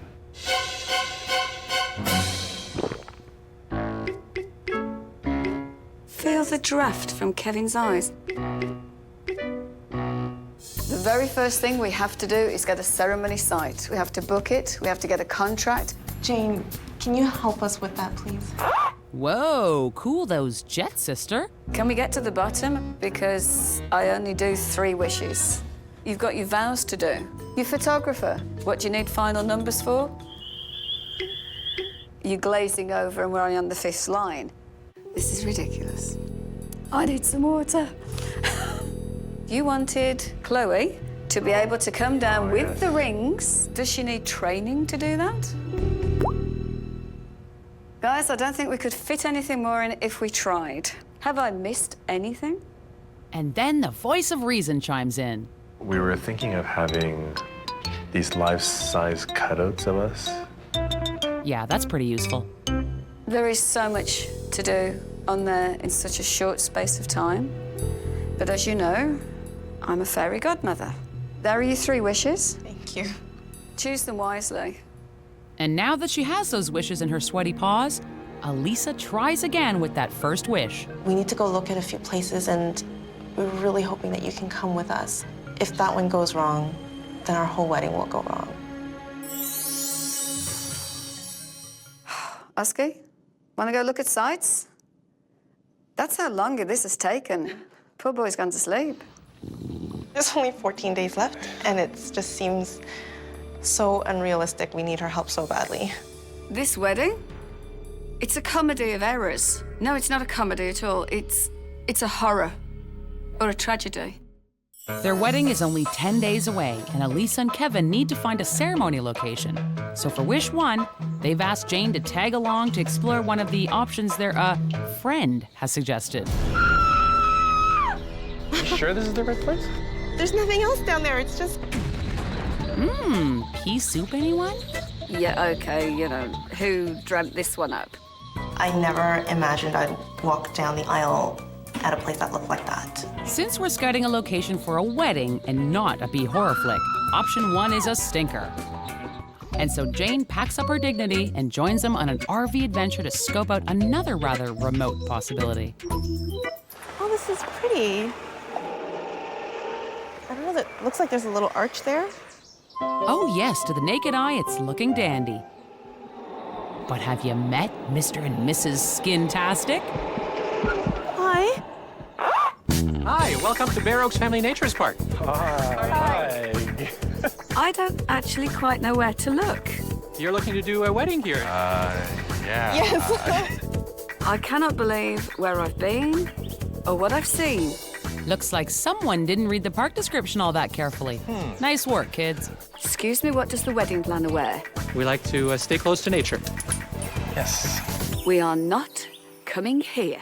Get that? Because I am not doing any weddings in a naturist park. We are in super panic mode, and we're so glad Jane's here. We need her. We don't know how we're gonna pull it off. No nude weddings. Oh, well, we're gonna miss you. Yeah, that's nude. I mean, nice. Can we go now, please? I feel a bit overdressed. Jane has had quite enough of quicksand and one-eyed snakes. Hello, Tony, it's Jane. So she sweet talks a very important connection at the most exclusive venue in town. I need a favor from you. I need to use Eaton Hall for a wedding in 2 weeks' time. I know it's the height of wedding season. And you're dog-friendly? Fantastic. They wanted a wow factor for their guests. Oh my goodness. Wow. This will give them the biggest wow factor they've ever had. Isn't that fabulous? But Jane hasn't revealed the best part. I think you'd like this. Oh my goodness. When it came out, I was like, oh, but now it's like, oh, you know? It's right against the water. And the good thing is there aren't any naked people walking. Oh, thank you so much. Jane came through 110%. It was everything that we ever wanted. I didn't even think it would be possible. Water. Beautiful castle building in the back, and then columns. Oh, the columns. They could have had their ceremony, their reception, everything here if they'd have asked me earlier. But never mind. But today, with only 6 days to go, Elisa tries to stitch together the remnants of her wedding, and her pal Eni leads the quilting bee. I can take care of the musicians. I can take care of decorating the hall. What is the life-size cutouts? What is that about? I honestly don't know how I would have handled the situation in a calm or sane manner if it wasn't for her. So thankfully, Elisa has her pals to help out, because Kevin is distracted by something shiny. And when he finally makes it home, Kevin! You're late. How good of you to drop by. he may as well head straight for the doghouse. Have you done any things on the board yet?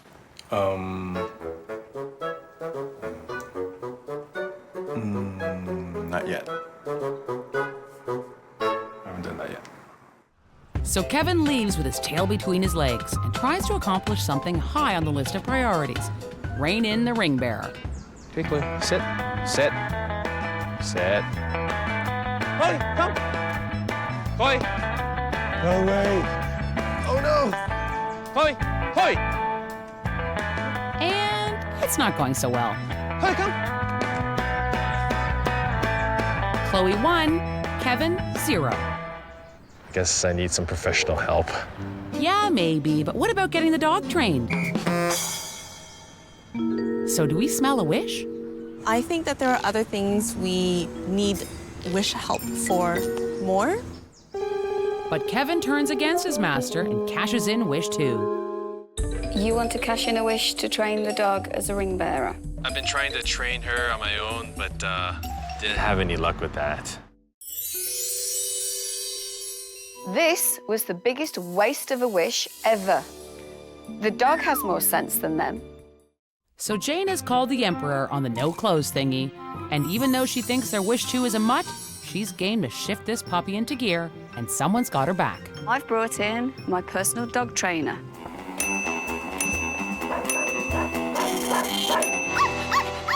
We're going to start off using some nice, yummy cheese, and we're going to call this our target. So here we go. Chloe, tug it. Tug it. No. Where's the cheese? And there she goes. No. I'm tired. I haven't been running for cheese. Would you like to load the target now? Sure. Okay. Okay, Kevin, think hard. Cheese in hand, then cheese on red thing. Who's a good boy? Jane finally gets Chloe to focus on the fromage. Where's the cheese? Where's the cheese? Where's the cheese? Tug it. Oh. And our little fighter's getting strong now. Good girl. I think you'll be in good shape for the wedding. Thank you so much. We really appreciate it. But Jane's not so sure. I'll probably walk down and give the rings. At least there's a piece of cheese in it for you, Jane. Later on that day, Kevin feels confident that Chloe's up to snuff, so he reignites his love affair with accessories. Actually, this is pretty nice. You like that? Yeah. Here we have a white on white. It's nice. Classic groom's tie. Preference? Yeah, I think I like that one. Seems nice. Thank you. Yeah. Meanwhile, Elisa and Eni pick up his slack and where they left off. Let's just do a final count on the centerpieces. Taking the ivory. It's nice, yeah. That's my decision. Yeah, my decision. Yeah, this is really nice too. It's quite groomly. Which one do you like? Surely Elisa would like a groom that cares about more than silk blends and Windsor knots. So you got one tie? Yup, and now he's spent, so it's nap time for shopping boy. Good thing Eni's on board. Eni, she cleared up her schedule. She dropped so many things. She's helped me contact so many vendors. She's helped me organize days. She's helped me visit locations. Oh, what happened? There was a bag of candles here. Lights. 5 boxes of them. We can put that with the candelabras because they'll need to be together. Oh, the games. We need to bring the games. Is there anything else that you can think of? We just have to load all the centerpieces, put them in bags, and load them in our cars, and drive all the way to Mississauga to drop them off. She knew how busy I was, and she just offered to help. But the next day, with only 4 days to the wedding, our fairy godmother comes to check on Elisa's and Enie's progress. The programs. We still need to do that, actually. Transportation. No. Music.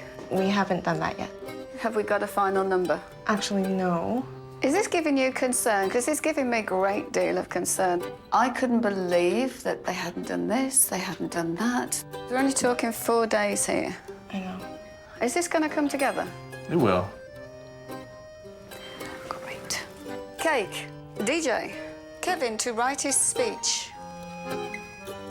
Oh, wedding. Saturday. Run out of time. Yeah? We are that close. Am I being too hard? You're actually scaring me. Unless they burn some midnight oil, they're not going to make it. Nothing like a bit of pressure there, then. Bridal gifts. I'm gonna get them all putters and engrave their names on the putters. When's this, Kevin? Have you got more days in the week than me? And Elisa's gifts? I'd also like to add a special gift for Amy, and actually, I'd like to make that our final wish. What? Didn't we just hear a list of things they really need? Need a cup of tea? Amy, I just can't believe how much she's put aside last minute for me, and I appreciate it so much. And I really don't think she knows. Like, I really don't think she knows. And I want her to know. A wish for Amy. A wish to give a gift for a friend, because she's helped so much with this wedding. She needs to help a bit more. But Jane takes her leave to work on her surprise wish for Amy, while our dynamic duo tool around with a backdrop for the head table. Does it look like a curtain? You know those laundry lines? Is that what it looks like? Looks like a laundry line. That's great. Yes. Oh, no, wait. What are you doing? Oh! My hand's getting tired. Oh, do you want me to hold it and then you do this? No. I don't know. Looks like a mess. Look at this. You know what? I didn't think it was gonna be like this either. Does it look tacky? Yeah, but... Don't say that. It's not pretty and it's not professional, and it looks like a kindergarten classroom job. Okay. There. Yeah, that looks great. Screw it, let's just use a wish for this. That would be your 4th wish? Nice try, kids. Because with only 3 days before the wedding, Jane the gourmand has cooked up a fab wish 3 for Amy. She loves fine dining. I thought of you.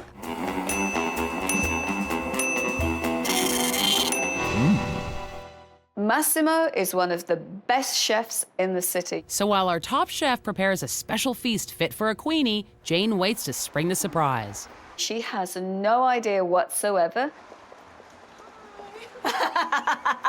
Hello! The reason you're here is because Elisa wanted to thank you for all the hard work you're doing for the wedding. Oh, yeah. Thank you, Jane. Oh, complete surprise. Nice to see you. Welcome, welcome. This is totally exclusive to us, so if you want to dance on the tables, you can. This is such a treat. Cheers. Thank you. We're not working tomorrow, are we? Better drink up, ladies, because dinner is on. Oh, wow. Look at this. That looks delicious. Like we say at home, buon appetito. Oh, grazie. The lamb is so good. A little time for you to relax. Thank you. Oh. Elisa, wish granted? Absolutely. Thank you, Jane. My pleasure. I think that Jane went far and beyond, gave us a chance to have a break and just enjoy each other. Thank you. Thank you. Thank you. Thank Congratulations on your wedding day. Very fruity. He is. Yeah. Elisa and Kevin's wedding was a circus of horrors until ringmaster Jane Dais Hinch came to save the day. Can we go now, please? I feel a bit overdressed. For their first wish, Jane found them a ceremony venue where clothing is not optional. Wish 2 had Chloe the ring-bearing dog on the right track. Yay! Good girl, Chloe. And the bride used Wish 3 for TLC for a BFF. This is such a treat. Today is the wedding day, and every wedding needs a bride, but... Jane, I need a wedding SOS now. Elisa had a few problems with her dress. Fortunately, I know which ties to pull and which ones to do. Bear with me, Elise. So Jane ties up loose ends with Elisa. Right, now we've got it. It looked perfect. And the groom is ready to shine in all his customized $1,200 suit glory. Where's Eugene? But the bloom is quickly off the rose when Fancy Boy can't find the rings. We are waiting for the best man. Kevin seems quite agitated, actually. He's quite nervous. He's definitely on edge. But with Detective Jane hot on the case of missing men and missing jewelry, no stone is left unturned. We have the rings. And now, so does the ring bearer. We have rings. We have cheese. And Michael has bubbles. Who doesn't have their bubbles yet? We need bubbles. We're celebrating today. Bubbles over here. There you go, doll. Bubbles over here. They're like hotcakes. Get them while you can. There we go. All right, nice catch. We're all good. Everyone's got bubbles? Don't do it yet. So Jane assembles the rest of the players and motors to get them to their places. 3 minutes to spare. Oh, wow. If you could make your way down, please. This way. Well, somebody told me once it was a 4 o'clock wedding. And then the bride is ready to roll.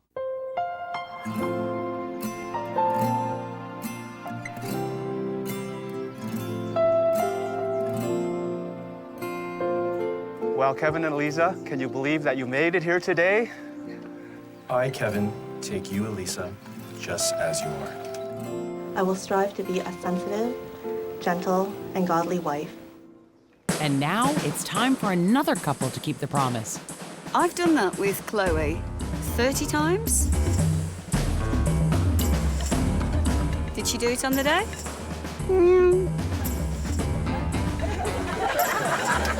Let's try again.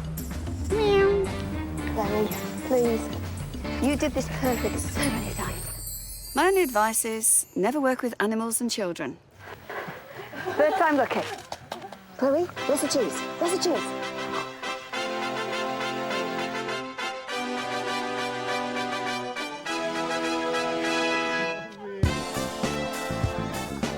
Chloe, running down the aisle with the rings. Beautiful. Let's see that one again, kids.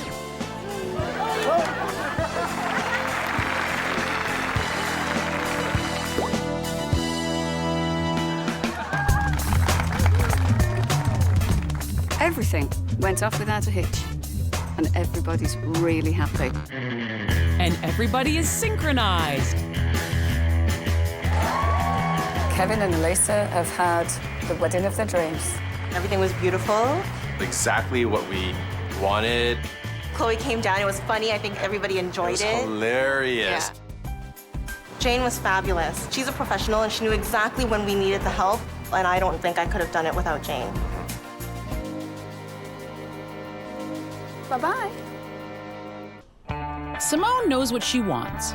You do realize that I really want to pull your bottom lip right up over your face right now. Roger doesn't know how to get it. That or the wedding's off? And their families are two sides of a foreign coin. Mom, your boobs are showing. Will Jane be able to flip this wedding around? Nice. I'm very confused. Or will she crawl under the covers until it all goes away? I am shaky.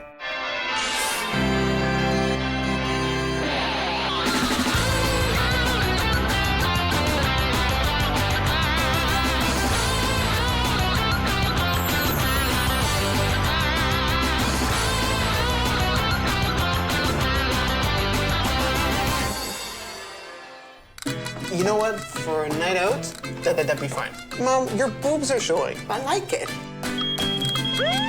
I know, but mother of the groom. The groom? But this is the way I always like to dress. Mom, there's too much cleavage there. Bride-to-be Simone is marrying into a very spicy family. Roger and I have very different backgrounds. You always this to me. I know. I'm always worried. Do you see what I'm worried now? Going down like this. For a guy, it's okay. His background is Spanish. My family's more rowdy, I would say. And Simone's family is not. Liz has done a nice job. Tomato tamale, however you want to put it, this upcoming wedding isn't looking very pretty. Hopefully. The wedding planning is very hard right now. I have the baby. I get on the phone to call somebody and she starts to cry. Okay, so tell me what to do. I'm on your computer. What's the password for the other computer? So Simone has entrusted Roger with a lot of the planning, and so far it ain't so caliente. Is it that bad? I haven't been able to follow through very well. Roger, focus for me for a second. I'm not bossy, I just have better ideas. Then I always come off as the because I gotta clean everything up. I'm at work. She'll page me, call me my cell phone, making sure that I remember when I come home that I have certain things to do. You are very much a control freak. Everything has to be time this, has to be this way for Simone, that way for Simone. Everything has to be on time and the way you want it. It's his nature to be very passive, especially when he has to deal with a conflictual situation. If it's voicemail, call back. I would say she's a type A personality. You think? No, it's not funny because then when you get nervous, you got something to refer to. All right. Okay. Definitely beyond desperate right now. In terms of the wedding plans, we haven't really done anything. You do realize that I really want to pull your bottom lip right up over your face right now. ¿Qué? But gracias a Dios, because Jane Dais Hinch, the global wedding translator, has arrived. Jane and her wingman, Michael, have flown in with 3 wedding wishes to make sense of Simone and Roger's fiasco of a fiesta. Hello. Nice to meet you too. Cute baby. But in my experience, they don't help in the planning of a wedding. They're too busy pooping and sleeping. The sad thing is my memory has really changed. They do. When you have a baby, you lose a quantity of brain cells. Oh, well, yeah. It's true. It's true. But Simone digs deep in her gray matter to fill Jane in on all the details that her postnatal noggin can recall. And it all ends in tears. I think baby's had enough, and I think it'd be a good idea to let's go and see inside. And just to let you know also, we have 4 sets of parents. My parents were married. Now they're divorced. Now they're remarried. And they can't sit at the same tables. No. Please don't ask me to do a table plan. Please don't ask me to do the table plan. Any family engagement that we've had, because I had a baby shower and a wedding shower, we have the Spanish people and we have white people. I don't know why. We can't get them to... It's a whole division. Has anybody heard of West Side Story? And now that the gang have gotten to know each other, Roger and Simone bring out their toys. What do we do with this?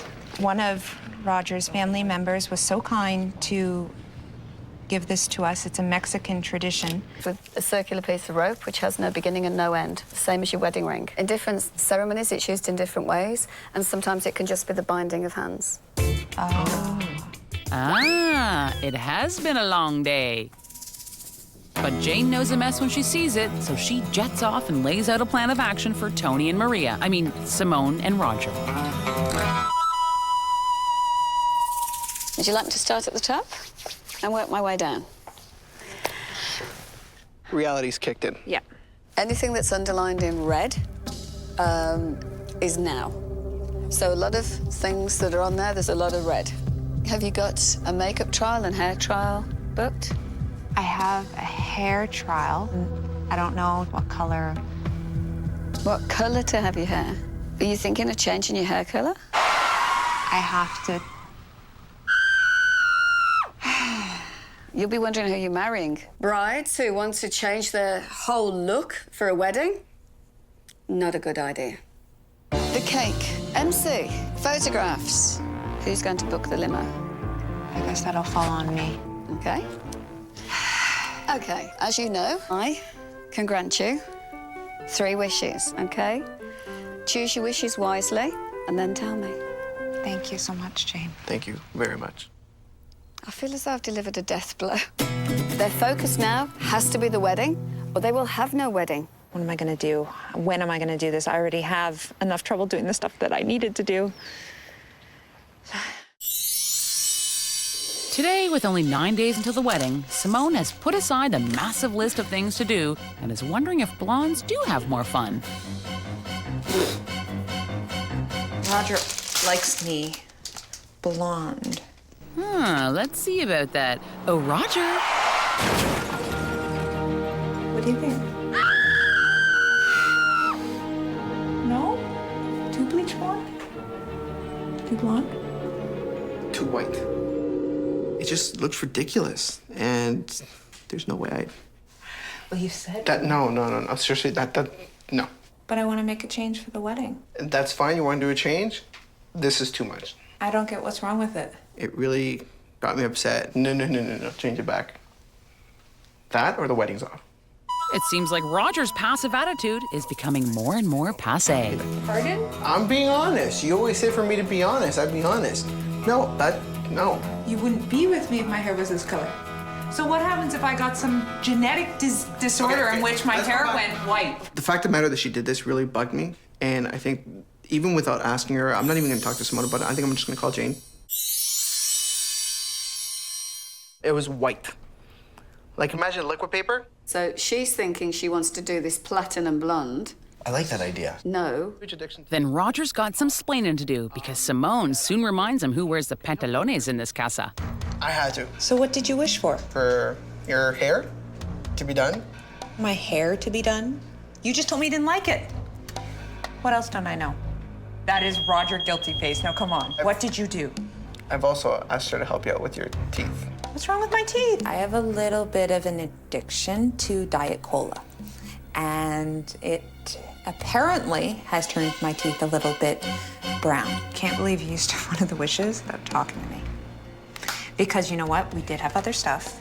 And you just jumped because you got angry. You jumped and you called. And you didn't think it through. You didn't talk to me. Man, are you in trouble? Yeah. After Simone shortened the leash on her little alpha male, she has another very important task to tackle. Make jewelry for the bridesmaids. And Simone's little flower girl, Isabel, is supposedly tangling everything up. Sleep more so I can make the necklaces. Go back to sleep. And I can't ignore her when she's getting distressed. Little more of that rattle in the face and she'll show you distress. But Daddy's home soon to witness the, chaos. You know what? It's proving to be harder than I expected. Like, I'd rather not have a wedding if it's not gonna be perfect. I really need Jane's help. I mean, I don't want to have to, be medicated at my own wedding. So Roger calls Dr. Feelgood herself, and then Isabel cries on demand for dramatic effect. Hi, Jane? Hello, Roger.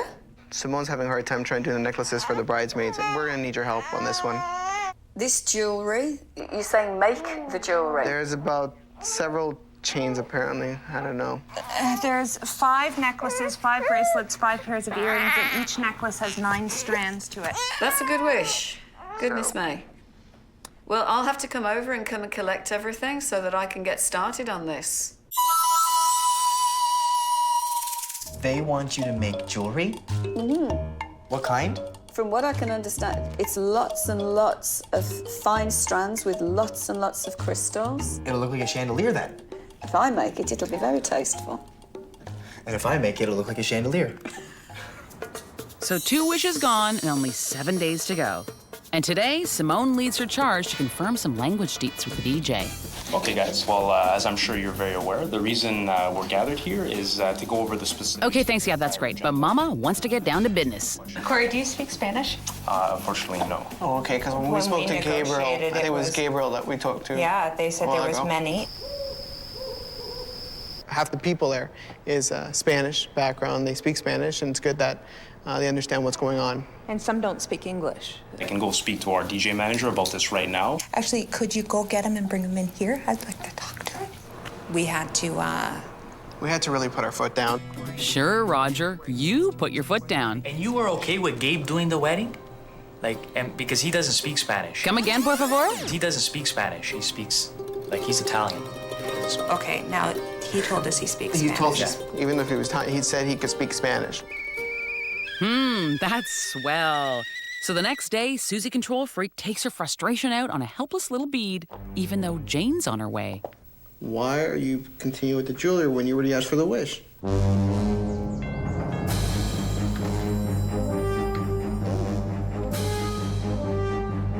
And I opened the box, and it's all done. I thought that I was going to get a box of crystals, a box of strands. I'm very confused. It's just the hard part that's left. Yeah? Okay. All I've got to do is make up one necklace. Bit of a wasted wish. Today, since Simone's gray smile and white hair scared her groom silly, Jane is sinking her teeth into the couple's, or rather, Roger's first wish. He would like Simone to have whiter teeth and blonder hair. You know, a bit like childbirth. There's something beautiful at the end of it. While Simone grins and bears it, Roger's dealing with his own rack of problems. Mamacita's dress options for the wedding. Your chichis are showing again. Come up like this. No, that's not too revealing. But Mom, you can see this. I just hope she covered them up for the wedding. Just cross her fingers. Yeah. Okay, I can try to fix it a little bit here. The dress looks a little too tight. If I wear a shawl or something, you think you might be able to help? A tattoo? I feel young and sexy, and I like it. Wow! Roger better like this. Back at the dentist's office, Jane deserves a plaque for this one, but the metamorphosis isn't quite complete. Now, Simone is looking for blonde highlights. Not all over blonde. Okay. Hints of blonde. You know your stuff. I'm following your guide. That's a different look. How you doing? Okay. Yeah? Yeah. Lots of work. She's got a lot of hair. So as Simone gets foiled again, Jane and Roger split hairs. So where did Simone get this notion that you love these platinum blondes? I like blondes, not platinum blondes. Oh, right. I like the nice strawberry blonde, you know, yellow blonde. Your blonde is good too. Fishing for compliments there. There you go. It's a beautiful blonde. I like it. I like it. Well, See, that I'm okay with. But the color of that wig, platinum wig, no way. It wasn't magic bringing Simone to the hair salon. It was trying to convince Simone to be Simone the bride, not Simone the rock star. 3, 2, 1. Yeah? Wow. It looks so good. It looks amazing. And I go, you know what? You look beautiful and just the way I met you the first time. Wish granted? Wish granted. So our newly blonde-ish bride can grin her way through the next day at the rehearsal dinner, but her smile is waning.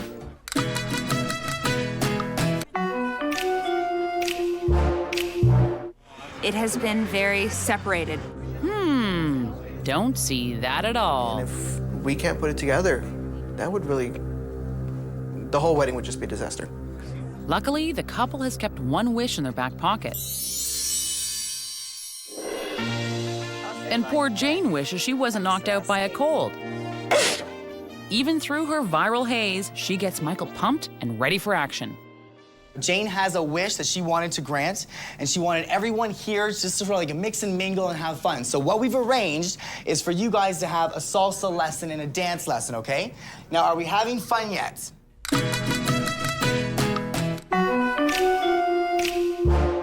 It started off with both families divided. My family on one side of the room and Roger's on the other, like usual. Yeah, like usual. We have these two fabulous dancers from Soul to Soul. We have Glenn and Jocelyn. The dancers got us dancing and focusing on how to do certain steps and then paired us up with somebody we have never danced with. And it was funny because it was like your family paired up with somebody from my your family. Even though Jane couldn't be here, she pulled together something that worked so well.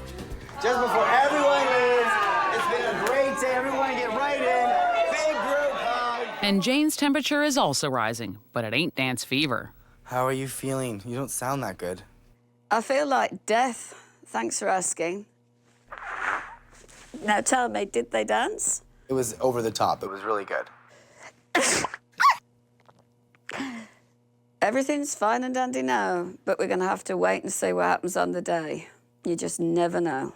Simone and Roger had mucho problemas with their wedding. That or the wedding's on. But Jane Dais Hinch, wedding planning diva, has been working hard to make their fiesta fabulous. For Wish 1, Jane diffused a blonde bombshell. Oh my gosh. Wish 2 had Jane twiddling her thumbs and a bead or two. And from her sickbed, Jane threw Michael into a hot salsa mix for Wish 3. Raj. Today's the wedding day, and Michael's got one thing on his mind. All right, so we need to get you naked and dressed and fast. But it looks like he may have some time. Okay, now then. Okay, well, hey. While Simone negotiates her 17-layer dress, Michael needs to negotiate with the ring bearer. So you're not gonna tell anyone where the rings are? I keep them in my hiding spot at the wedding. You're gonna tell them? Yeah. But you're not gonna tell Jane? Nope. You just made that decision. You're in charge now. Yeah. Yes. So Michael doesn't get too far, and as for the bride, ugh, don't you hate stairs? Do you know how to tie an ascot? What? Do you know how to tie an ascot? No. Are you sure? What do you mean? What's an ascot? Well, that's what I'm trying to figure out right now, too. Hi, boss. It's me. We have a little bit of a problem. I don't know how to tie an ascot. So over the phone, Jane eases Michael's pain in the ascot. Now,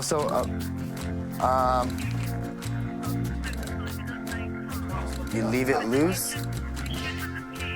A pin. Okay. Is that good? You're amazing. I tried. You're amazing. I tried. Can't believe how you Look, got it. so let's make sure we all do it to the same. Is this center? That's stunning. Now, do you want to tuck it in and push it out a little And so bit? the boy ties it all up. That's better. Now we're hot. There. Stunning.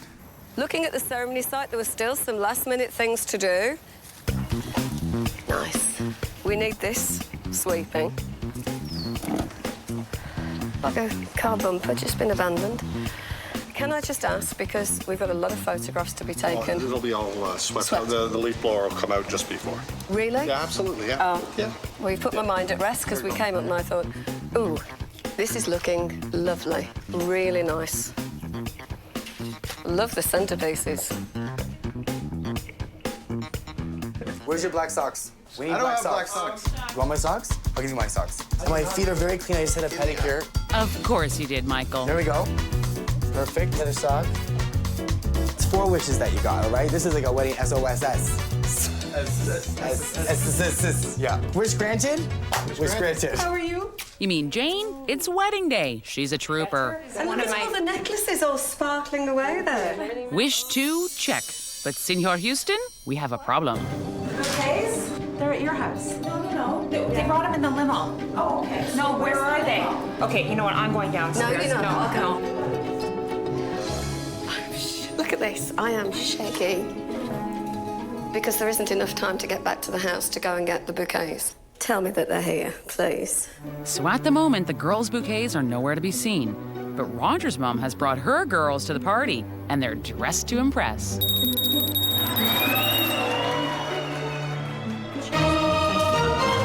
And just before Simone's pretty highlighted head spins off her shoulders, Detective Jane finds the missing flowers, and the gang's all here.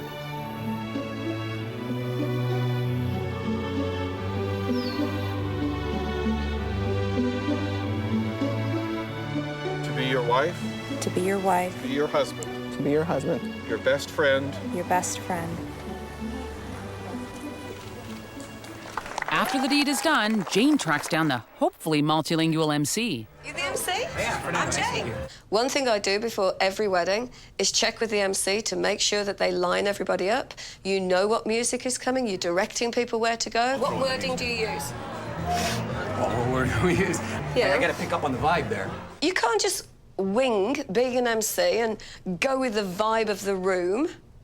Excuse me. I gotta say some words in Spanish in between, too. Okay, give me the English. Oh, you'll hear it when I do it. ¿Cómo se dice imploding cake en español?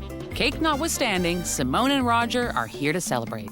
The smile hit me first, and it was the most radiant smile. We think that Jane's help and the wishes made our wedding day the dream that we hoped it would be. It did become the fairy tale come true. Thanks to Jane. But Jane still has one more job to complete.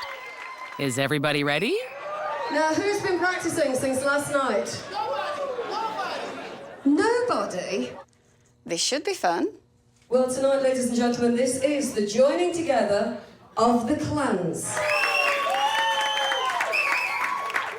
So I invite you all to grab a new partner, and we're going to do a family salsa. And with that, Jane dances her way through completing Wish 3.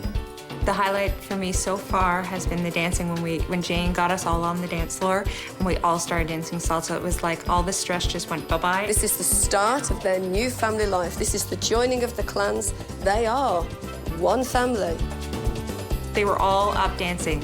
White, Spanish, didn't It was matter. a whole mix. Everybody. Like everybody, with not a single person was sitting down. This is the best Spanish I can do.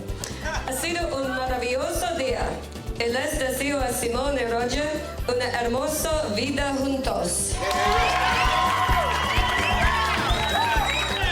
Give it to me. I have a very soft spot for Spanish men. Ay, ay, ay, ay, ay, ay.